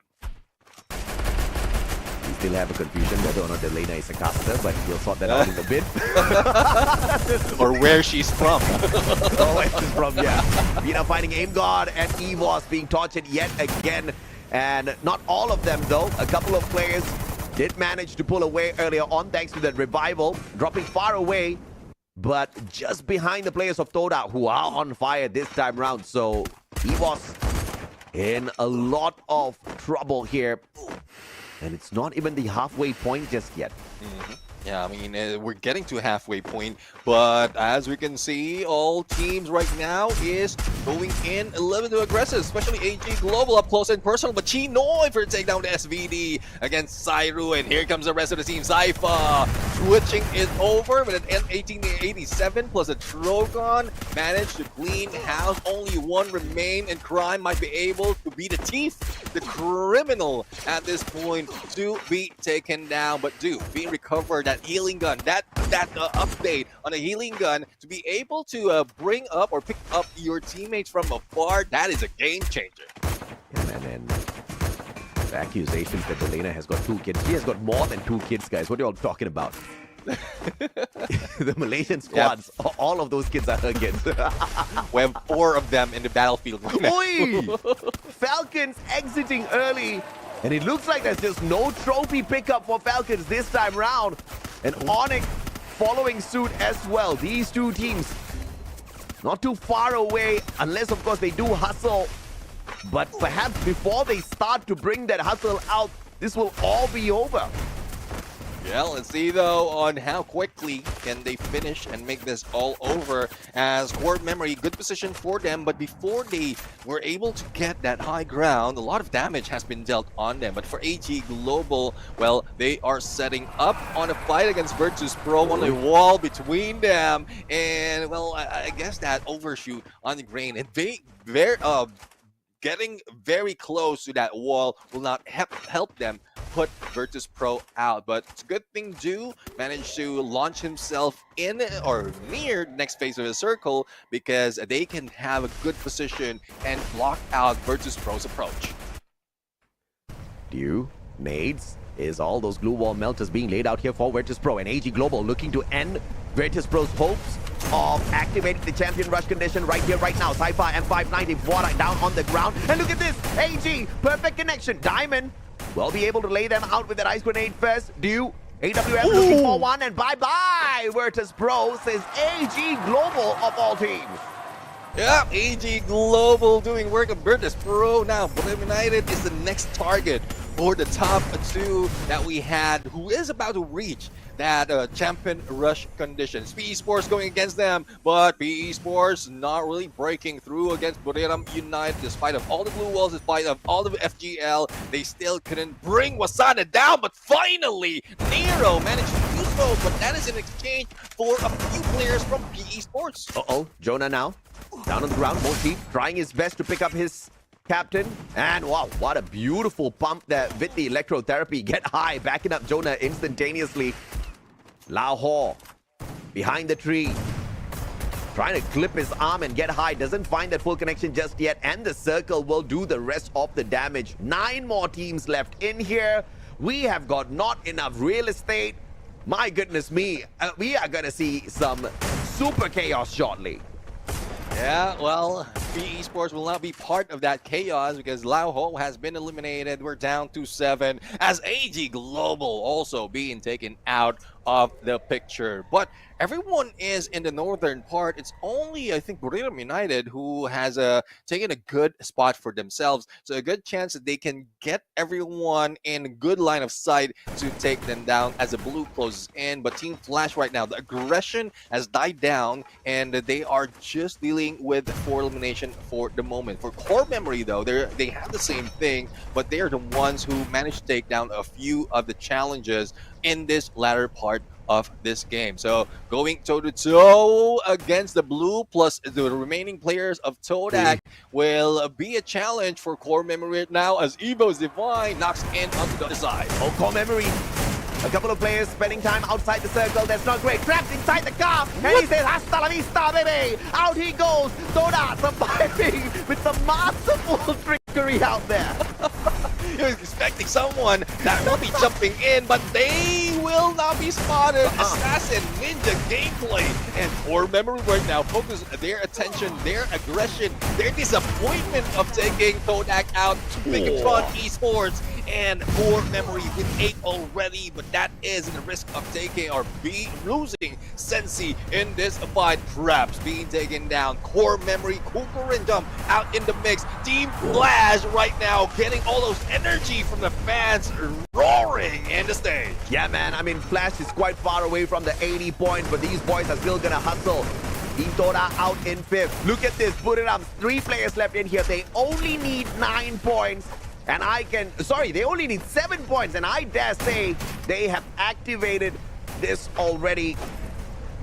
In terms of champion rush, it is no problems whatsoever for Team Put It Up. They lose, get high. Moshi down on the ground as well. Put It Up says bye-bye, and now it's all up to RRQ and Team Flash. The recovery gameplay for RRQ right here, right now. Can they achieve it up against Team Flash, who have the home ground advantage? Oh, Wang M is down. Dutch is down as well. RRQ just making way. But on the other side, Abe, the only one remaining. But no, they managed to take them down. RRQ for the Booyah denial of Vietnam. And that is what we're talking about. Indonesia for another Booyah. Yeah! 2 games back-to-back, Indonesia rising up to the occasion here and saying, wait, hold up, it is not just about Thailand in here today. We are alive, we are kicking, and we are looking to kick them out of the competition by hitting that 80 points as well. But trust me when I say RRQ really needs to hustle in order to get up there. So this is a opportunity for them to climb up, but the question is, put it up. Will they hit the Booyah in this next game? This is game 6. It can all come crashing. It can all come ending on this final match of the day potentially if Buriram makes it to B. Well, let's see on how much they have done in this game. But as we talk about, even before this game, Royale United only need a few points, and they already farmed out so much. And I guess they have, or they might have triggered that champion rush condition already, because they did survive halfway through all those chaos. And this is something else. We might end it a little bit quicker. That expectation of 10 maps is being cut short by Royale United. If Buriram gets the booyah, if Buriram does not slip up in the very final second, because we've always seen, many instances where the knockout stage is dominated by Buriram and then they fail in the grand finals. This time, Buriram wanted to rewrite the script for themselves, so they failed in the knockout stage. And their failing still meant they were somewhere at the top. And they were pretty slow to find the qualifier into the grand finals. But here on the final day, they are making magic work. Yesterday, many doubted them. I mean, it was a just assessment from the audience, because Wasana really wasn't popping off at all. I felt like he could have given a little bit more in those matches, but it wasn't his day. Today though, Buriram is rising to the top. They only needed 9 points. They got way more than that, and now they are above 80 points. So champion rush condition activated only for one team. Buriram didn't get the booyah earlier, which means they could be motivated to hit that in game number 6. And so disappointed as well. Disappointing of Virtus Pro. I mean, they're very close against Royale United, but they were taken down a little bit early, so I don't think they will be getting that activation just yet. And it's tough though, because you've done so much. Despite of not getting any booyah, though, you managed to put yourself second to Royale United and then denied on that final moment when you have a chance already. And well, I guess if anyone will be, and the challenge is on, if anyone will be bold enough to hot drop them, go and do so. But let's bring it over to the stage for the interview of the Booyah Takers. So let's take it on. Booyah for RRQ, congratulations! Và đây là booyah dành cho đội tuyển RRQ Kazu, và họ đã rất là xuất sắc ở trong trận đấu vừa rồi. Và ngay bên cạnh mình đây chính là một thành viên rất là xuất sắc, đó chính là Abay. Bây giờ thì hãy cùng mình phỏng vấn với họ nhé. Hello Abay. Hello. Okay, it's been a long time. We can see RRQ Kazu is finally back to our interview section. So, is it because of the stage is too intense, or because of the new format is too difficult for us? So RRQ is having some problem with this race of booyah. Jadi pertanyaannya, ngelihat gimana tumben banget nih ya RRQ membutuhkan waktu yang cukup lama untuk bisa ada di atas panggung ini, di interview, mendapatkan booyah. Menurut Abay apa sih yang menjadi kesulitan? Apakah karena intensitas persaingannya, atau karena bermain di panggung sebesar ini dengan banyak penonton, atau mungkin karena adaptasi dengan adanya format baru? Apa kira-kira yang menjadi kesulitan yang membuat RRQ butuh waktu cukup lama untuk bisa ngamanin booyah pertama hari ini? Mungkin dari segi patch sih, segi patch baru. Kita soalnya waktu liga, soalnya lalu pertama kan, jadinya belum bisa main itu, patch baru. Okay, so it's the patch that they're having difficulties with for now. So again, adaptation is actually key. They are still finding it hard to adapt to the new patch, but hopefully what they're doing now can be better and better in the next game. I think we're all having the same problem, right? Yeah. Đối với đội tuyển RRQ thì đây là một đội tuyển mà Yusun đánh giá rất là cao, và Yusun nghĩ rằng là đối với những bạn mà khán giả đang theo dõi ở đây chắc cũng sẽ có đánh giá cùng với Yusun mà thôi. Tuy nhiên thì đối với câu hỏi ban nãy thì Yusun có thắc mắc rằng là tại sao RRQ không được tỏa sáng như mong đợi của chúng ta, thì có vẻ như là đội tuyển đang gặp một vài vấn đề để thích nghi với thể thức mới của giải đấu, cũng như là bản cập nhật vừa rồi ở trong giải đấu, bởi vì mọi thứ có vẻ như rất là nhanh và họ vẫn chưa có thể theo kịp được. Tuy nhiên thì với trận đấu có được booyah vừa rồi thì có lẽ như là họ sẽ rút kinh nghiệm được và họ sẽ quay trở lại mạnh mẽ hơn. So into our second questions. Okay, the champion rush is here. It's finally start because Buriram United Esports has 86 points. They only need one more booyah so they can get this trophy. Do you think that you are confident enough to stop them and replace your position to become the champion with Buriram or not? Jadi kalau kita lihat dari segi poin kan udah semakin dekat memasuki Champion Rush karena Buriram juga poinnya sudah cukup banyak. Hanya sedikit saja poin yang mereka butuhkan untuk bisa mengangkat trofi dan meraih titel juara kali ini. Kalian percaya diri nggak bisa menggagalkan hal tersebut dan justru mengangkat trofi ini sebagai RRQ Kazu membanggakan Indonesia? Kalau misal stopin juara ya mungkin ada tim lain gitu. Tapi kita fokus dulu sih sama tim kita sendiri. Okay, so for now, he just want to focus on himself as well as the team, but he's pretty sure that Buriram isn't going to get that title really easily. He's sure that the other teams won't let that happen, so we still have to see what's going to happen next, and yeah, I think the competition is going to be more interesting.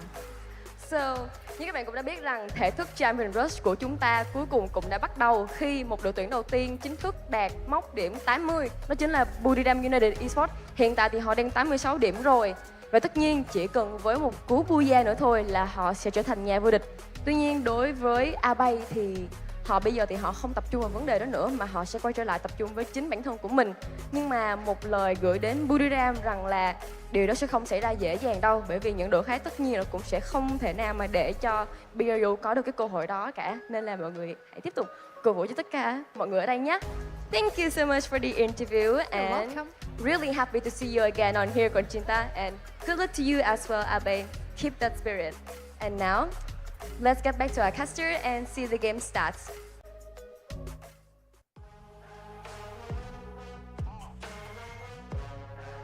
And there you have it, another booyah from Indonesia, another chance for us to see Conchita Caroline on stage. And a lot of fans has been waiting for that since yesterday. Sweet Caroline, boom, boom, boom. This is your fault, AJ. This is your fault. Yeah, I'm sorry. It's a good song, bro. Yeah, it is. It is.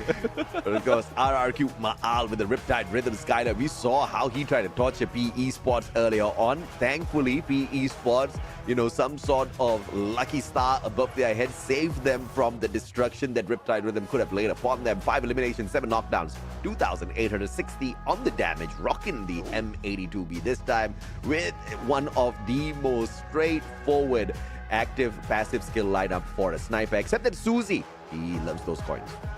Yeah, you know, love the coins. Make sure that they have enough to bring back their teammates just in case they get knocked down. But this is, again, RRQ is a team that put a different set of active skill in the mix because of, especially for Dutch, he knows that he can throw all those grenades. He can put in all those pressure, and he doesn't want that to happen to him. So he pulls in a Steffi, and that's just putting yourself in your opponent's shoes. Yeah.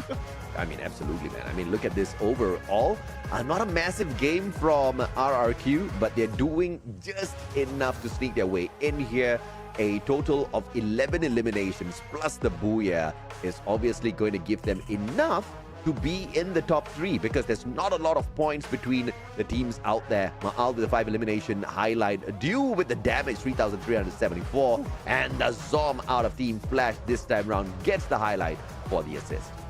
Yeah, I mean, even Team Flash, despite of, well, probably not surviving that long, but they did bring so much of a fire in the beginning of that map. But it's just unfortunate, but the other teams targeted them a little bit too early, so they didn't get that much in terms of points. This is where we see that specifically. So, well, as we called for, in terms of elimination, Buriram United didn't get close to 9, but it's a good thing they managed to get the placement point as well, thus activating the Champion Rush condition. And as I mentioned, Team Flash in there, so aggressive, 9 elimination points, also getting that second point or second place to get 9 on the placement with 18. But RQ Kazu, well, this is a team that we have been challenging, especially when they drop into the last place. But right now, one team will eventually or potentially reign it by the next map.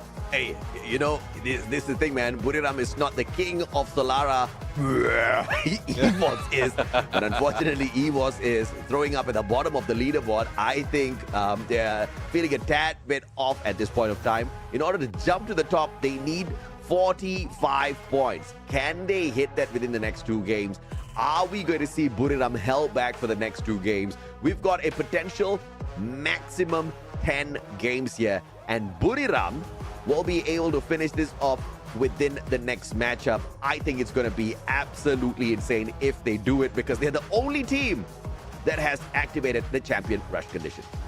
Yeah, definitely. And that is, well, that became a threat. And that is a question as well that has been brought in earlier. Because of, if in case this is a chance for Buriram United to really grab it, I think a lot of teams will be denying them of that. But there's no denial of a top performance, especially when we're talking about Samsung Galaxy S25 Ultra, our sponsor as well, a mobile partner for this competition. And you know how it is. It is equipped with the next generation, the Snapdragon 8 Elite for Galaxy processor, as well as an enhanced Vulkan engine and improved ray tracing technology that delivers outstanding performance along with a smooth gaming experience and lifelike graphics. Together with powerful AI capabilities and top-tier performance, this phone, the Galaxy S25 Ultra, becomes the ultimate weapon for professional gamers. Absolutely. Just like the M590 has become the ultimate weapon in the current patch.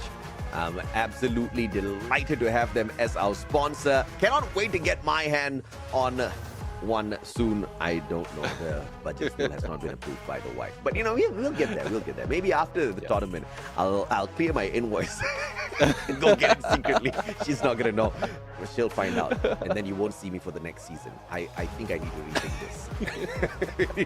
this. You need to thread carefully, all right? Married men need to thread very, very carefully.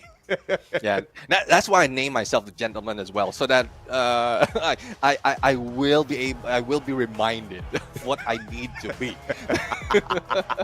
I will be reminded of what I need to be. Just make sure that my marriage is safe. So if you're married, you will not be allowed to forget, man. Well, it was the day of Thailand at the start, and then of course Indonesia slowly started to take over. Are we going to get yet another Indonesian booyah here? Because EVOS has already promised us that they are the kings of Solara, and we want to see them wake up. But of course, if they woke up with the points, but Buriram sneaks away the booyah, the competition comes to a instant end. And you see the trophy sitting there on the stage. Beautiful, golden, shining, majestic. That's exactly what all the... Oh, come on, man. Look at this beautiful stage once again. Props to the design team, the creative team. Really knocked the ball out of the park from this one. I have not seen a better esports stage in a long, long time. Yeah, definitely. I mean, it gives that energy that everything needs to be poured in here, or that they have poured in a lot already in setting up the stage, so that the players, the viewers, even the fans out there watching on YouTube will be amazed, will be entertained, and will be energized in this game. But, well, let's see though who will be energized and as well as pumped up to challenge Buriram United. Camera is on them right now. I'm pretty sure all eyes from the other teams are on them as well. Not quite sure if they will also change their drop spot in Solara, because despite of how new this map is, there's still a few consistencies that has been happening, especially in Buriram United's drop. Yeah, and some teams are not feeling it. PE Sports, man, I mean, they made it here, but you can see the boys are holding back their tears. They have no idea exactly what's going on. Just like RRQ, they haven't gotten used to the patch just yet. But at least RRQ is able to pull in some of those solid points. But that being said, there's not a lot of distance between PE Sports and RRQ. A very solid booyah can launch them up to the top. But the only issue here is the fact that Buriram has activated the champion rush condition. If they hit the booyah on Solara, they are the champions of FFWS SEA Spring 2025. Either way, let's see what this flight path has got in store for us. Whether or not it is chaos or it is just absolute fun. We head on in. The flight path says, okay, I'm gonna be chilling today. I'll ease out on you. I'll ease out on you because there's a lot of pressure right now, especially for Buriram United. Well, let's see though if this is something that they can avert. Again, what I'm looking forward to, especially for Buriram United right now, because a lot of it is at risk, or unless they really want to put that risk in the table, is for them to drop in very, very far from the other teams and then wait it out towards the final circle. All they need right now is to grab a booyah. Not so much is needed from them in terms of getting points, getting elimination, or whatever. They can even deny those other teams who are close to reaching the champion rush condition, but it's still risky because they don't know specifically who they're going against, especially once the game starts. This is a little bit of a sticky situation for many of these teams out here. As you can see on the left-hand side of your screen, Champion Rush activated by Buriram. They're the only team that is capable of stopping the competition dead in its tracks and ripping away the trophy from everybody else's hands. But in order to do that, they need to get a booyah. Even if they get 300 points off of this game, it will not matter. They will not be the champion. They need the booyah. Yeah, I imagine like they're the ones getting a lot of elimination, and then another team sneaks in, grabs the booyah. They still will have to wait for the next match that they get that condition activated. So I guess this is, I think it will be slow for everyone right here, not just for Buriram United. A lot of teams, yes, they want to catch up with BRU, but they don't want to be in the crosshairs of the team as well. So, especially for Team Falcons, they are not performing that well, currently sitting in the 6th or rather 9th position, though there's not so much a pressure if the goal is only to go into the EWC. But if it's a prize pool that we have right now for Battle Royale, then they need to bring themselves a little bit higher. Bigatron scouting out PE. And, oh, Lahore flanking around towards the right-hand side. And I don't think Bigatron spotted this out. Let's see, though. Thankfully, that RGS has got no... Oh, wait, it does have a grenade in it. And Narrow is going to narrowly miss annihilation as he steps away from it. But on the opposite end, it's Team Flash. And he's not taking the shot up against Don't Cry. And this is a weird decision here from ABCD. He should just attempt this. Yeah, I mean, he should, but I guess that's it. It's more of a timing thing. He's waiting for the cue for the other players from Team Flash to be able to do it simultaneously. Because definitely if you go for a knock and your teammates doesn't have an open shot on the opponent, well, it will be at a loss because they can pull up a glue wall and then pick them up that quickly. So that's smart move, definitely, coming from Team Flash. So once again, you need to hit 80 points to activate Champion Rush. If you do not achieve 80 points, you cannot become the champion. Once you hit 80 points, you just need to look for a booyah after that. You can literally have 0 eliminations. Okay, wait, you can't have the booyah with 0 eliminations because you technically need to get rid of someone in that final circle. But yeah, the number of eliminations doesn't matter. The number of points doesn't matter. After you activate 80 points, you just need a booyah. You hit that, you are the champion. Let's see now. Let's see who will be able to do so. But right now, well, that is in a few minutes because we know how it is, especially on the last 3 or 4 maps. It has been very slow. A lot of teams have been surviving towards the final circle, and this is where it gets exciting because team going against a team a little bit too early into this match, and what we're waiting for is who goes down first. Yep, and the electrotherapy on connection. Team Flash playing this very safe. And you know they want to activate the Champion Rush condition as well. Currently sitting on 49 points, which means they need 31 points off of this game in order to activate Champion Rush. And we've seen a massive round in the past from Flash. But can they give us the 31 and then a booyah on that following match? That is going to be the biggest question.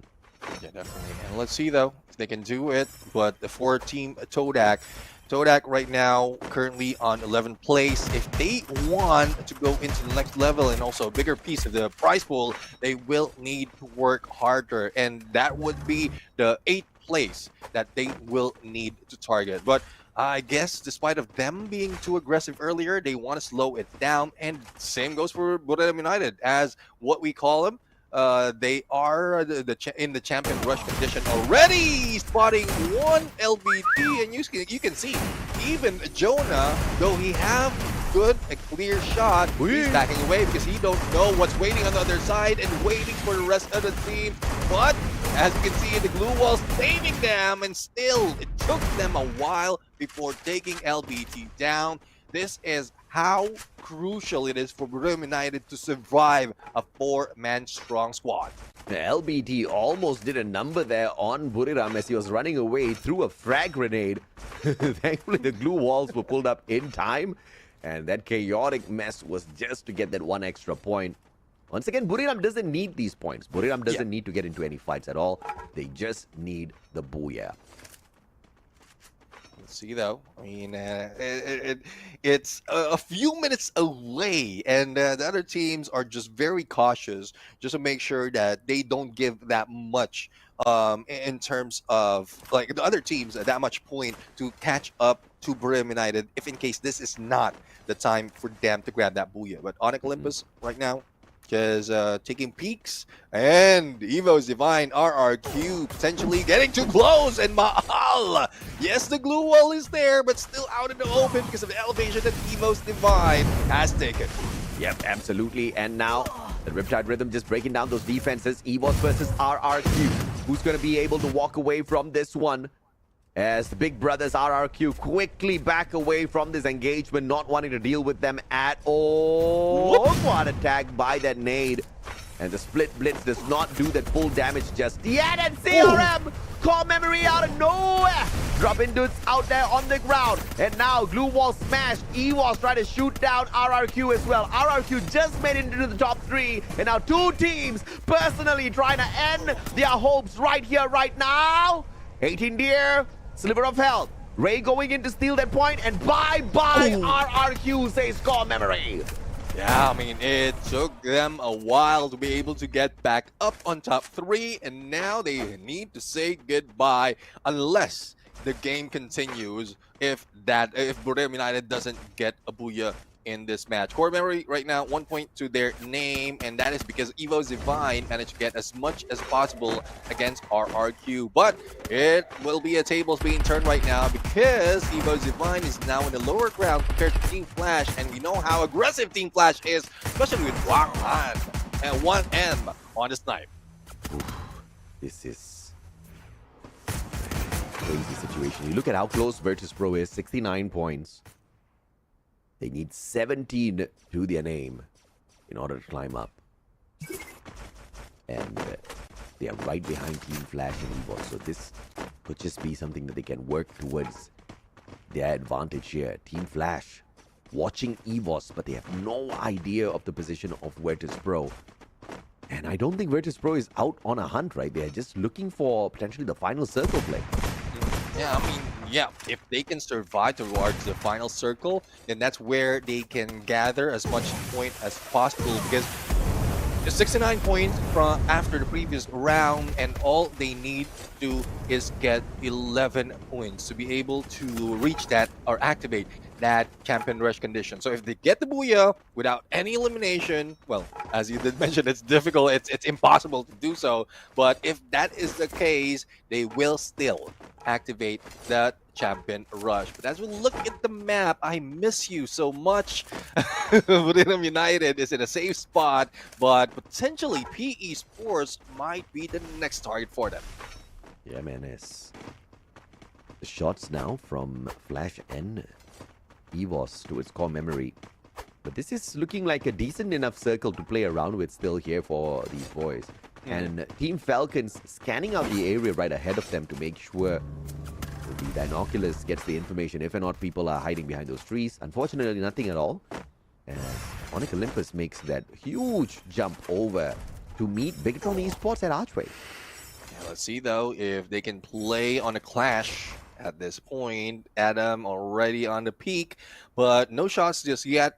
And they don't want to make that noise because despite of them on the rooftop against Bigatron Esports, they're still in lower ground compared to or apart from PE Sports, or rather Virtus.pro, who is waiting for all those noise to happen. Todak right now trying to play it safe. Only one elimination today. Name, but damage after damage being dealt by AG Global.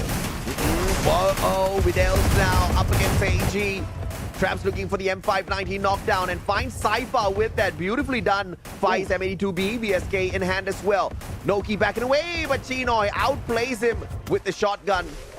And Todak does not want to continue this bout, but what in the world? He went for the prone and did not expect Dew, of all places, outside the circle. Great flanking position by Dew as the sniper. He battles against the blue, but he single-handedly drops 2 players and walks away with the victory there, knocking Todak out.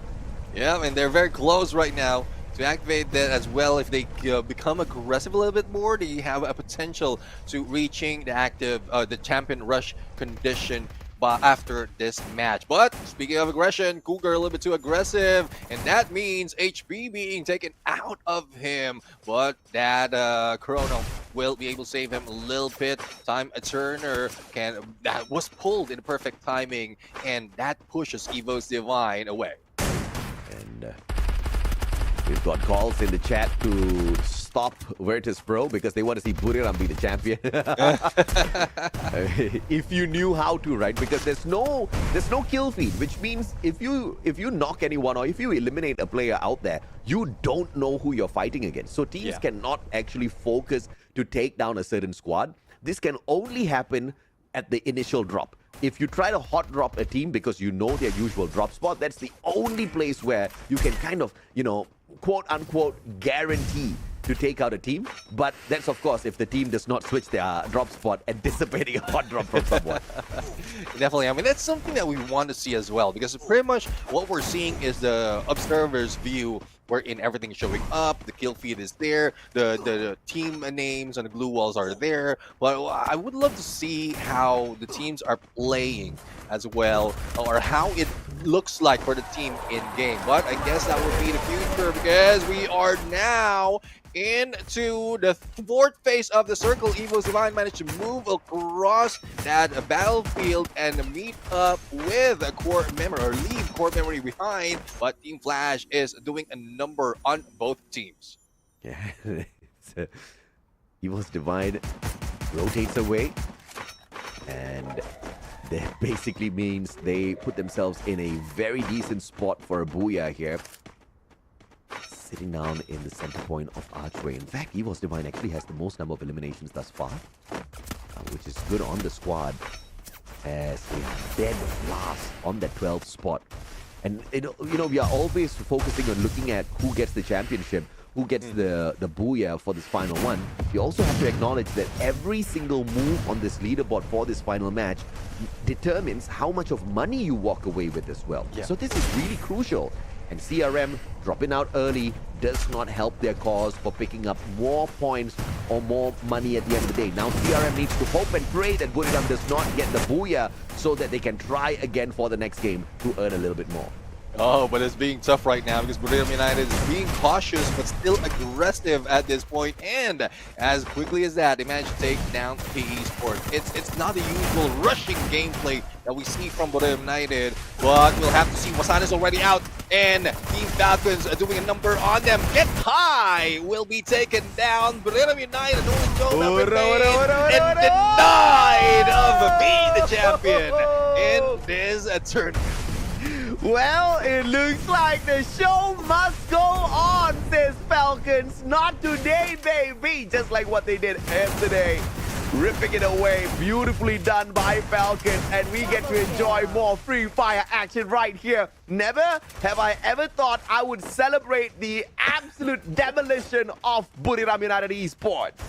Yeah, I mean, it means more chances for the other team to be able to activate the champion rush condition, and that is thanks to Team Falcons. But on the other side, Evo's Divine, I mean, not looking good already in the leaderboard, and still not looking good in the final circle. But we have 3 teams remaining right here: the Falcons, the Falcon Hunters, and the team, the Hedgehogs, who's slowly climbing up against the top dogs. Pina right now in trouble, but managed to go and fight back with an M59, and the rest of the teams follow suit. What's insane is, even in the next game, I think only Buriram will still have the champion rush condition met, right? Because Virtus Pro has exited a little bit too early. I don't know if they managed to pull away 17 points before getting eliminated. RRQ exited early as well. AG Global way too early. And now it's all up to Falcons and Bigatron.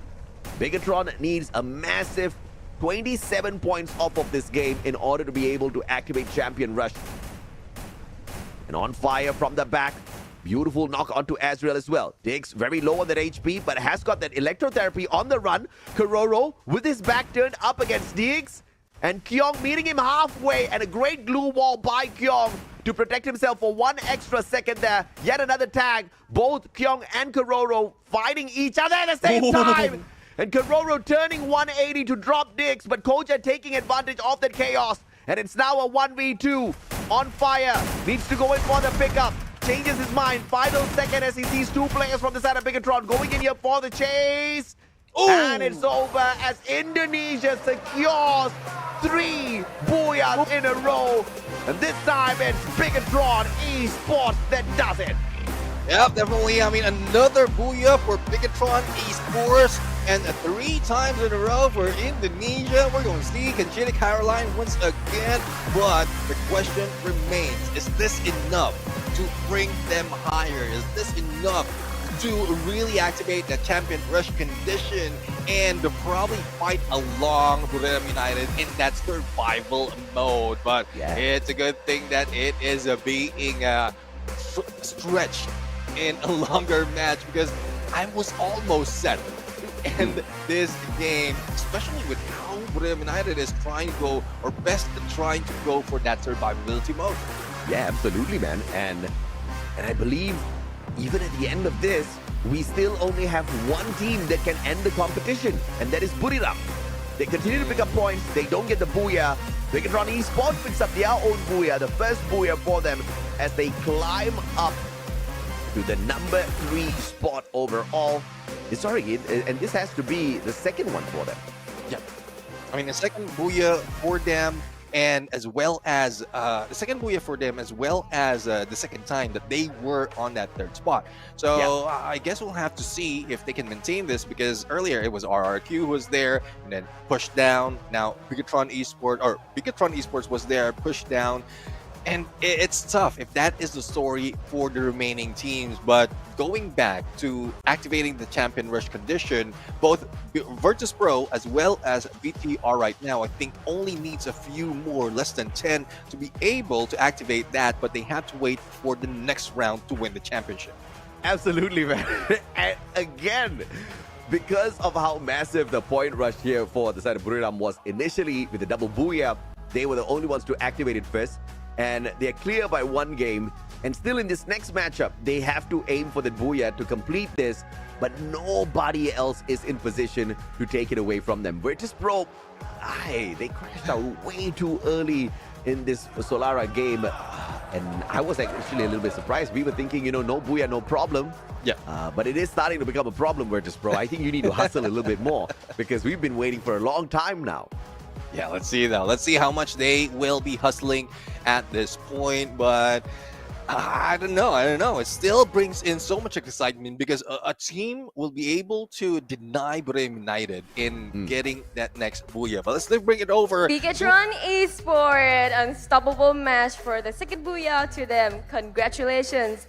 Và đây chính là booyah thứ 2 dành cho đội tuyển Bigatron Esports. I'm sorry. Và ngay bên cạnh đây chính là tuyển thủ Koja. Và bây giờ thì chúng ta sẽ cùng gọi là chắc chít bạn ấy một chút xíu nhé. Hello Koja. Hello. Okay. Congratulations on your second booyah of today. Since I think you guys are on fire right now, so how do you think about your second time on stage at this moment? Kalau dilihat ini kan adalah kali kedua kita akhirnya berkesempatan untuk menginterview perwakilan dari Bigatron Esports, karena ini merupakan booyah kedua. Gimana rasanya sudah mengamankan 2 booyah sejauh ini, Koja? Kalau rasanya ya senang lah, bersyukur kan. Tapi kita belum menjumpai target poin kita. Jadi sebenarnya masih ada yang merasa kurang karena target poin masih belum tercapai ya? Ya benar, kita belum champion rush. Okay, so of course he's very happy, he's excited, very grateful as well, but at the same time they feel like they haven't achieved the target point that they have today. So they're not really satisfied yet with their performances and the point that they have right now. But so far it's been quite a journey, and they're still grateful to be able to secure 2 booyahs. Nice. Đối với Koja thì lần lên sân khấu của bạn ấy thì bạn ấy tất nhiên là cảm thấy rất là vui. Tuy nhiên thì so với màn phong độ mà họ đã đặt ra ngay từ ban đầu với mục đích là có một số điểm nhất định. Tuy nhiên thì đến tận bây giờ họ vẫn chưa đạt được. Nhưng mà đến bây giờ thì có được booyah lần thứ 2, họ vẫn cảm thấy rất là biết ơn và vui khi mà được đứng trên sân khấu này và có thêm cho mình booyah để có thể sát gần hơn với chức vô địch của FFWS SEA 2025 Spring. On to our second questions. Okay, so maybe just for example, I want to ask about how will they play. So currently we all know that Buriram is the team activated the champion rush, right? If you activated that mode, what will you do if you know that so many teams are on to you? How will you play? Because I am really curious about the gameplay of the teams. How will they do in that situation? Oke, jadi sekarang kita akan berandai-andai nih. Pertanyaan dari Yonso menarik banget. Kira-kira kalau kalian ada di posisi Buriram United, berhasil mengaktifkan Champion Rush dengan poin yang dimiliki saat ini, dan tahu nih bahwa semua tim pasti akan berupaya untuk menyandung kalian. Bigetron Esports sendiri sudah menyiapkan strategi apa sih? Apakah akan bermain ofensif, full defense, atau apa yang kira-kira akan dilakukan? Kalau strategi sih ya kita ikut arahan coach saja. Nah, kita tinggal jalanin aja gimana. Jadi masih rahasia nih? Masih rahasia dong.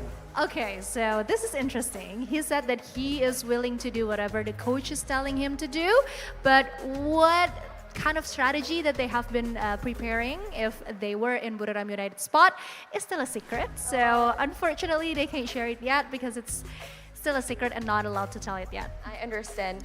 Đối với phong cách lối chơi của Bigetron Esports thì nếu như mà họ vừa kích hoạt được với cái thể thức là Champion Rush thì tất nhiên là họ sẽ làm tất cả mọi thứ để có thể giành lấy được vị trí top 1. Tuy nhiên thì chi tiết hơn thì có lẽ là họ sẽ không thể tiết lộ được, bởi vì có thể nó sẽ rất là không hay nếu như mọi người biết được và mọi người sẽ có thể là cản đường họ. Và sẽ đến với câu hỏi cuối cùng của chúng ta ngày hôm nay nhé.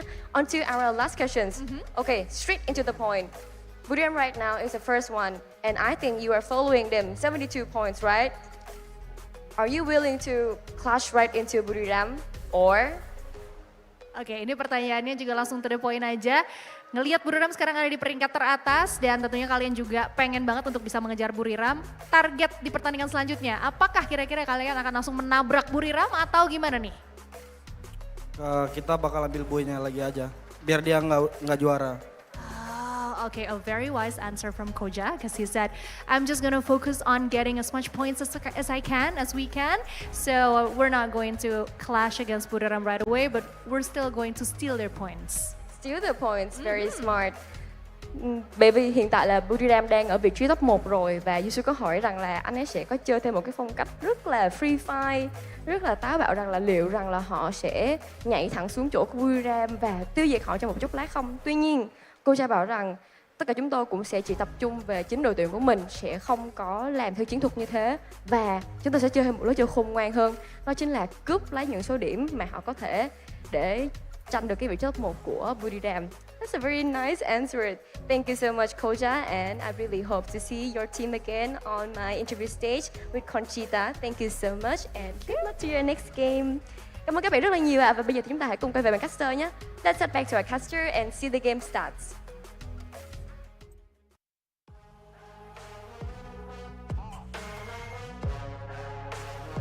Once again, thank you, Yunsul, Conchita, Caroline, as well as the team's Bigetron Esports coming back on the stage for that booyah. But I would say this brings the match in a bit more excitement because they did mention that they will try their best to deny Buriram United in getting that championship because they are very close as well in achieving the champion rush condition and they don't want to miss that chance. Oh yeah, absolutely. And Kyung, the MVP. And you don't see a lot of numbers here, but this man was not looking for the numbers, overall. They were aiming for the booyah, climbing up to the top. And this should put Bigetron Esports in shooting range of that champion rush condition. Problem is, even Virtus Pro was in shooting range of the champion rush condition. They just couldn't get it done. In fact, they got knocked out way too early. So Bigetron needs to learn from Virtus Pro's experience and make sure they get to that final circle safe. Yeah, let's see though if they can get to that final circle a little bit safer, because a lot of pressure, a lot of heat is happening right now on the battlefield. And for the team stats right now, we look into the active skill that they have, pretty much a normal, but you know how Indonesia is, they want to add a little bit of something from the old patch right here, which is a homer that I would say is doing them well, especially in engagement where there's potential that they will be able to use it to their advantage. But the rest of the teams are pretty much in the usual rusher, sniper, support role. So Azrael is the only one odd out, but it's not as if it changes that much because they're still getting the numbers in. Look at these numbers, bro. A total of 7 eliminations for Bigatron Esports to climb up here. And this is a little bit of a miss, because if they had gone all out in this game, they could have activated champion rush condition straight up. But of course, it's a little bit of a chicken and egg situation here. If you go all out, you might also get knocked out a little bit too early and not get to the champion rush condition. So they picked their battles well and missed the due for AG Global. 6 eliminations, 3,302 on the damage. Gets a double highlight for himself. And of course, Ray with the assist. But I don't think AG is close enough to the champion rush condition. We'll take a look at that shortly. Falcons with the 20 points, even though they do not hit the booyah. Question is, how far away is Falcons from the champion rush condition? Yeah, I mean, it's tough though, because it's really a slow game for Team Falcons. It's only now that they are popping off. A lot of nations coming from them, but still no booyahs. So I guess we'll still have to wait and see if they can reach it. Probably around the 20 points more for them. And that's the hard part in this situation. If you're a team who didn't work that hard in the early parts of this day, you will need to chase double the amount, and as well as prevent the ones achieving the champion rush condition from getting the booyah. So it's tough for them. Oh, look at this, man. So Virtus Pro will need only 3 points to activate champion rush. Bigatron Esports 8 points. AG Global, on the other hand, will require a total of 14. Onyx requires 20. Very doable. And of course, for my question of Falcons, we need a total of 21 points. So from the 6th spot all the way up to the 2nd spot, all these teams have a potential of activating champion rush. In fact, even Falcons or RRQ can do it. But for Falcons and RRQ to do it, they need a massive game, nephew. Yeah, definitely, and we are not seeing that in these matches. It seems like all the pressure in grand finals is showing right now, because compared to knockout stage, we're seeing like 30 points, 20, like the higher 20 points in terms of booyahs. But the other teams are not getting that aggressive. They want to be safe. They want to make sure that they have placement first, and also deny the other teams, especially Borneo United, in taking them out. But I don't think that's the right mindset, because the goal for Borneo United is only to get that booyah. So whatever engagement they go into, if they lost a team or they lost a few players or end up in the final circle with only one, that definitely is a denial for them already. Yeah, we are very clearly seeing the fact that to get to the champion rush is one challenge, and closing the competition with a booyah is a whole other level of challenge, right? So Buriram has failed to do it the first time round, and this is their second opportunity now. But of course, we still do have teams who need to hustle. Although Buriram does not close that out, the other teams are still at a pace where they have to stop Buriram one more time. In the meantime, we also have to pay attention to the fact that some movement on the leaderboard is very much possible game after game because of how close they are to each other. And we are looking at, 4 points, 3 points, 2 points between these teams. And this is going to play a very big factor in terms of the amount of money they take home. The prize pool is massive, $300,000 on the table. Every single spot you jump can potentially hold a little bit of a super bonus to take back home in your bank account. So this is something that the teams need to figure out as well. It's not just about the trophy for some of these teams. Yeah, exactly. I mean, if you cross over to the 8th spot, you will have $2,000 extra. in your pocket. And not only that, we were talking about putting yourself in a good position in the standings. It's because EWC is also on the way. So if you get to that 8th spot, well, if in case Team Falcons is not there as well, then you have that ticket to Riyadh. More chances to get more of those prize pool that Free Fire has to offer. Yeah, I mean, Falcons currently sitting in the 6th spot. I don't know if they will actually lose their top 8 position.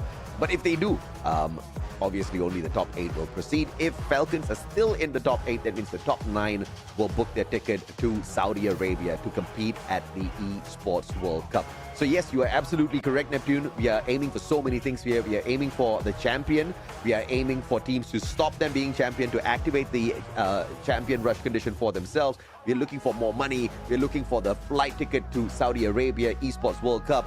But of course, we are also looking forward to this fantastic interview that we have got lined up for you guys as well. Neptune and I do need to take a quick short break. We need to refresh our throats with a little bit of water so that we can come back in here stronger than ever. When we do come back, we hope to see each and every single one of y'all still with us. Enjoy the interview in the meantime.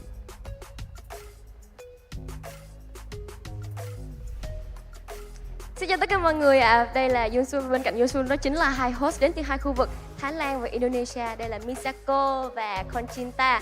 Và trước khi thì chúng ta bước vào trận đấu căng thẳng tiếp theo thì đây sẽ là thời gian nghỉ ngơi của các tuyển thủ. Và Yunsun sẽ có một cái thử thách nho nhỏ dành cho cả ba người ở trên đây trên sân khấu. Đó chính là chúng mình sẽ làm một cái hành động để cổ vũ cho từng khu vực riêng của chúng mình. Về Yunsun thì Yunsun sẽ cổ vũ cho Việt Nam và Malaysia. Misako thì tất nhiên sẽ là Thái Lan và Conchinta thì sẽ là Indonesia. Cho nên là bây giờ thì Yusuf sẽ để cho hai người chị ở đó bắt đầu làm trước nhé. Okay, hello everybody. I'm Yunsul and here is Misako and Conchinta. So during our tournament break, we will have a small challenge for us here that we will do a pose to cheer up for our region. For me, it will be Vietnam and Malaysia. Misako, Thailand, and Conchinta will be Indonesia, and I will let them do first. Okay, so we can start off with Conchinta. Oh, so I'm going first now. Okay, I thought you were going first. All right. Okay.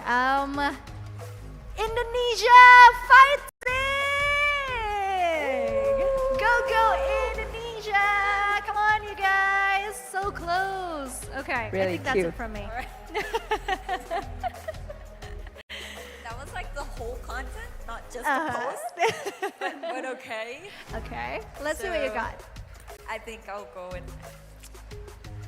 Thailand fighting! Misa, our ambivert girl, introvert girl. Okay, and for Yunsul, I will represent for my country, Vietnam and Malaysia. Các bạn khán giả ơi, mọi người có thể làm theo Yunsul được không ạ? Rồi chúng ta tiếp sức cho PE Sports và Team Flash được không ạ? Ok, làm theo Yunsul nha mọi người. 1, 2, 3. Cố lên! PE Sports Team Flash fighting!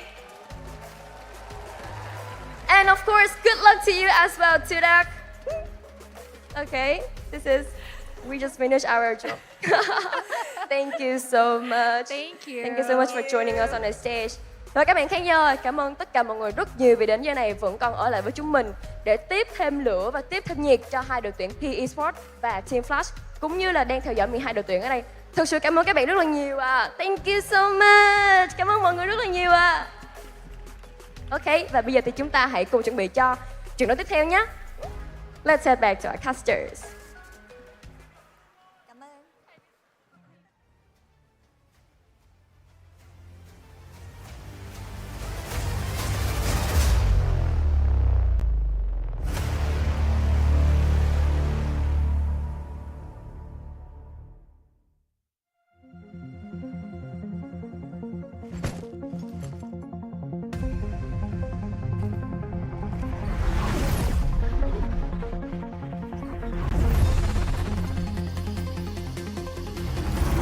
Benar-benar berharap semoga tim Indonesia eForce dan FFWS bisa menjadi juara 1 dan 2 dunia.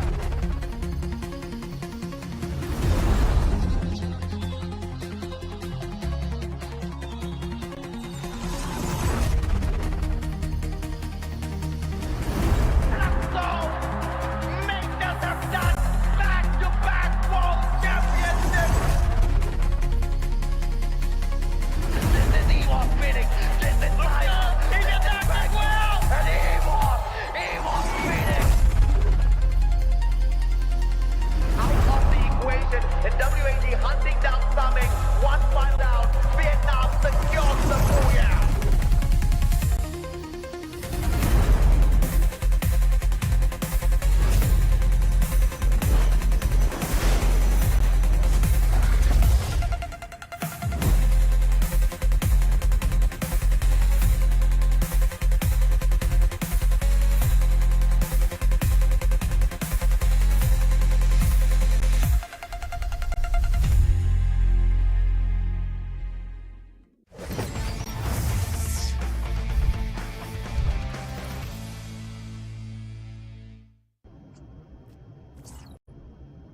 Ladies and gentlemen, welcome back to the show. This is the Free Fire World Series Southeast Asia Spring 2025. 6 maps already done, but the battle is not yet over as the team race for that championship as they activate that condition. But for those who are going in for a stretch, they need that energy to get back in play. Thus, Red Bull is bringing it to us. Yeah, absolutely, man. We welcome Red Bull as the official energy drink partner for both the spring and fall FFWS SEA 2025 seasons. They've been rocking it all the way through with us, and these players are definitely pumped up. But are they pumped up enough to once again put a stop to Buriram? Will it be Falcons or will it be somebody else? It matters not, because the teams are fighting for more than just stopping Buriram. The teams are fighting for their own champion rush condition activation. The teams are fighting for bigger part of a bigger slice of this pie called the prize pool. The teams are fighting for a lot in here. And you know, pretty surprising stuff, man. I expected to see teams like EVOS and RRQ in a way better position, but I guess Hanoi is just kind of messing up with them just a tad bit, because when we were in Surabaya, oh, these Indonesian teams were popping off on a whole other level.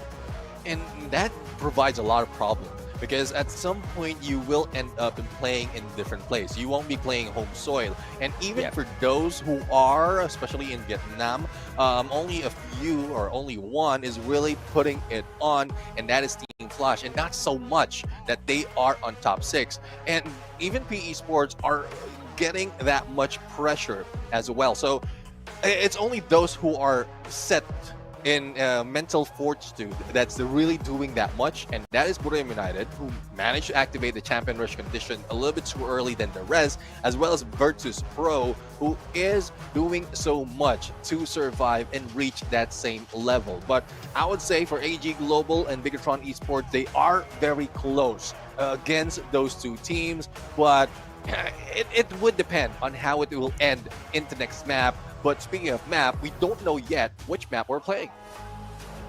That's the insane thing, right? We have no idea exactly where we're going to be doing battle on next. If we go to Bermuda, I think we can call the end to the competition already. Buriram is looking to dominate as usual. But of course, map selector whipped out as we head on in to figure out exactly where Game 7 will be on. So Lara did not fare well for the boys, but perhaps Lady Luck will have us scream a little louder as we bring the battle home to Purgatory. Yeah, Purgatory it is, and this is tough really, because when we look at it, it was RRQ who grabbed the Puya in this map, and you did mention that they're far away from getting or activating that champion rush condition. So this might be a chance for them to really catch up in terms of points, and they only need around 24 points to be able to do so. So this is a chance for them to reach it, as well as the mission to deny Buriram United of grabbing a Booyah. Yeah, absolutely, man. And obviously, we want to see everybody go up there and take their shot at grabbing the Booyah. But this is a huge blessing for RRQ. We just talked about how RRQ and EVOS are way too low on that leaderboard. They're on the 8th and 9th spot, man.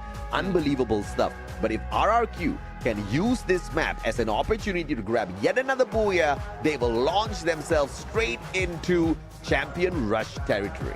Yeah, definitely. I mean, a lot of challenge, a lot of hopes for these teams, and hopefully they are, for those who haven't caught up just yet, they haven't lost all of those hope, because a lot of things will happen. Again, we have a potential of 10 match. We have reached that 6th map already, and we're jumping into 7. So any of the teams might be able to take down Buriram United. If hot drop them, go ahead. If you meet them on rotation, go ahead. As long as you take them out and deny them of the Booyah, the battle continues, and other teams will have a chance to activate the champion rush condition. So those are the things, even for the fans out there, the survivors out there is watching who are confused, it's not yet over. Even if you're like got 100 points, and you don't get a booyah, you will not end up as a champion unless we get into the 10th map or the end of the 10th map where no one managed to go back to back. Yeah, absolutely. And this is obviously looking like there's a potential. There's a great big potential. It does go all the way up into game number 10. But the more we stretch this out, the more the number of teams are going to be activating the champion rush condition. And for all we know, Neptune, Virtus Pro might just find their very first booyah here after they activate the champion rush condition. Maybe that's what they're waiting for. Yeah, let's see though. I mean, they're very close. They were close and then denied of that chance earlier. So they could have been in there on the board already on the side once we go into the battle with that crown on them. Because we know how it is. They might be slow on the knockout stage, but they want that championship towards this grand final. So a lot of heat, a lot of expectation, a lot of potential of losses as well at this point, and no one, absolutely no one can definitely tell how it ends. No one can predict how this one goes, and just because RRQ got the booyah in the previous game does not mean Buriram is not capable of ending this matchup right here, right now. Obviously, it is going to be a tad bit tough. If we look at the overall dominance, Buriram is the 4th team that's ranked here. And guess what, man? We have not seen a single booyah from Buriram on Purgatory. But it still may be possible, right? If these boys really hustle, if luck is on their side, maybe Buriram will bring out their very first Purgatory booyah on the grand finals day when it's most definitely needed. Yeah, let's see though. Let's see. I mean, a lot of storylines is building up. A lot of, well, not just good storylines, but some with a sad story as well, especially for those stuck at the bottom of the leaderboard. So this might be their chance really to catch up, not for the championship, but as you mentioned, a bigger piece of that prize pool as well as a potential to get in to Saudi Arabia, Riyadh. So Esports World Cup is also around the corner. So that's something that fans out there, the players, the teams out there are looking forward to. Yeah, dude, I really hope I get to fly to Riyadh, man. I've been crossing my fingers, okay? I've been crossing my fingers. I want to get hired. I want to go to Saudi Arabia. I want to see these boys.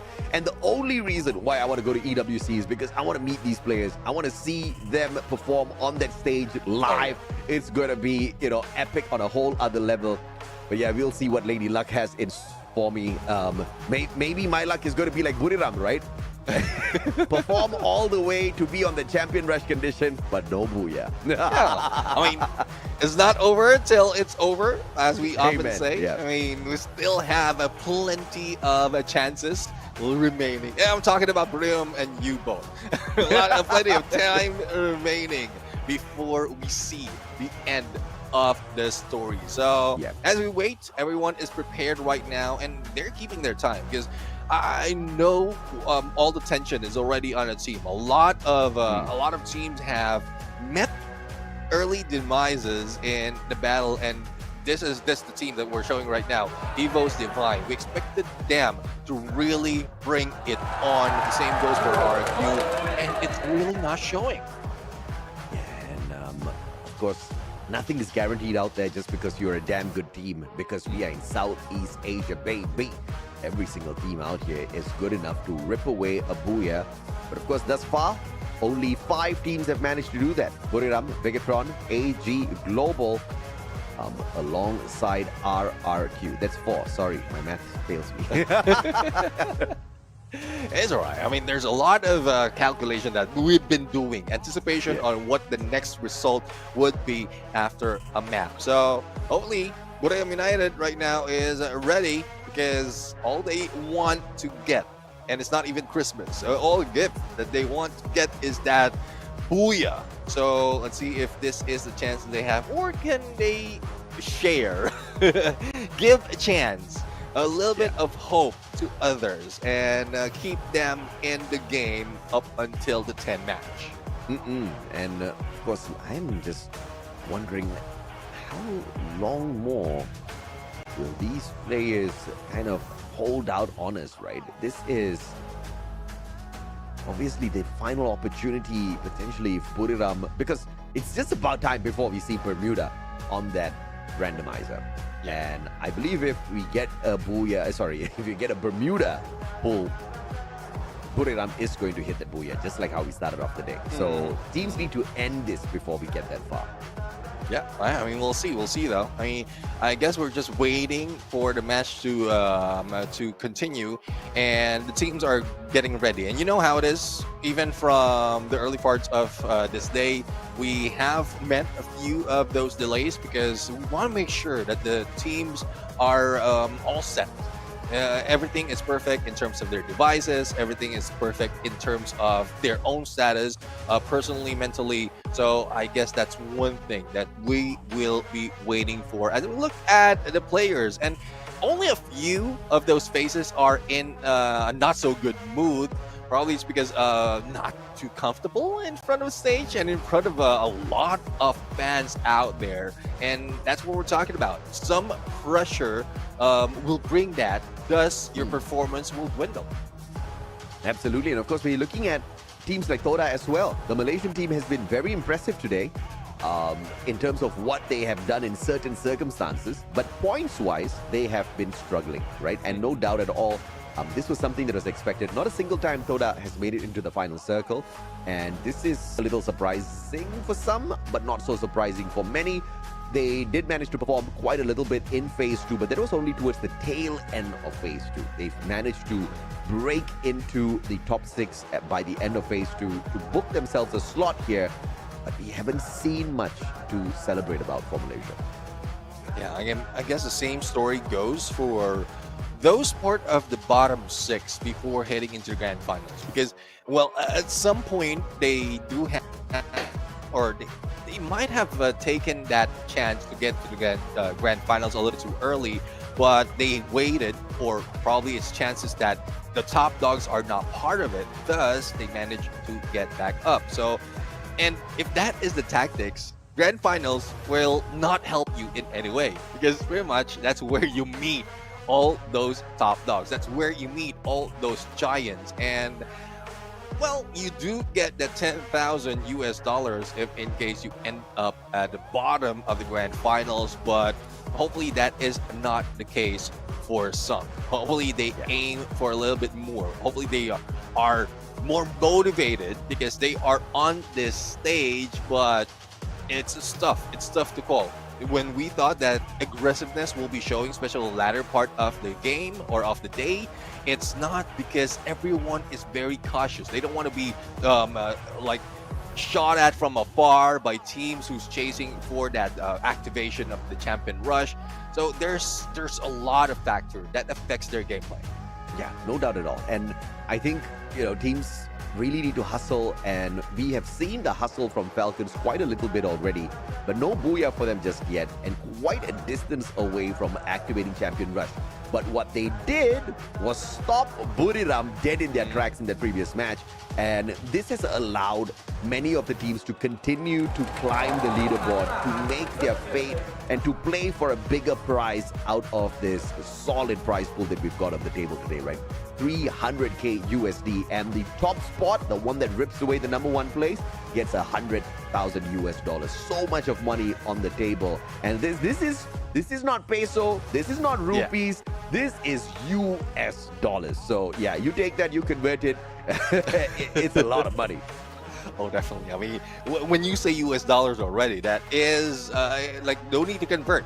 Pretty much, it is a lot, especially for me coming from the Philippines. But, well, we'll have to see. We'll have to see. Hopefully that whatever we're saying, I know the teams are not listening, but the viewers out there, hopefully you're motivated as well to do well in your matches. You might be the next pro team jumping in on stages just like this, not only in Hanoi, but other regions, other part of Southeast Asia. So if that is your goal, you will be able to learn a lot from the teams out here. Review all the VODs that we have from the past, from the knockout stage up until now, and there's a lot that you can learn. Same goes for us, because if it wasn't for Crash Squad, we might not be able to rank up in our own game. So yeah, a lot of fans out there, a lot of viewers out there can learn a lot from this pros. Yeah, I mean, tons of fans in Vietnam, all lovers of Free Fire.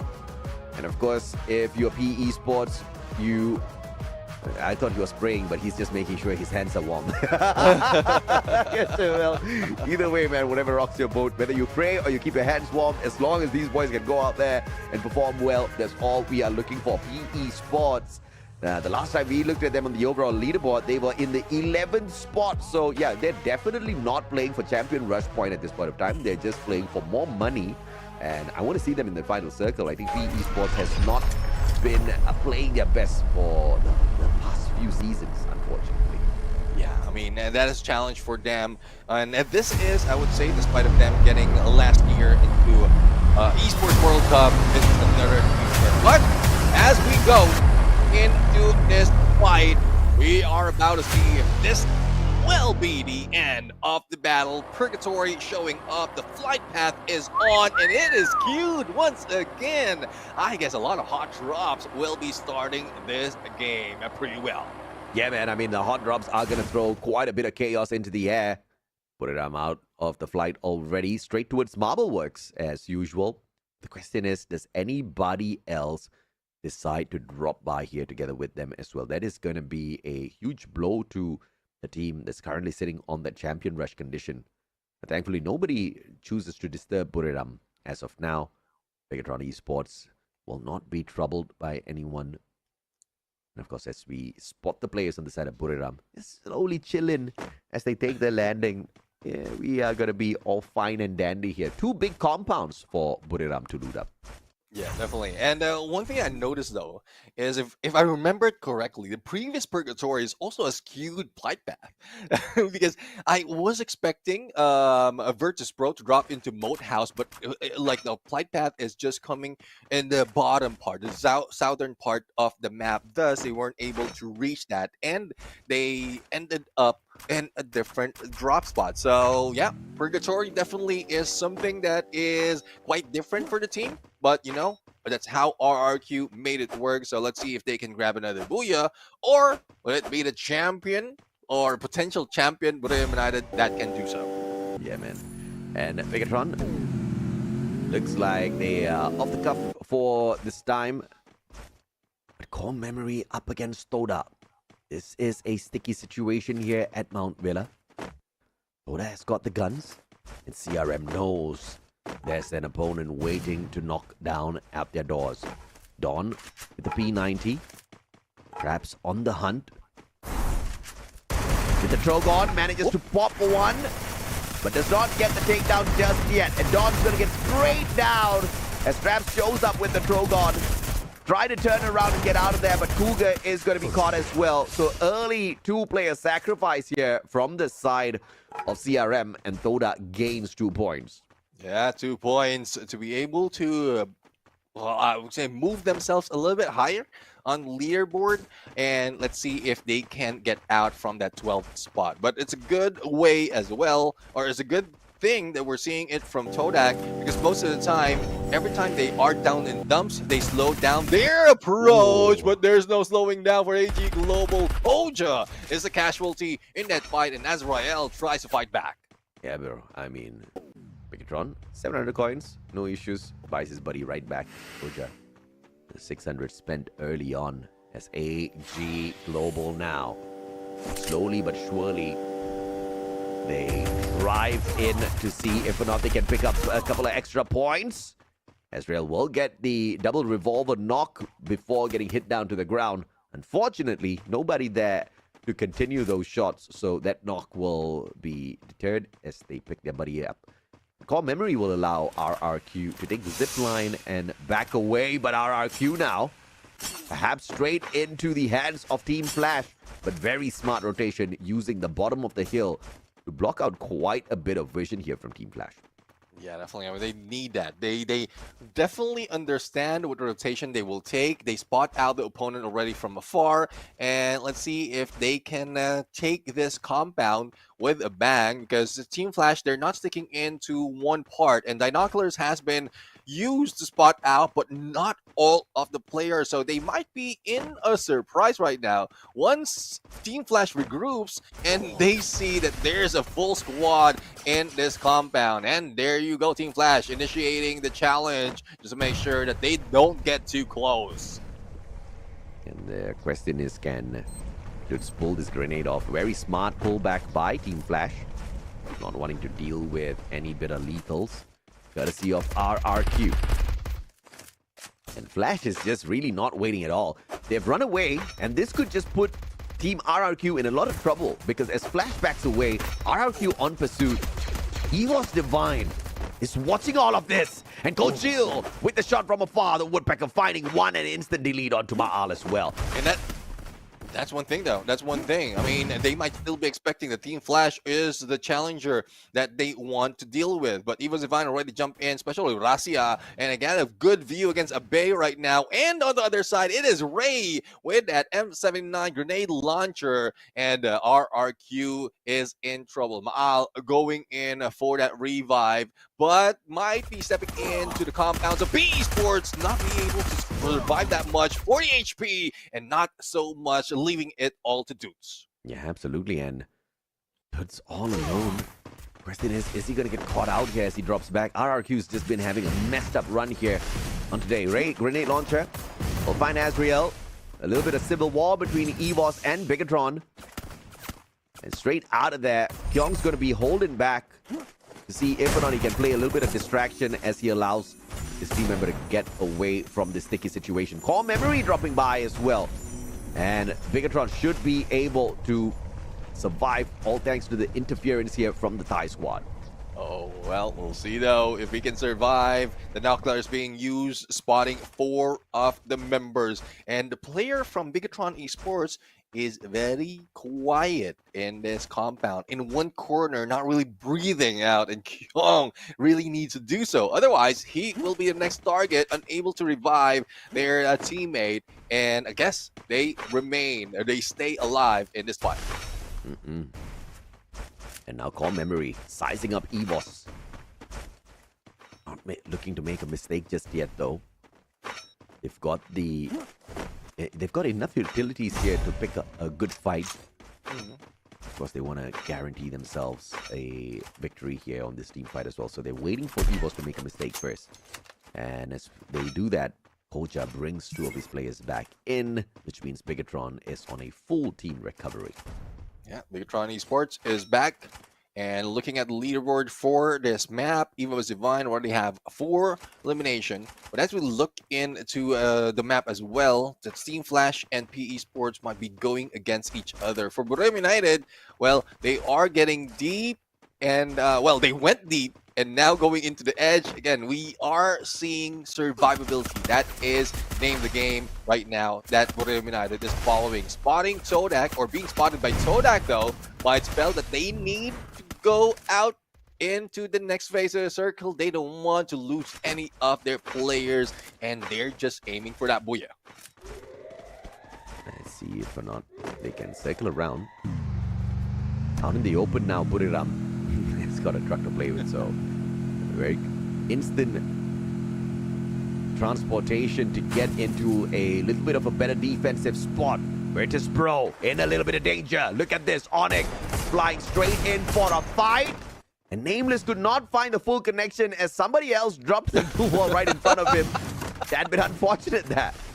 I mean, it could have been a knock already, but no! There goes a rain of grenade coming from Onyx Olympus and Virtus Pro right now. Nameless getting a little bit of cover to recover as well in this fight. And we're looking at 3 more points for Virtus Pro. That's the only thing they need. If they take down Onyx Olympus, definite champion rush condition met. But they need to survive because it's taking a while for them to go and eliminate this squad. So they don't want to go early, but they don't want to be a little bit too aggressive as well as Adrian. That's one down already. Let's see if they can confirm it. And there you have it.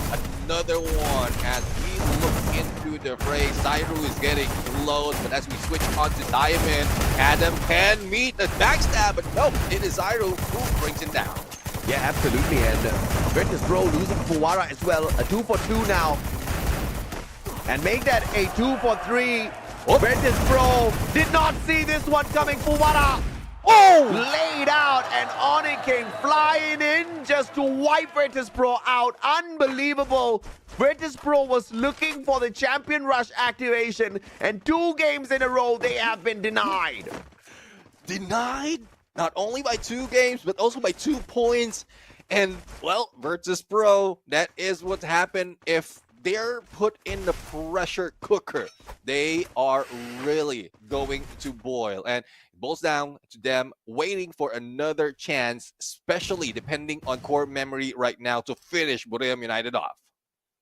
My God, Virtus Pro, they have terrible luck in here today. After doing so much to climb up the leaderboard, they just cannot seem to bring it to a close. Just like Buriram, who are struggling right now. And of all teams, core memory toasting them. Wasada will fall, and Buriram is denied as well. Both the top 2 teams of the leaderboard here at the grand finals facing big denials here in Game 7. Oh, definitely. I mean, the top 2 would be the first 2 to be eliminated in this Game 7. So there's more chances for Bigatron Esports, AG Global as well to catch up, and that would depend on how aggressive they will be, especially the points that they need. And AG Global showing up right now, taking down Russia and elimination. But on the other side, we also are seeing Team Falcons shooting back at them, and AG Global will be the next target of the green team. How unbelievable, bro. And RRQ might just be able to make a fight for the Champion Rush condition because they almost got wiped on the floor earlier, but they've made a little bit of a recovery. Prestinis, Disabe have enough in the tank. Take on a bunch of players rotating behind him in the form of EVOS once again, but Zom helping out RRQ as they take down a player from the side of EVOS. And AG Global now setting this up against Team Flash. Yeah, Team Flash, aggressive team from Vietnam. Cypher a little bit too close though. Grenades and glue wall melters being thrown, spotting Wang Am, but denied of that push. And let's see if Chinoy can help take down ABC. Wang Am, there goes the takedown, and Chinoy still at it. Here comes ABCD trying to teach them some 1, 2, 3, and still managed to survive with a full 200. And AG Global is out. Let's see if it will be the end. And Team Flash managed to survive. Oh, great play by Team Flash. ABCD, Zom back up on their feet and now looking for the circle. Core memory still doing a number. RRQ looks like they are not going to get anywhere close to the Champion Rush condition, but we have not spotted the team Bigatron Esports. The Falcon Slayers are still prowling around out there, and they are not too far away from the Champion Rush condition. They only require 8 points from this game. See, 8 points. I mean, if in case they get into halfway through, they will be able to get the placement points to add to that. But RRQ denied overall. Team Flash, after surviving that onslaught, now going in for the battle against Bigatron Esports. And this is the beginning of BTR farming for that 8 points. Zom right now trying to defend themselves, but all across will be BTR's M590, as well as Kyung with that SBD. Team Flash out, and BTR gets the first 2. Yeah, Bigatron needs to be very careful now. Onyx has already spotted them from afar, and they've got the safe zone, which means they get to gatekeep Bigatron Esports. And now this circle is definitely going to do the damage in. Bigatron on for the flight in. Launch pad. putting them in a better position as Onyx takes out their brothers from the side of EVOS, dropping the team out of the equation as well. Onyx seeing these players fly on in, trying to get that reposition, but of course keeping them safe at the same time as well. So much of chaos to manage at the same time. Yeah, it's a good thing we are not ending up on the waters right here, and plenty of dry land for the team to work with. Dix right now, blue wall has expired for them, but they can recover. They can regroup as they try to go for the rush against Onyx Olympus, but they can't get too close.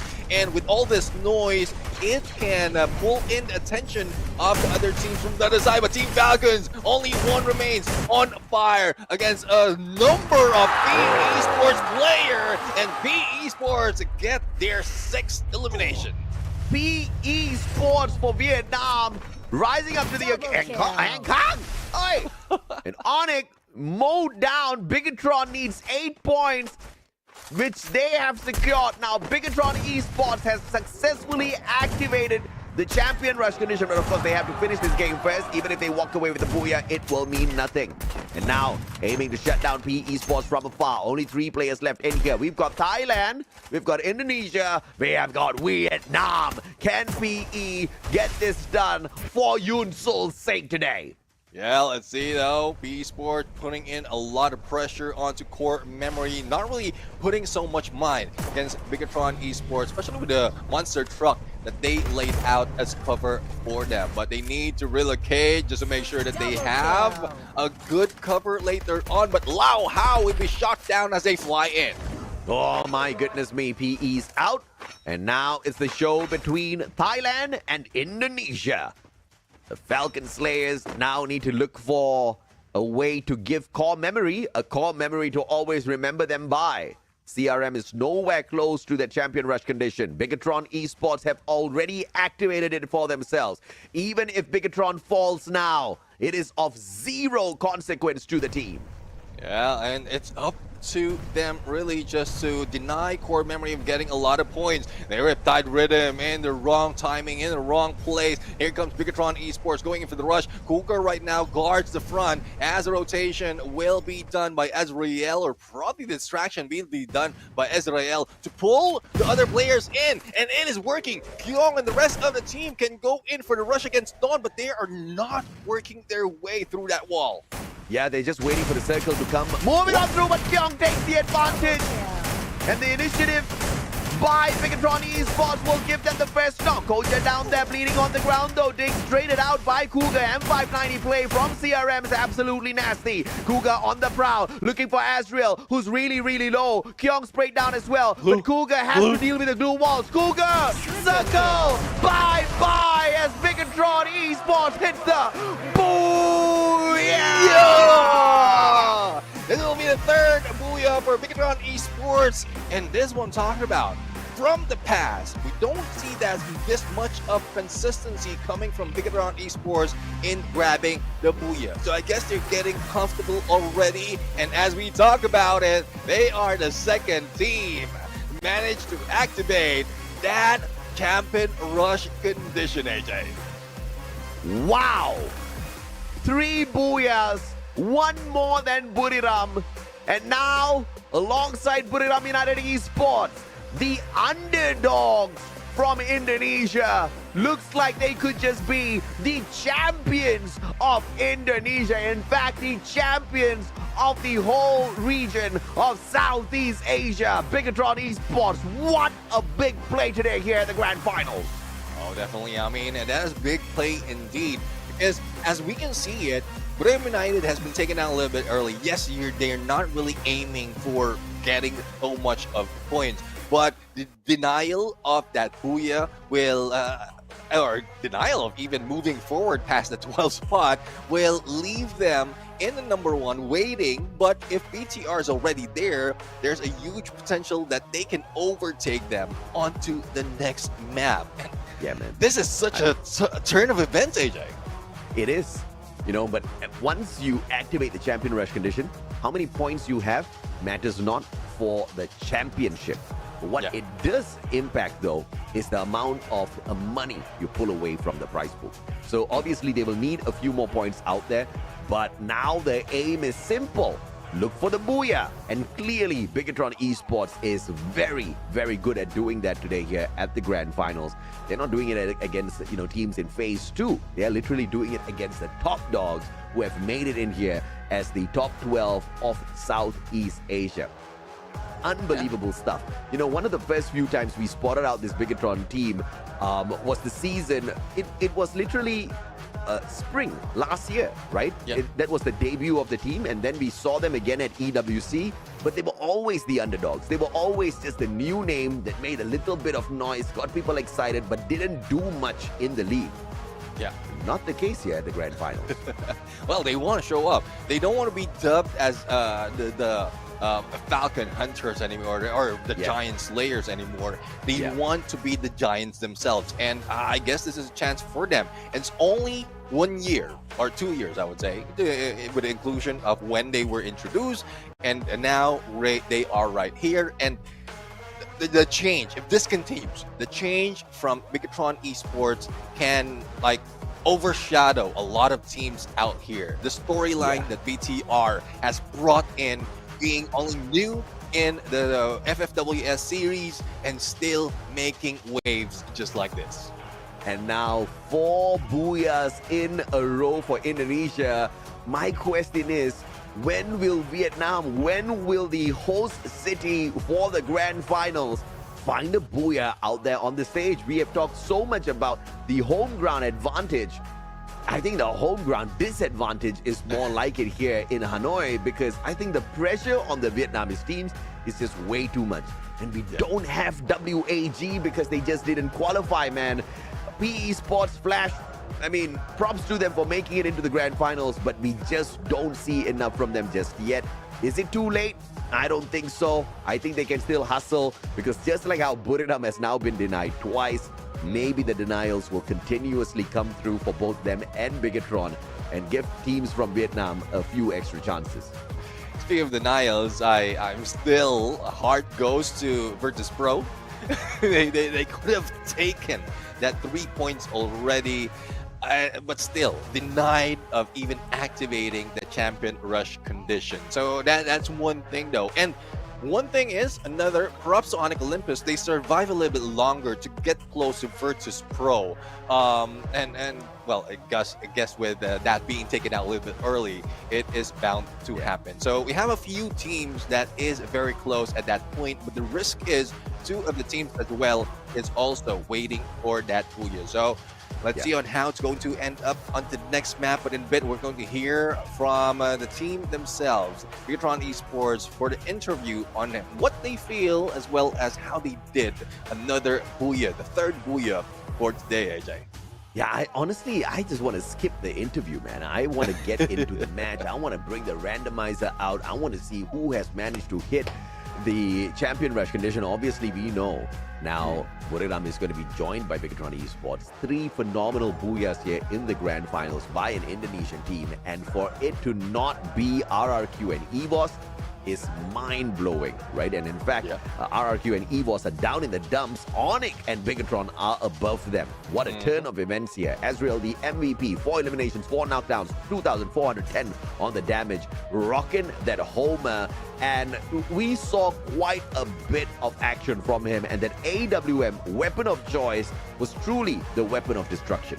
Yeah, he is a support, but still hitting it from afar, or I might be mistaken, he is a sniper at this point. But yeah, he is being the sniper at this point, but not really rocking the same as what we've seen earlier. It's also Koja, who is mostly getting all of those from afar. But in terms of the number of points, number of elimination that they got, it's quite even, not so much, because every team is being cautious in this game. They don't want to risk being taken out early. They want that chance to farm a few more points and probably join Buriram United and BTR meeting those conditions. Yeah, absolutely. And Kuga, Sensi making the highlight reel this time round, and CRM also making the highlight reel for eliminating Buriram so early in that matchup, right? And of course, that was purgatory. And I keep saying this, these teams better finish the competition before we get a Bermuda pull. because I tell you, Buriram will be looking to end it right there. Core Memory actually ripping away the #1 spot overall thanks to the phenomenal performance. 15 eliminations, 4 out of the 15 has got Buriram's name on it. Yeah, definitely. I mean, Core Memory is bringing that right here. And, well, Bigatron Esports, 23 points. They really don't need to get that much, but they've already activated that the champion rush condition. PE Sports right now, 14 elimination, or 14 points rather, and Onyx Olympus. And speaking of Onyx Olympus, very, very close. Only 7 points remaining. And you know how Onyx Olympus is playing right now. Very passive and hitting from a distance. So it's easy. I would believe it's easy for them to be able to get that 7 points needed to join BTR as well as Brave United. I don't know how insane this is. Now Bigatron Esports overtakes Buriram on the overall leaderboard. 95 points as opposed to the 94 that Buriram has. And both of them have activated the Champion Rush. And Virtus Pro still hasn't. They needed 3 points earlier. Now they need 2 points. Maybe after this game, they will need 1 point. That would hurt. That would hurt definitely if that is the case. I mean, 1 point for each game. But let's head over and find out what map we're going to play on the next game as we jump into the Max Selector. And hopefully it stops because it's getting me dizzy right now. And I'm also hoping it would be Bermuda for a chance for Brave United to end this. Oh, I take that back. I don't want them. And yeah, as quickly. No Bermuda. No Bermuda. No Solara! And the chaos will continue.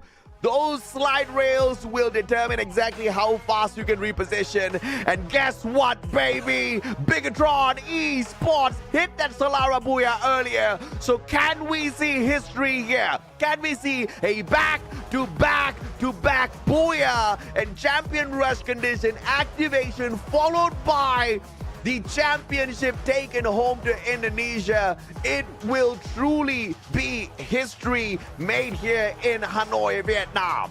Definitely. I mean, they have been dubbed the Kings of Solara from the knockout stage. So I guess this is the time. This might be the time for Bigatron Esports to steal away another championship, or not for them, but Brave United to be denied of another championship. This time not Team Falcons, not RRQ, but it's Bigatron Esports. And I guess I was saying earlier that they want to get away from the title of Giant Slayer, but if they do this, they definitely are the Giant Slayer.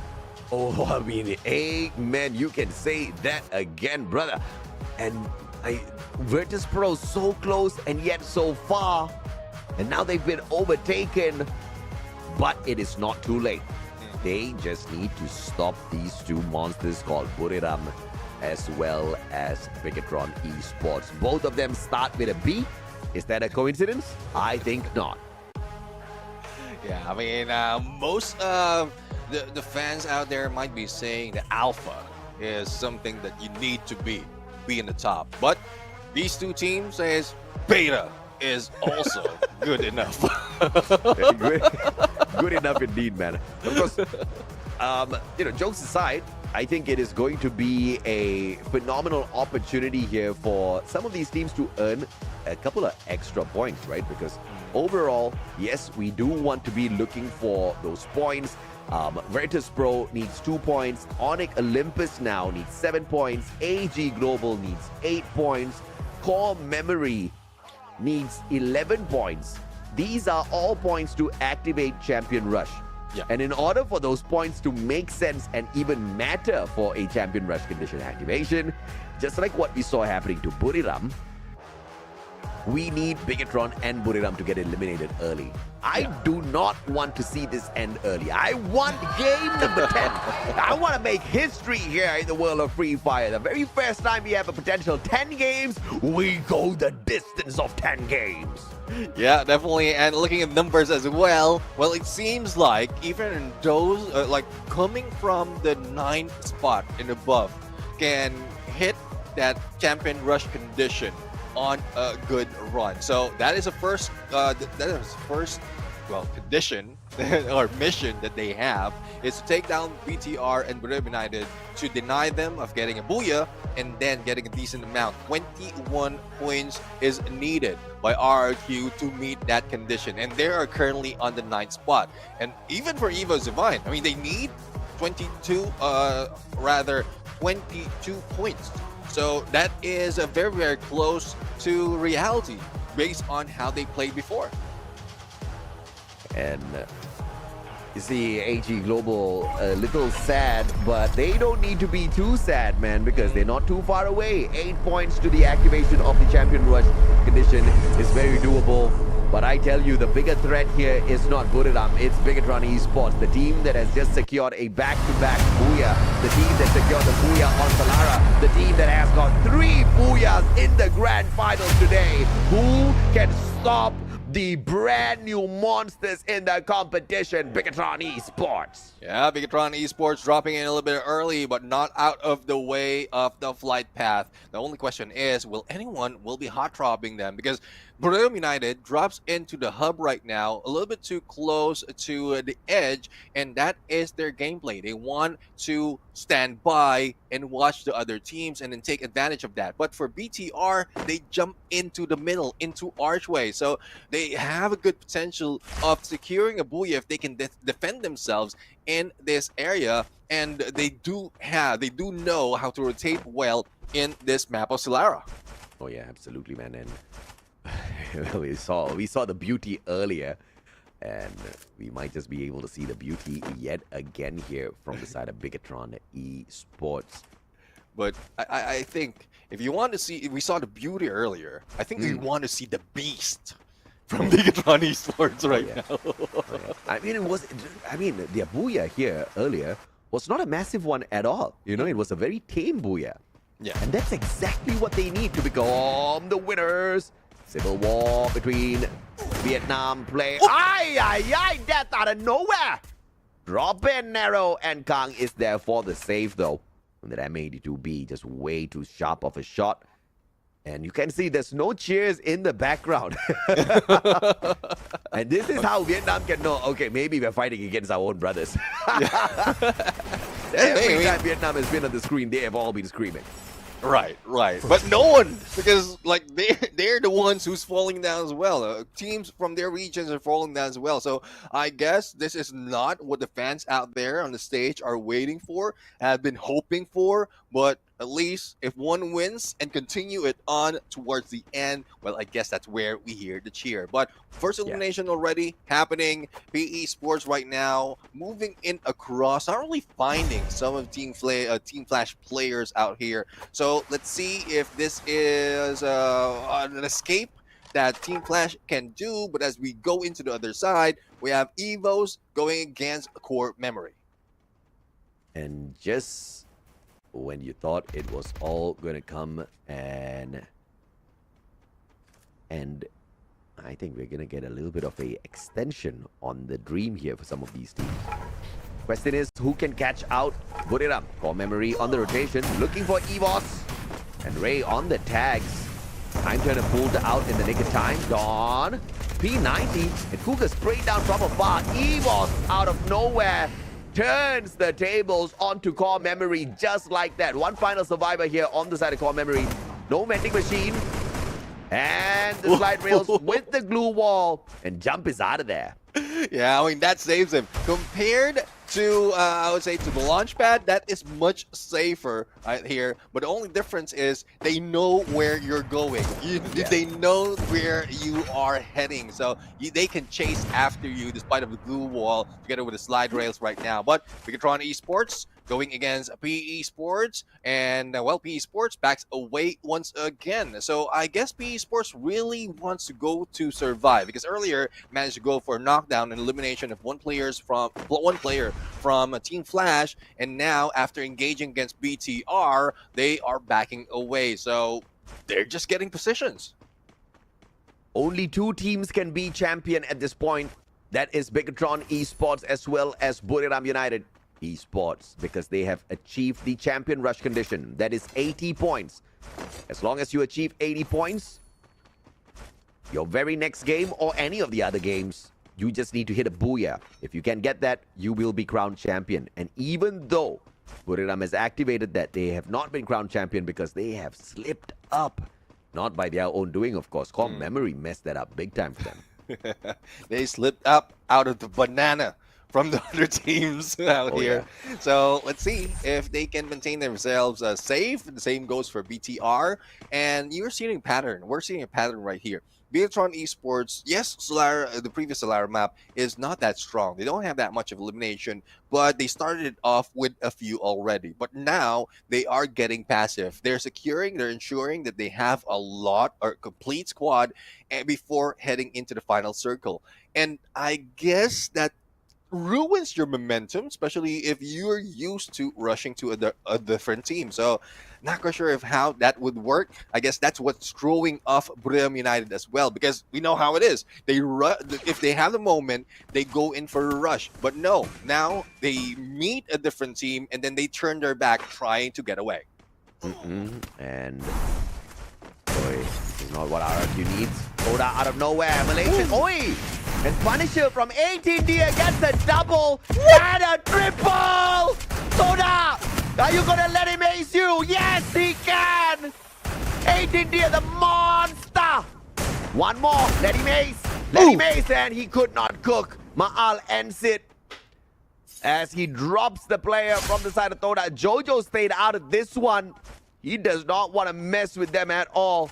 But what a play by 18 Dia and that M590. Yeah, definitely. I mean, from EWC last year, we dubbed him the Clutch King because he did made an awesome clutch. It's 1 against 4 that he did, and he tries to do it again. But under the banner of RRQ, he's still making it work. He's still doing a lot from this team. So I guess it's a huge potential that he'll be able to do more. But for Abe, right now, he needs to move a little bit further to find out where Jojo is. But even if Jojo will be taken out, the revival has been done already for Todak.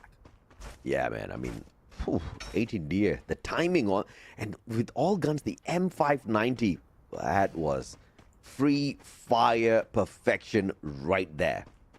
Unfortunate that we always don't see him perform in such a way. There's just no consistency from 18 Dia. But when he is on fire, it is just beautiful to see him in action. But of course, RRQ continues to circle on away, leaving the player on the side of Todak unspotted. Jojo, very thankful of the case that he has not been spotted out just yet. He's waiting to use this vending machine, but clearly RRQ is hogging it.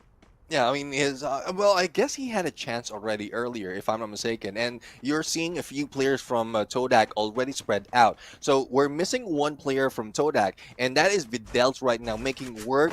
Not quite sure for the vending machine or that revive platform, but at this point in time, second going to the third phase, it is risky because you'll be wasting a few resources in terms of meds.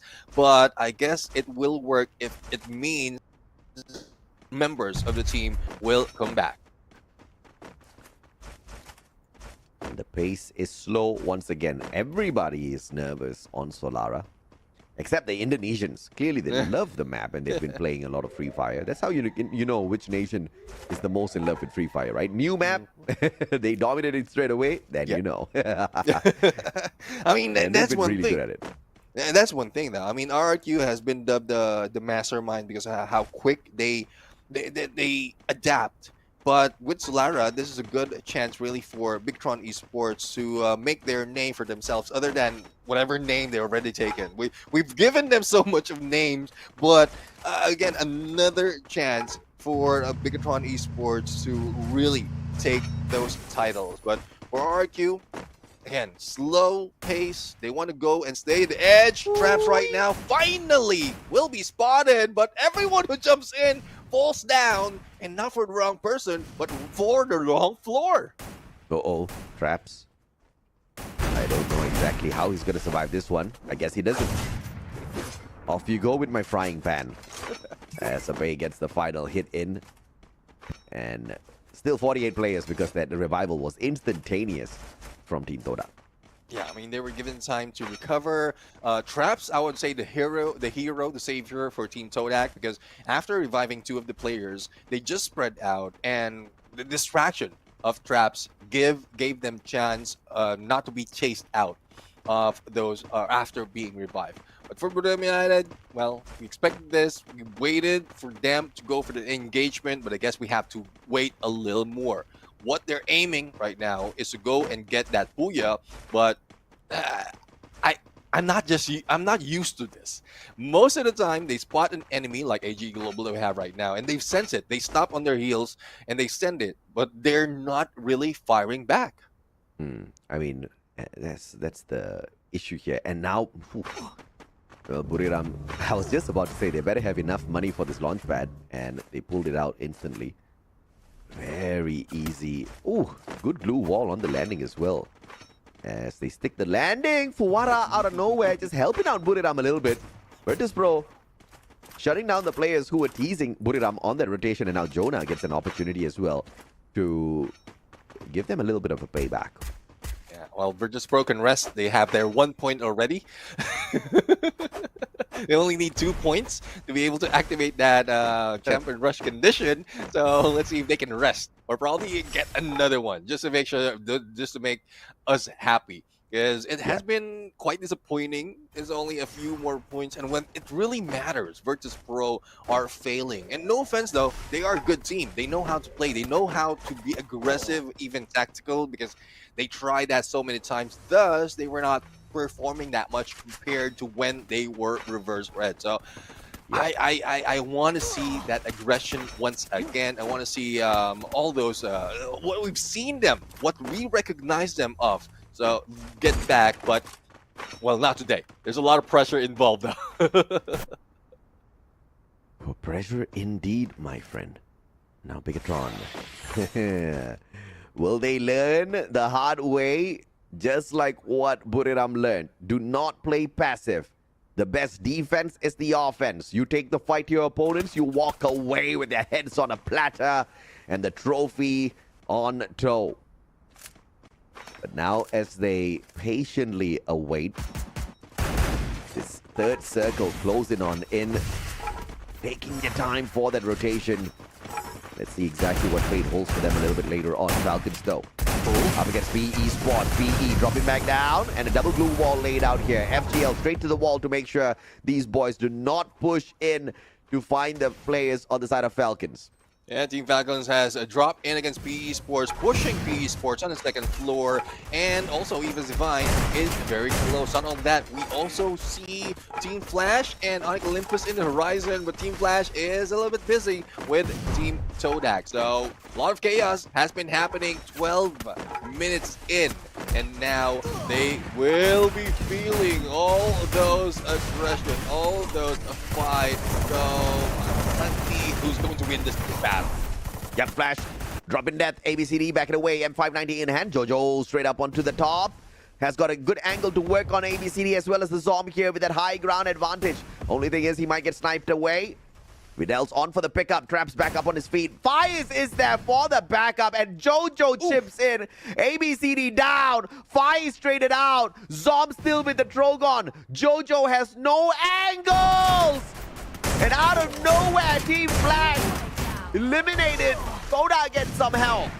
Yep, esports being eliminated as well. And Bigatron esports denied of the Booyah and the championship at this point. Onyx Olympus will try to go against Warp Memory, and Adam a little bit too aggressive on the other side. We are seeing a battle against RRQ and AG Global, and this is how we call it. If you go passive, everyone goes passive, a lot of chaos will be ensuing, especially when blue squishes you all together.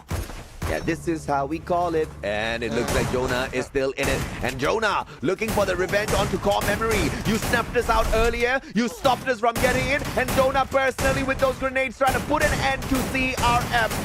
And Onyx Olympus is going to find the missing pieces here. Team wipeout. Bye-bye CRM. As Onyx and Buriram work together to shut the squad out and down. And 96 points on toe. Buriram looking for the Booyah, looking for the championship. Yeah, let's see. They are going against Onyx Olympus. Only 4 points remaining for them to activate the champion rush condition. Wasana on a rebel rush. But the pillars being used to the best, but with that basic therapy connecting them, Wasana is really unfazed. 2 elimination already, and Brave United really can't hold all those aggression in, and they are coming in to fight. Yes, they're coming in for sure, and it looks like Virtus Pro will put up a strong defense. Moshi sprayed down to the ground, and it looks like Virtus Pro, and with the landmine, they take Moshi out. Wasana is there, still hanging on for his dear life, but as the only player for the side of Buriram, can he hold on? Jumps straight into the thick of the action here. Wasana single-handedly up against Fuwara, surviving, but the circle tagging Wasana up. Wasana running across the battlefield. Bye-bye, Buriram. We go to game number 9. Yep, and we have 3 teams remaining right now. Evo's Divine, RRQ, make that, Onyx Olympus, all coming from Indonesia. And we're going to see another one. It might not be Bigatron Esports, but another Indonesian team grabbing that booyah. The only question is, who will it be? Onyx Olympus with 2 players trying to hide out on the other side as Evo's Divine and RRQ are busy dealing with each other. 5 games in a row. The booyah goes to Indonesia. Y'all gotta respect the region, man. Look at the hustle. Even Thailand cannot keep up with Indonesia this time round. Even though, of course, the Thailand teams had 2 teams jump up to the top of the leaderboard very, very early on. But a great big denial coming on through for Buriram and Bigatron here.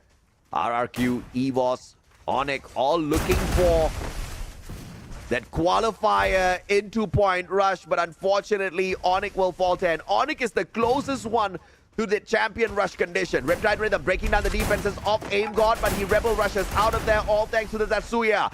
Linked up with the Cassie, the electrotherapy, getting it done for him to make sure he can be a little bit more tankier. Rasya with the flank on the right hand side, looking for a player. Aim God! Ooh. Big brain play again for Dude, but 18 Deer jumps into the car and goes for the shutdown, and RRQ outplays EVOS. Rasya holding on, but it is not enough up against the numbers. RRQ finally pulls in the second booyah of the day. Yeah, definitely, and they need it. And the only question is, did they get enough points to activate the champion rush condition to join Bigatron Esports and Brave United, as well as, I guess, Virtus Pro is also in the mix because of how they took down Brave United earlier, but we have yet to see as we take a peek on the final moment from RRQ. 18 Deer definitely had been worked out right here, and despite of Aim God's quick thinking, it's still being denied of that booyah. Unbelievable stuff, man. This format for Free Fire is legit the best format ever. Ever. You gotta love it, man. RRQ, booyah, but no championship just yet. They still got quite a little bit of climbing on the overall leaderboard to do. But here's the beautiful thing. Now 5 teams have activated the champion rush condition, baby. This is phenomenal. This is history in the making as we head on into game number 9. Yeah, definitely. I mean, we were expecting the Brave United will be taking it a little bit quicker, but no, denied overall. Bigatron Esports tried their best to do the same. Well, passiveness overall is not their signature. Thus, they were taken out a little bit too early. But instead of just having one to join the 2 teams that activated it, we had 3 more to join them. Virtus Pro definitely only a few points needed, and then we have a few teams that made so much of noise, put in so much of number, and as easy as that, managed to get to 80. Champion rush, you gotta respect the booyah. You gotta make sure you can find somehow or rather to get into the final circle and hit the most important thing, not the points. No longer do we focus on the points. It's all about the booyah. It's Free Fire, baby. It has always been about the booyah, but so much more in this brand new format. And we will keep going. We got 2 more games, and by the end of the 10th game, if still nobody after activating this champion rush condition hits the booyah, then we will look at the team with the most number of points. And even that is not Buriram at this point of time, or is it, right? I think we got to check on the overall leaderboard. Earlier it wasn't, now it could be because they got into the final circle somewhere around that. And the one that took away the Booyah was RRQ, and they were just nowhere close to the top. But are they close enough to the 85 points? Yes, they are. Sorry, 80 points? Yes, they are. They do manage to get enough somewhere around that 84 point up right now. Yeah, definitely. I mean, that's one thing, the magic that we are experiencing right now. Because Booyah is the only thing needed by Buriram United and Big Tron Esports. What surprises me is why are they going passive? Because if in case this continues and they are not putting in the numbers, and towards the end, then they will be taken down of the #1 spot. So I'm a bit confused, but I know they understand how it works. But if they play their regular game, I guess it's 50-50 overall, or probably a greater chance that they can get the Booyah because they're doing it from the past already. History in the making. Never have we ever had 9 games in a free fire competition grand finals. We will see it today. And could we potentially extend this into a game number 10? Unbelievably, we could just get there. And I cannot wait for you guys to see the overall leaderboard shortly because it's just crazy, man. 8 India, the MVP. And truly deserved. I know everybody's raving about 8 India at this point of time because of that phenomenal play up against Todak earlier.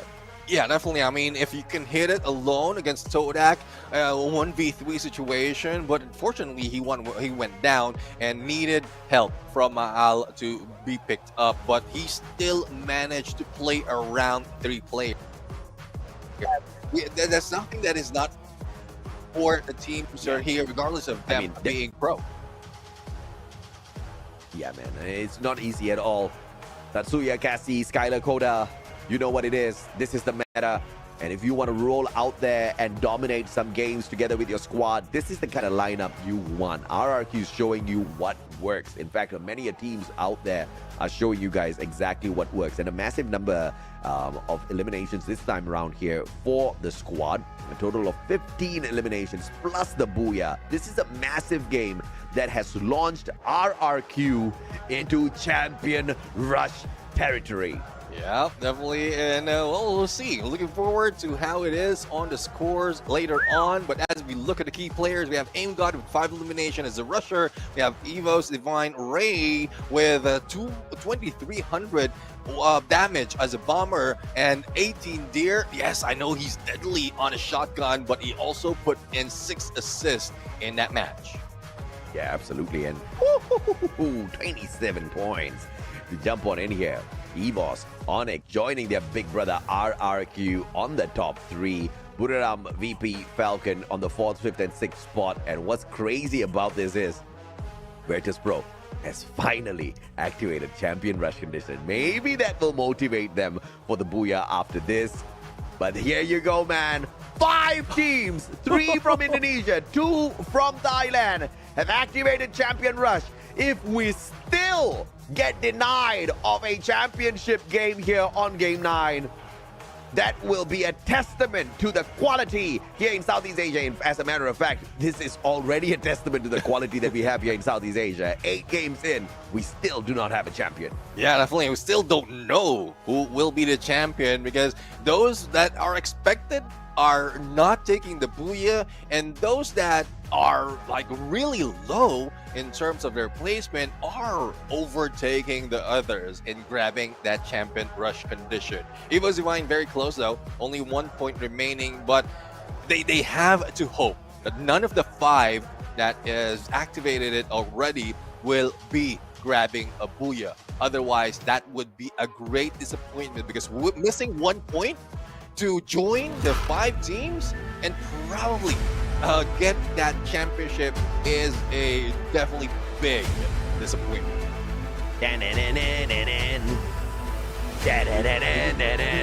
Bermuda time, baby. Bermuda time, baby. Come on, map selector. Show me what I want. It's time. Oh, not yet. We head on into Alpine instead. But you know what? Yep. At one point in time, Buriram did get called the dominators of Alpine, the kings of Alpine. But that was quite a while ago, Neptune. Yeah, it's been a while though. And, well, I guess with how they changed their gameplay, that's one reason as well why they couldn't really overtake some of the teams or dominate some of the teams in one specific map, because you know how knockout stage is. They were just moving up and down until the perfect moment that it really matters that they have to be on that #1 spot. So we'll have to see though. They might bring it back because you know how Buriram United is. If they need it, if they want it, they will get it.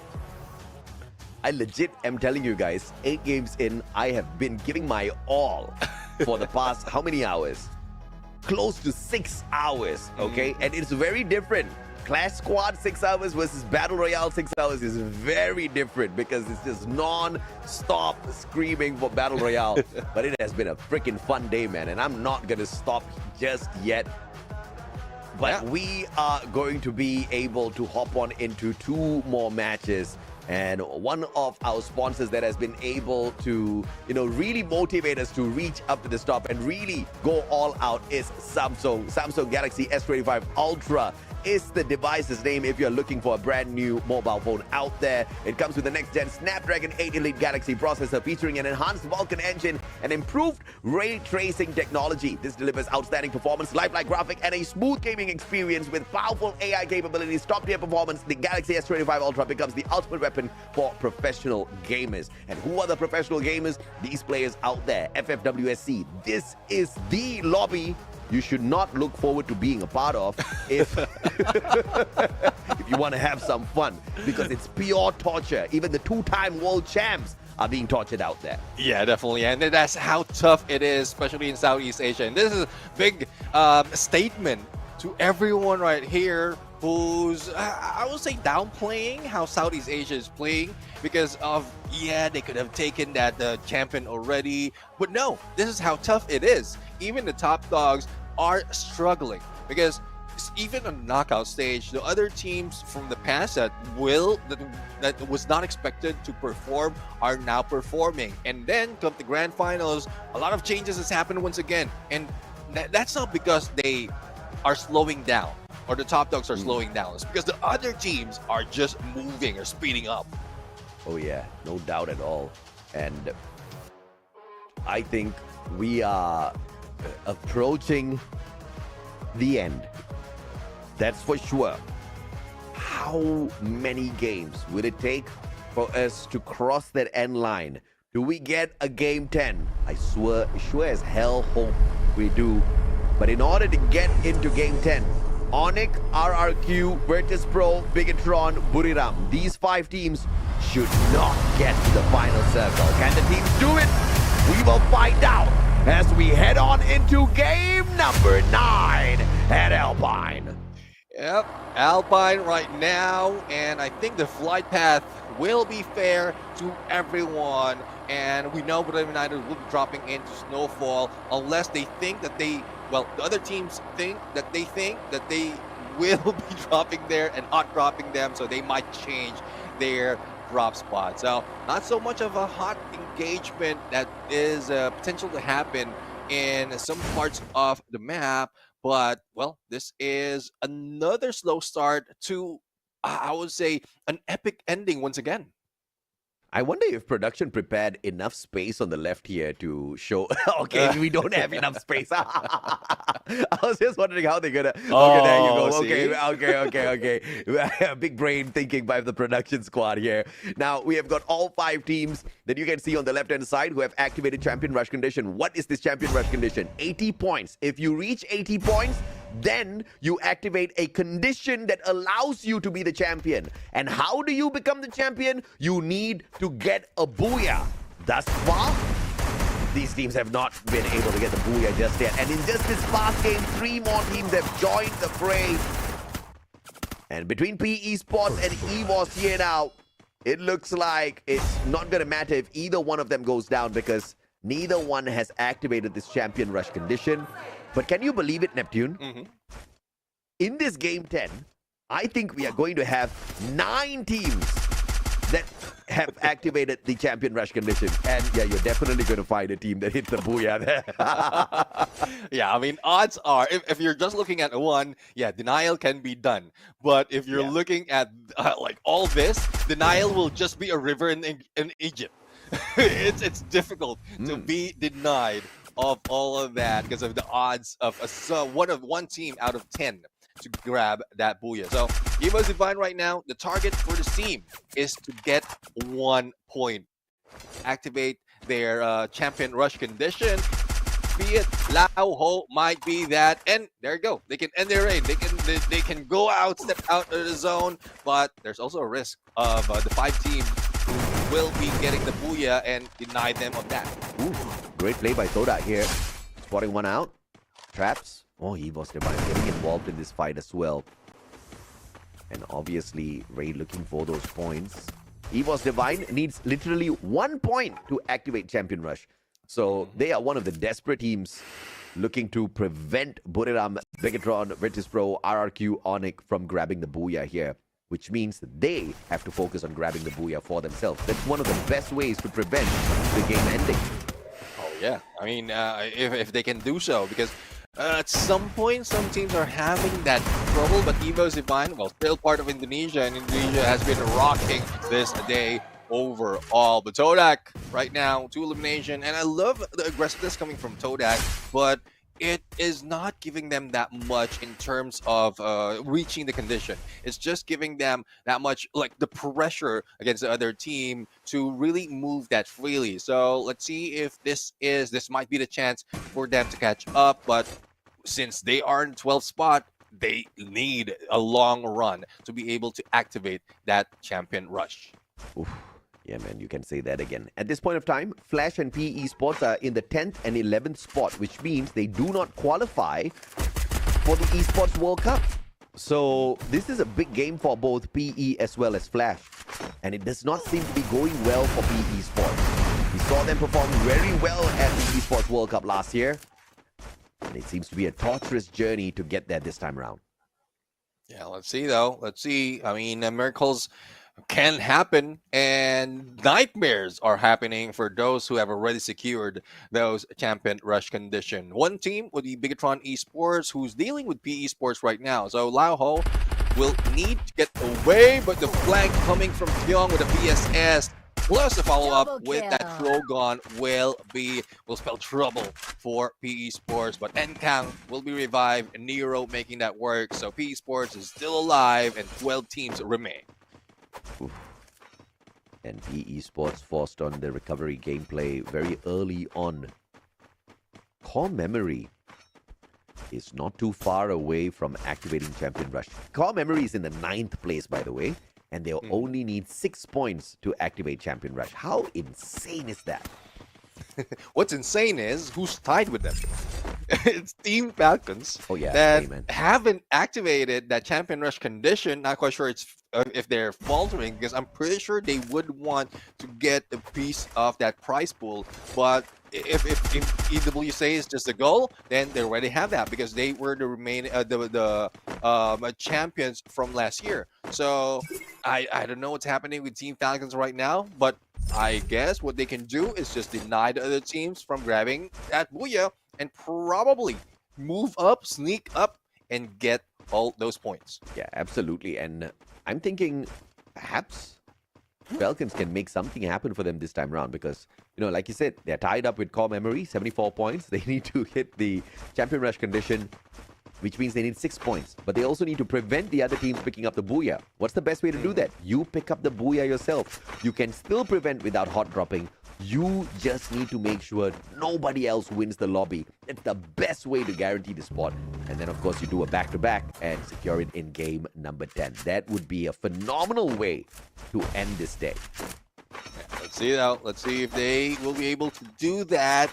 Because, well, it's becoming difficult now. It's becoming difficult. We've expected that from Buriram United. We've expected that from BTR, but it's really tough right now. And even for a player cam, you can see that all the focus are there. Some of them are not really that comfortable in how they are playing because of all the tension, because of all the anxiety that's coming through their mind. So they need to ease up a little bit, like build that mental fortitude. I know they are in game already, but this is where they need, or they can relax, because everything is still quiet at this point. And I am just really curious as to who's going to be able to get us into this game number 10 here. It's seeming elusive based on the number of teams that have achieved this champion rush condition. Mhm. But you know, like you said, there can be miracles if you believe. And of course, if you hit the booyah and don't allow these 5 teams to grab it away from you. Buriram in danger territory now between 2 teams from Indonesia, Onyx and RRQ. Both Onyx and RRQ have activated the champion rush condition alongside Buriram, who was the first team. And you know, if Buriram actually does not grab the championship, I'll finally have to agree with chat on some of their assessments. Well, definitely. I mean, the chat has been looking at the games overall. They have a lot of comments, and it's not, well, not everything is empty comments. There are some bases, and it's just what is showing up right now on the show. It's not just anything that they thought of. So let's see if it can be broken by the teams that a lot of expectation has been set for them. But we are on the 8-minute mark, and it's getting quiet, too quiet for comfort, and it might go into chaos once again once we hit that 4th phase of the circle. Yep, and by the way, even if we don't hit that booyah by the end of game 10, the team with the most number of points will be crowned the champion.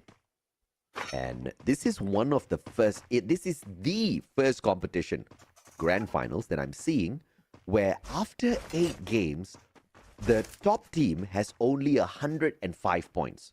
Usually, in 6 games, we would have seen teams exceeding like 120, 130, you know, really massive stuff.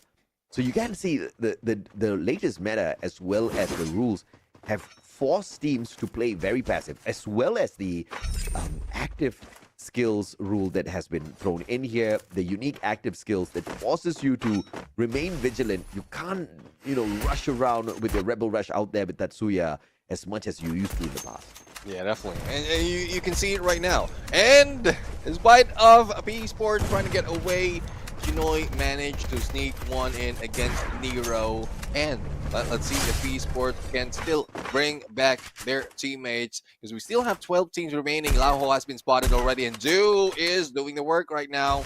But they spread out just to make sure that the focus will not be onto them. Well, Du wishes he has the MAD to be. And the grenade goes wide. And Du now forcing Lao to be pressured by the blue. Oi, needs one more hit in there. There's 2 players. How many players does it take to take down this man called Lao? Surviving long enough.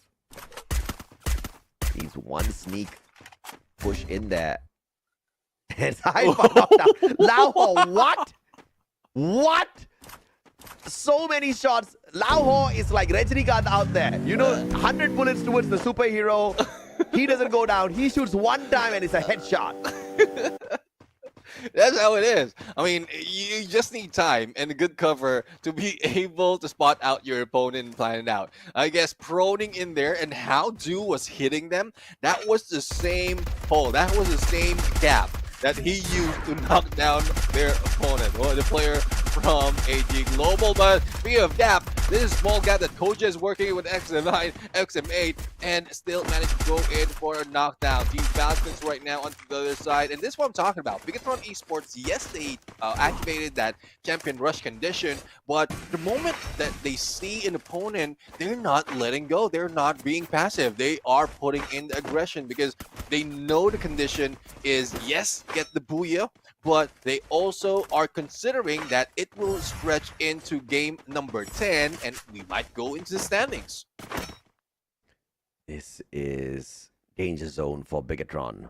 Looking for the finisher. And Falcons haven't even activated the champion rush just yet, once again. Flash right behind Bigatron. Falcons in danger now because they might just get game capped by both Flash and Bigatron by the end of this bout. But only 2 players left in here. And it looks like Flash is going to get a ultimate denial from making the qualifier into EWC. Zom hanging on for his dear life. But it's only up till then as his hope comes crashing down. Flash will exit in the 10th spot. You need to be minimum in the 9th spot to book your ticket for the Esports World Cup, Nip. Yeah, definitely. And, well, let's see, though. We have hopes for PE Sports right now. And, well, though they need to work with 10 points remaining, but they managed to survive already. And if they can keep the distance, probably have an open area as well that they can snipe the opponent, and that can give them the points that they need. But we'll see later on Bigatron Esports in the battle against Team Falcons. And Team Falcons, yes, they have been the target of Bigatron Esports in the past, but this time around they're denying or trying to deny Bigatron from getting a booyah. Absolutely. Bigatron now, 6 eliminations in hand. This is circle 4. You cannot be playing at the edge of the circle here at this point of time. How are they going to get out of it? Falcons denied! 76 points. They do not activate Champion Rush. They cannot be the champions if we get to game number 10. How insane is that? Oh, yes, indeed. I mean, it's really insane. Team Falcons, I thought they had a chance to gather all those points against Bigatron Esports, but Bigatron Esports also wants this booyah. Same goes for Royale United.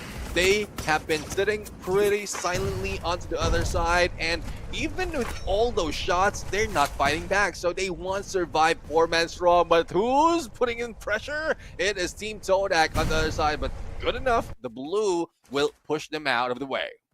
Yeah, too many passive plays out there on the battlefield. Hence why we are at game 9. Garena saw this one coming a long time ago when they made this rule, bro. And I tell you, it's just genius move.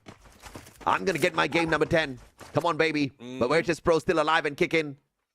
And PE Sports needs to do something about this if they want to get the ticket to Saudi Arabia. Starting with Virtus Pro is a good place for the Vietnamese squad. In fact, we have not seen a single booyah from Vietnam today. Maybe we can in the final 2 games.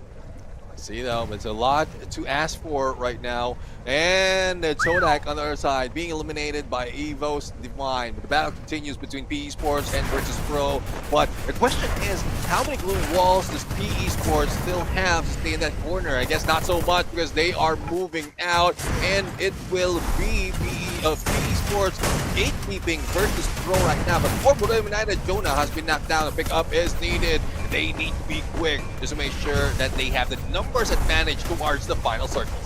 Pressured by the circle, Wasana Rebel Rush pushing on in. Evos, Riptide Rhythm towards Skochil as well. But AG out of nowhere will eliminate Evos. But Buriram, 2 players on the ground. Wasana pickup, is it going to be possible for him? Superman, but Jonah. And in the nick of time, man had only 16 HP and the circle was really doing him dirty.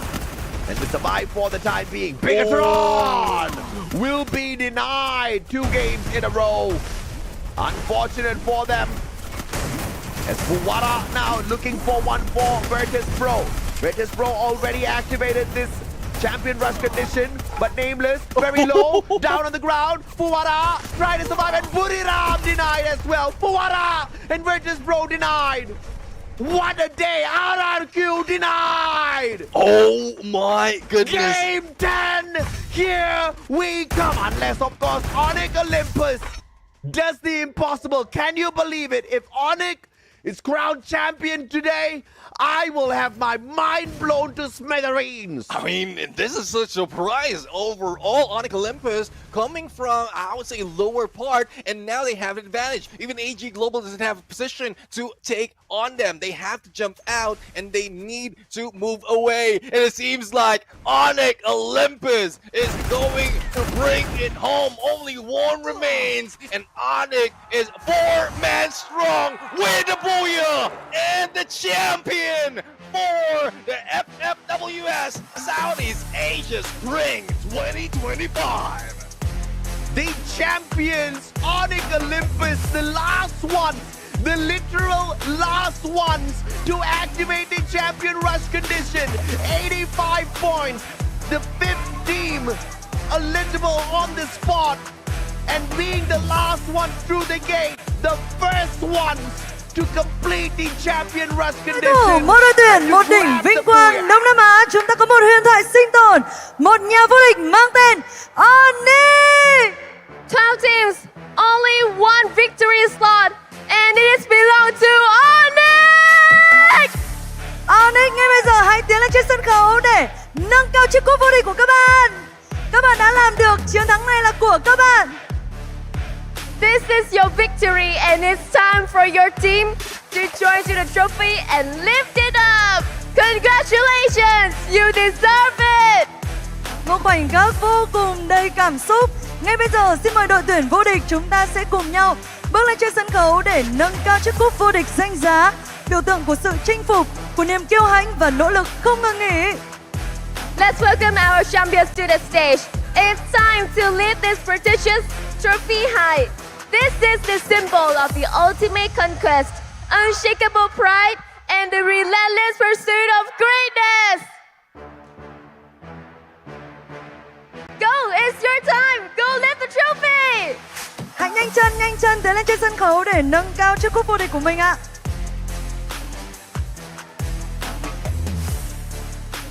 Một tràng vỗ tay thật lớn dành cho Onyx. Congratulations. Hãy nâng cao chiếc cúp vô địch của mình ạ. Xin mời Are các you bạn. ready? Are you ready to lift the trophy up? Are you ready, guys? Okay. 1, 2, 3. Onyx! Onyx xin chúc mừng các bạn.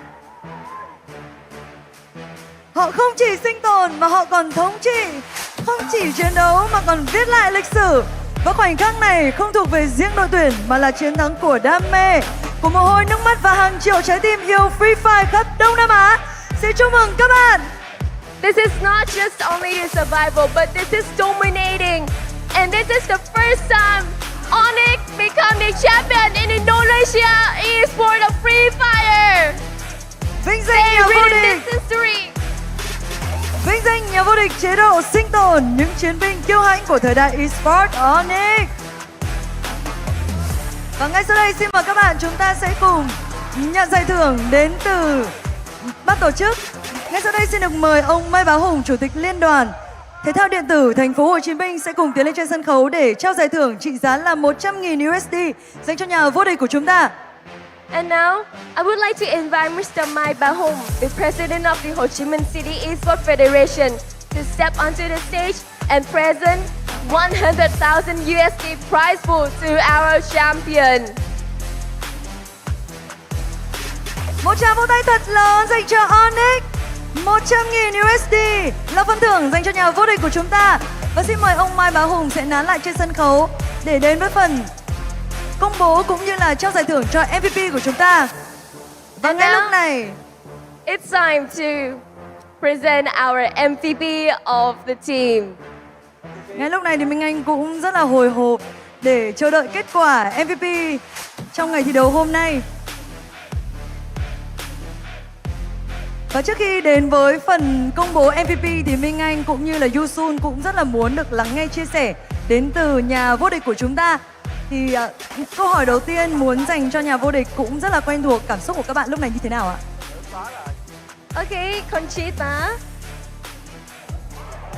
Let me give the microphones to my players first. All right. Congratulations, Sonic!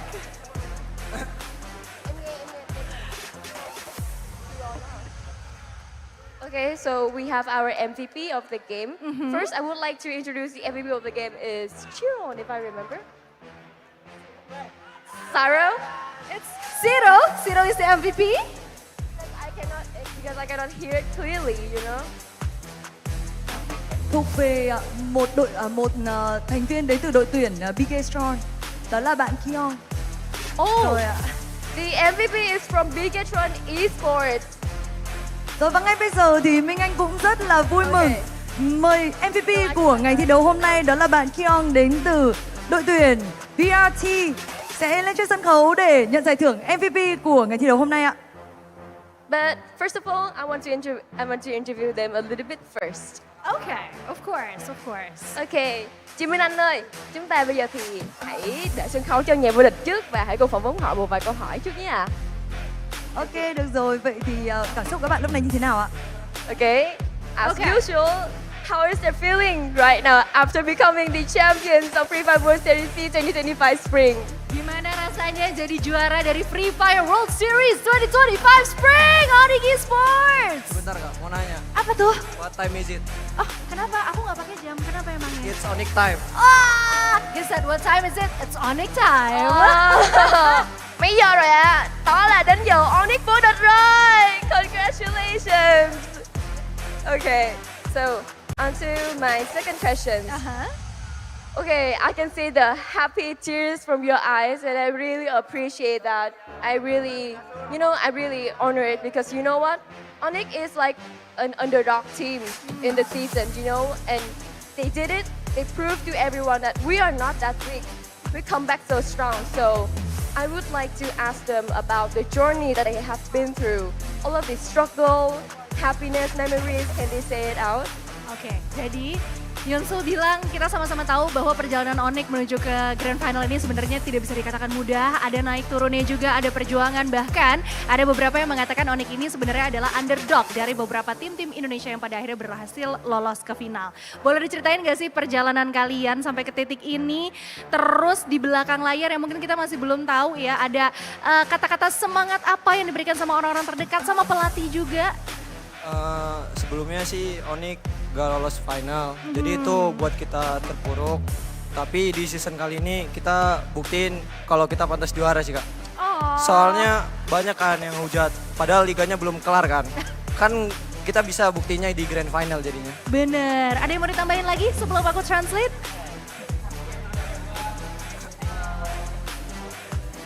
Roster SEA Games. So what they're saying is that of course the journey to get here isn't as easy as they want it to be.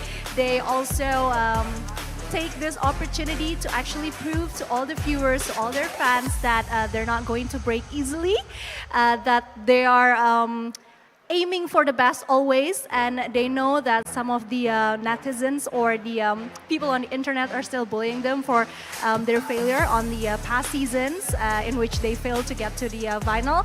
But this is the example that hard work truly pays off.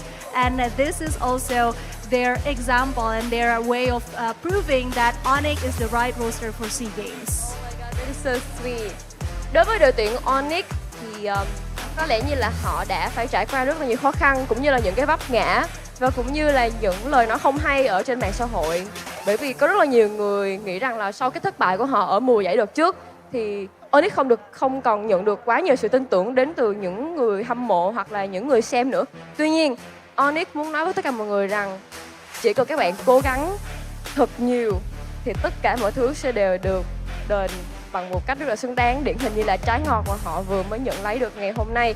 Cho nên là Onyx đây là một cái ví dụ để cho tất cả mọi người thấy được rằng chúng tôi có thể làm được, chỉ cần chúng tôi cố gắng và không ngừng bỏ cuộc, không ngừng từ bỏ thì chúng tôi sẽ đều làm được hết. Và ngày hôm nay chính Onyx đã trở thành đội tuyển vô địch của FFWS SEA 2025 Spring. Bởi vì chính bản thân Junsun cũng không thể nào tin được Onyx có thể làm được điều này. Đây là một cái trái ngọt rất là đáng dành cho họ. Congratulations. Wow, một ý chí rất bền bỉ đúng không ạ?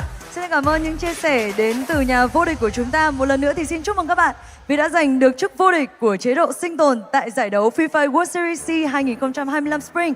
Còn bây giờ thì xin mời tất cả các bạn chúng ta sẽ cùng quay trở về bàn caster để cùng tổng hợp lại những diễn biến hấp dẫn nhất trong ngày thi đấu hôm nay. And once again, congratulations to Onyx.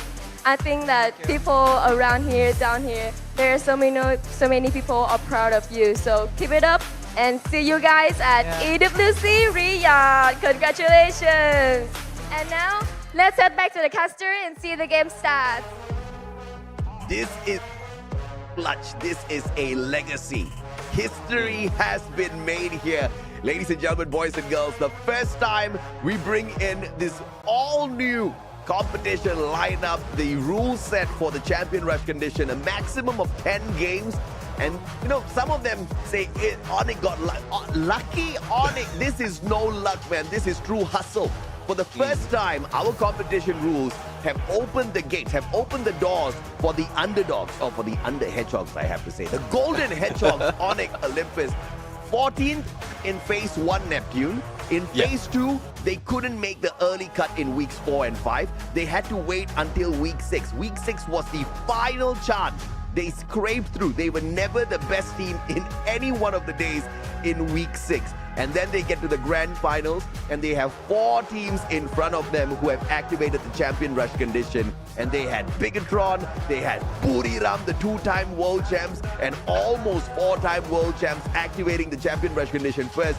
But they could not do what Onyx did. That's not luck. That is pure determination, and the underdogs have lifted the trophy. This is the first time in the history of Free Fire World Series we have the underdogs pull something like this off. I'm in disbelief. I am in awe. Nobody thought it was going to be Onyx. I'm so happy for them, man. Yeah, exactly. And also the way they played through the 9 matches that we have. Yeah, you would say that they didn't even reach an active the champion rush condition that quickly. But the consistency that they have in the matches, I'm seeing here placement points, most of them coming from 3rd place. If not 4, that would be 4 instances that they had 3rd place. And that's not luck.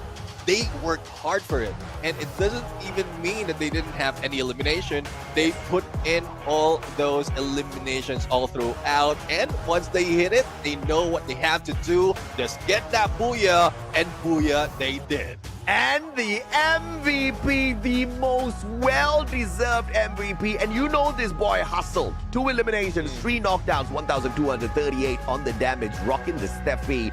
And so much was done by this guy in that battle up against Todak, in the battle of the final sequence as well.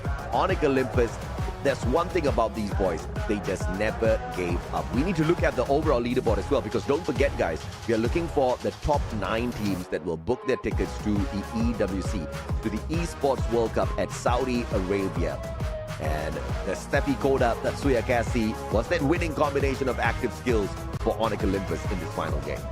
Yeah, definitely. And putting in the numbers right now, yes, we might have Prime MKS as an MVP because of the damage, but in terms of elimination, it was Zairu who put in so much work. I mean, from afar, he always had those crosshairs against the opponent, while the rest of the teams are keeping themselves safe. So that is the effort, the teamwork that comes from Onyx Olympus in that final battle. Yeah, absolutely. And Zairu was a great thief out there. He stole so many of the points off of the other squad. And some consolation here for AG Global. You know, AG Global really couldn't cut much out there. They had managed to activate the champion rush condition a little bit too late. But they started off the day really, really good, right? I gotta feel bad for Dew here, getting the double highlight. And at least gets to smile about something, but I don't know if or not this will just torture him even further. Like, he gets these highlights but no trophy on his side. And Onyx Olympus, you see, many people say it's luck, but if they were down in the 12th spot and then they got the booyah and became champions, yeah, it's luck. But they are in the 2nd spot, hustling right behind Buriram United Esports. Buriram is on 111, they are on 108. This is just pure hustle, man. Same number of placement points with Buriram United Esports. Lesser on the eliminations, and that's just by 3 eliminations short. This is true hustle, and Onyx, the best Indonesian squad out there and the best team out there in terms of determination today for sure. Yeah, definitely. I mean, there's a lot of work that went into it, because you've already broken down how they traveled from the first phase 1 of the knockout stage, phase 2, up until the grand finals. And that is not an easy path, and you won't be able to survive that much, get 59 placement point rather, similar to the top dogs like Rhythm United, if you didn't study yourself and your opponent, all the maps, all the areas of the map, you can stay safe and hit down the enemies from afar. They did all those. And it's not just a matter of one day. It was from all the weeks that they played. And dude, we saw so much of focus coming from Bigatron on those booyahs. We saw RRQ popping off. We saw Buriram popping off. And Onyx literally focused on getting one booyah. And that one booyah they looked for was right after activating Champion Rush condition. They played the format correctly. They had the formula down to the T and they executed it with such perfection. Oh, this is just an amazing ending to the day. In disbelief, the underdogs, and we've always championed these underdogs. We have always waved the flags of the underdogs up in the air. And Onyx was literally the underdog of underdogs. We didn't even talk about them. That's how much of an underdog they were. Well, but still, they're the ones who end it with a bang. They're the ones who grabbed that final booyah when they needed it. And they are the ones who will be crowned the champions of the FFWS Southeast Asia Spring 2025. Underdogs no more is Onyx Olympus. No more, man. These golden hedgehogs. We can make a trophy out of them now. They $100,000 US. Can you imagine? Life-changing money, Neptune. Life-changing money. And, those years, they were real.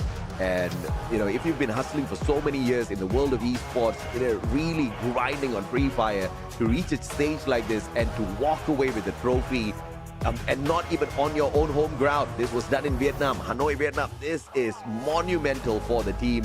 I think Conchita Caroline should be very proud of herself for the good work that she has been doing. She has been motivating these teams for a good long time down there in Indonesia. And when we bring this to FFWS Global, we'll be heading on into Indonesia. She will be the main host. I'm waiting to see how many more teams she pumps up there. But of course, before we get into FFWS Global, we've got EWC to talk about as well, right? The Esports World Cup, Saudi Arabia. I don't know if I'm going to be there, but I sure as hell know I'm going to be tuning into each and every single one of these matches because it's going to be explosive. If it was explosive just on the Southeast Asian level, can you imagine how crazy it's going to be on EWC then? Yeah, definitely. But there we have it. We have to end the day, and thank you very much. We'll say goodbye.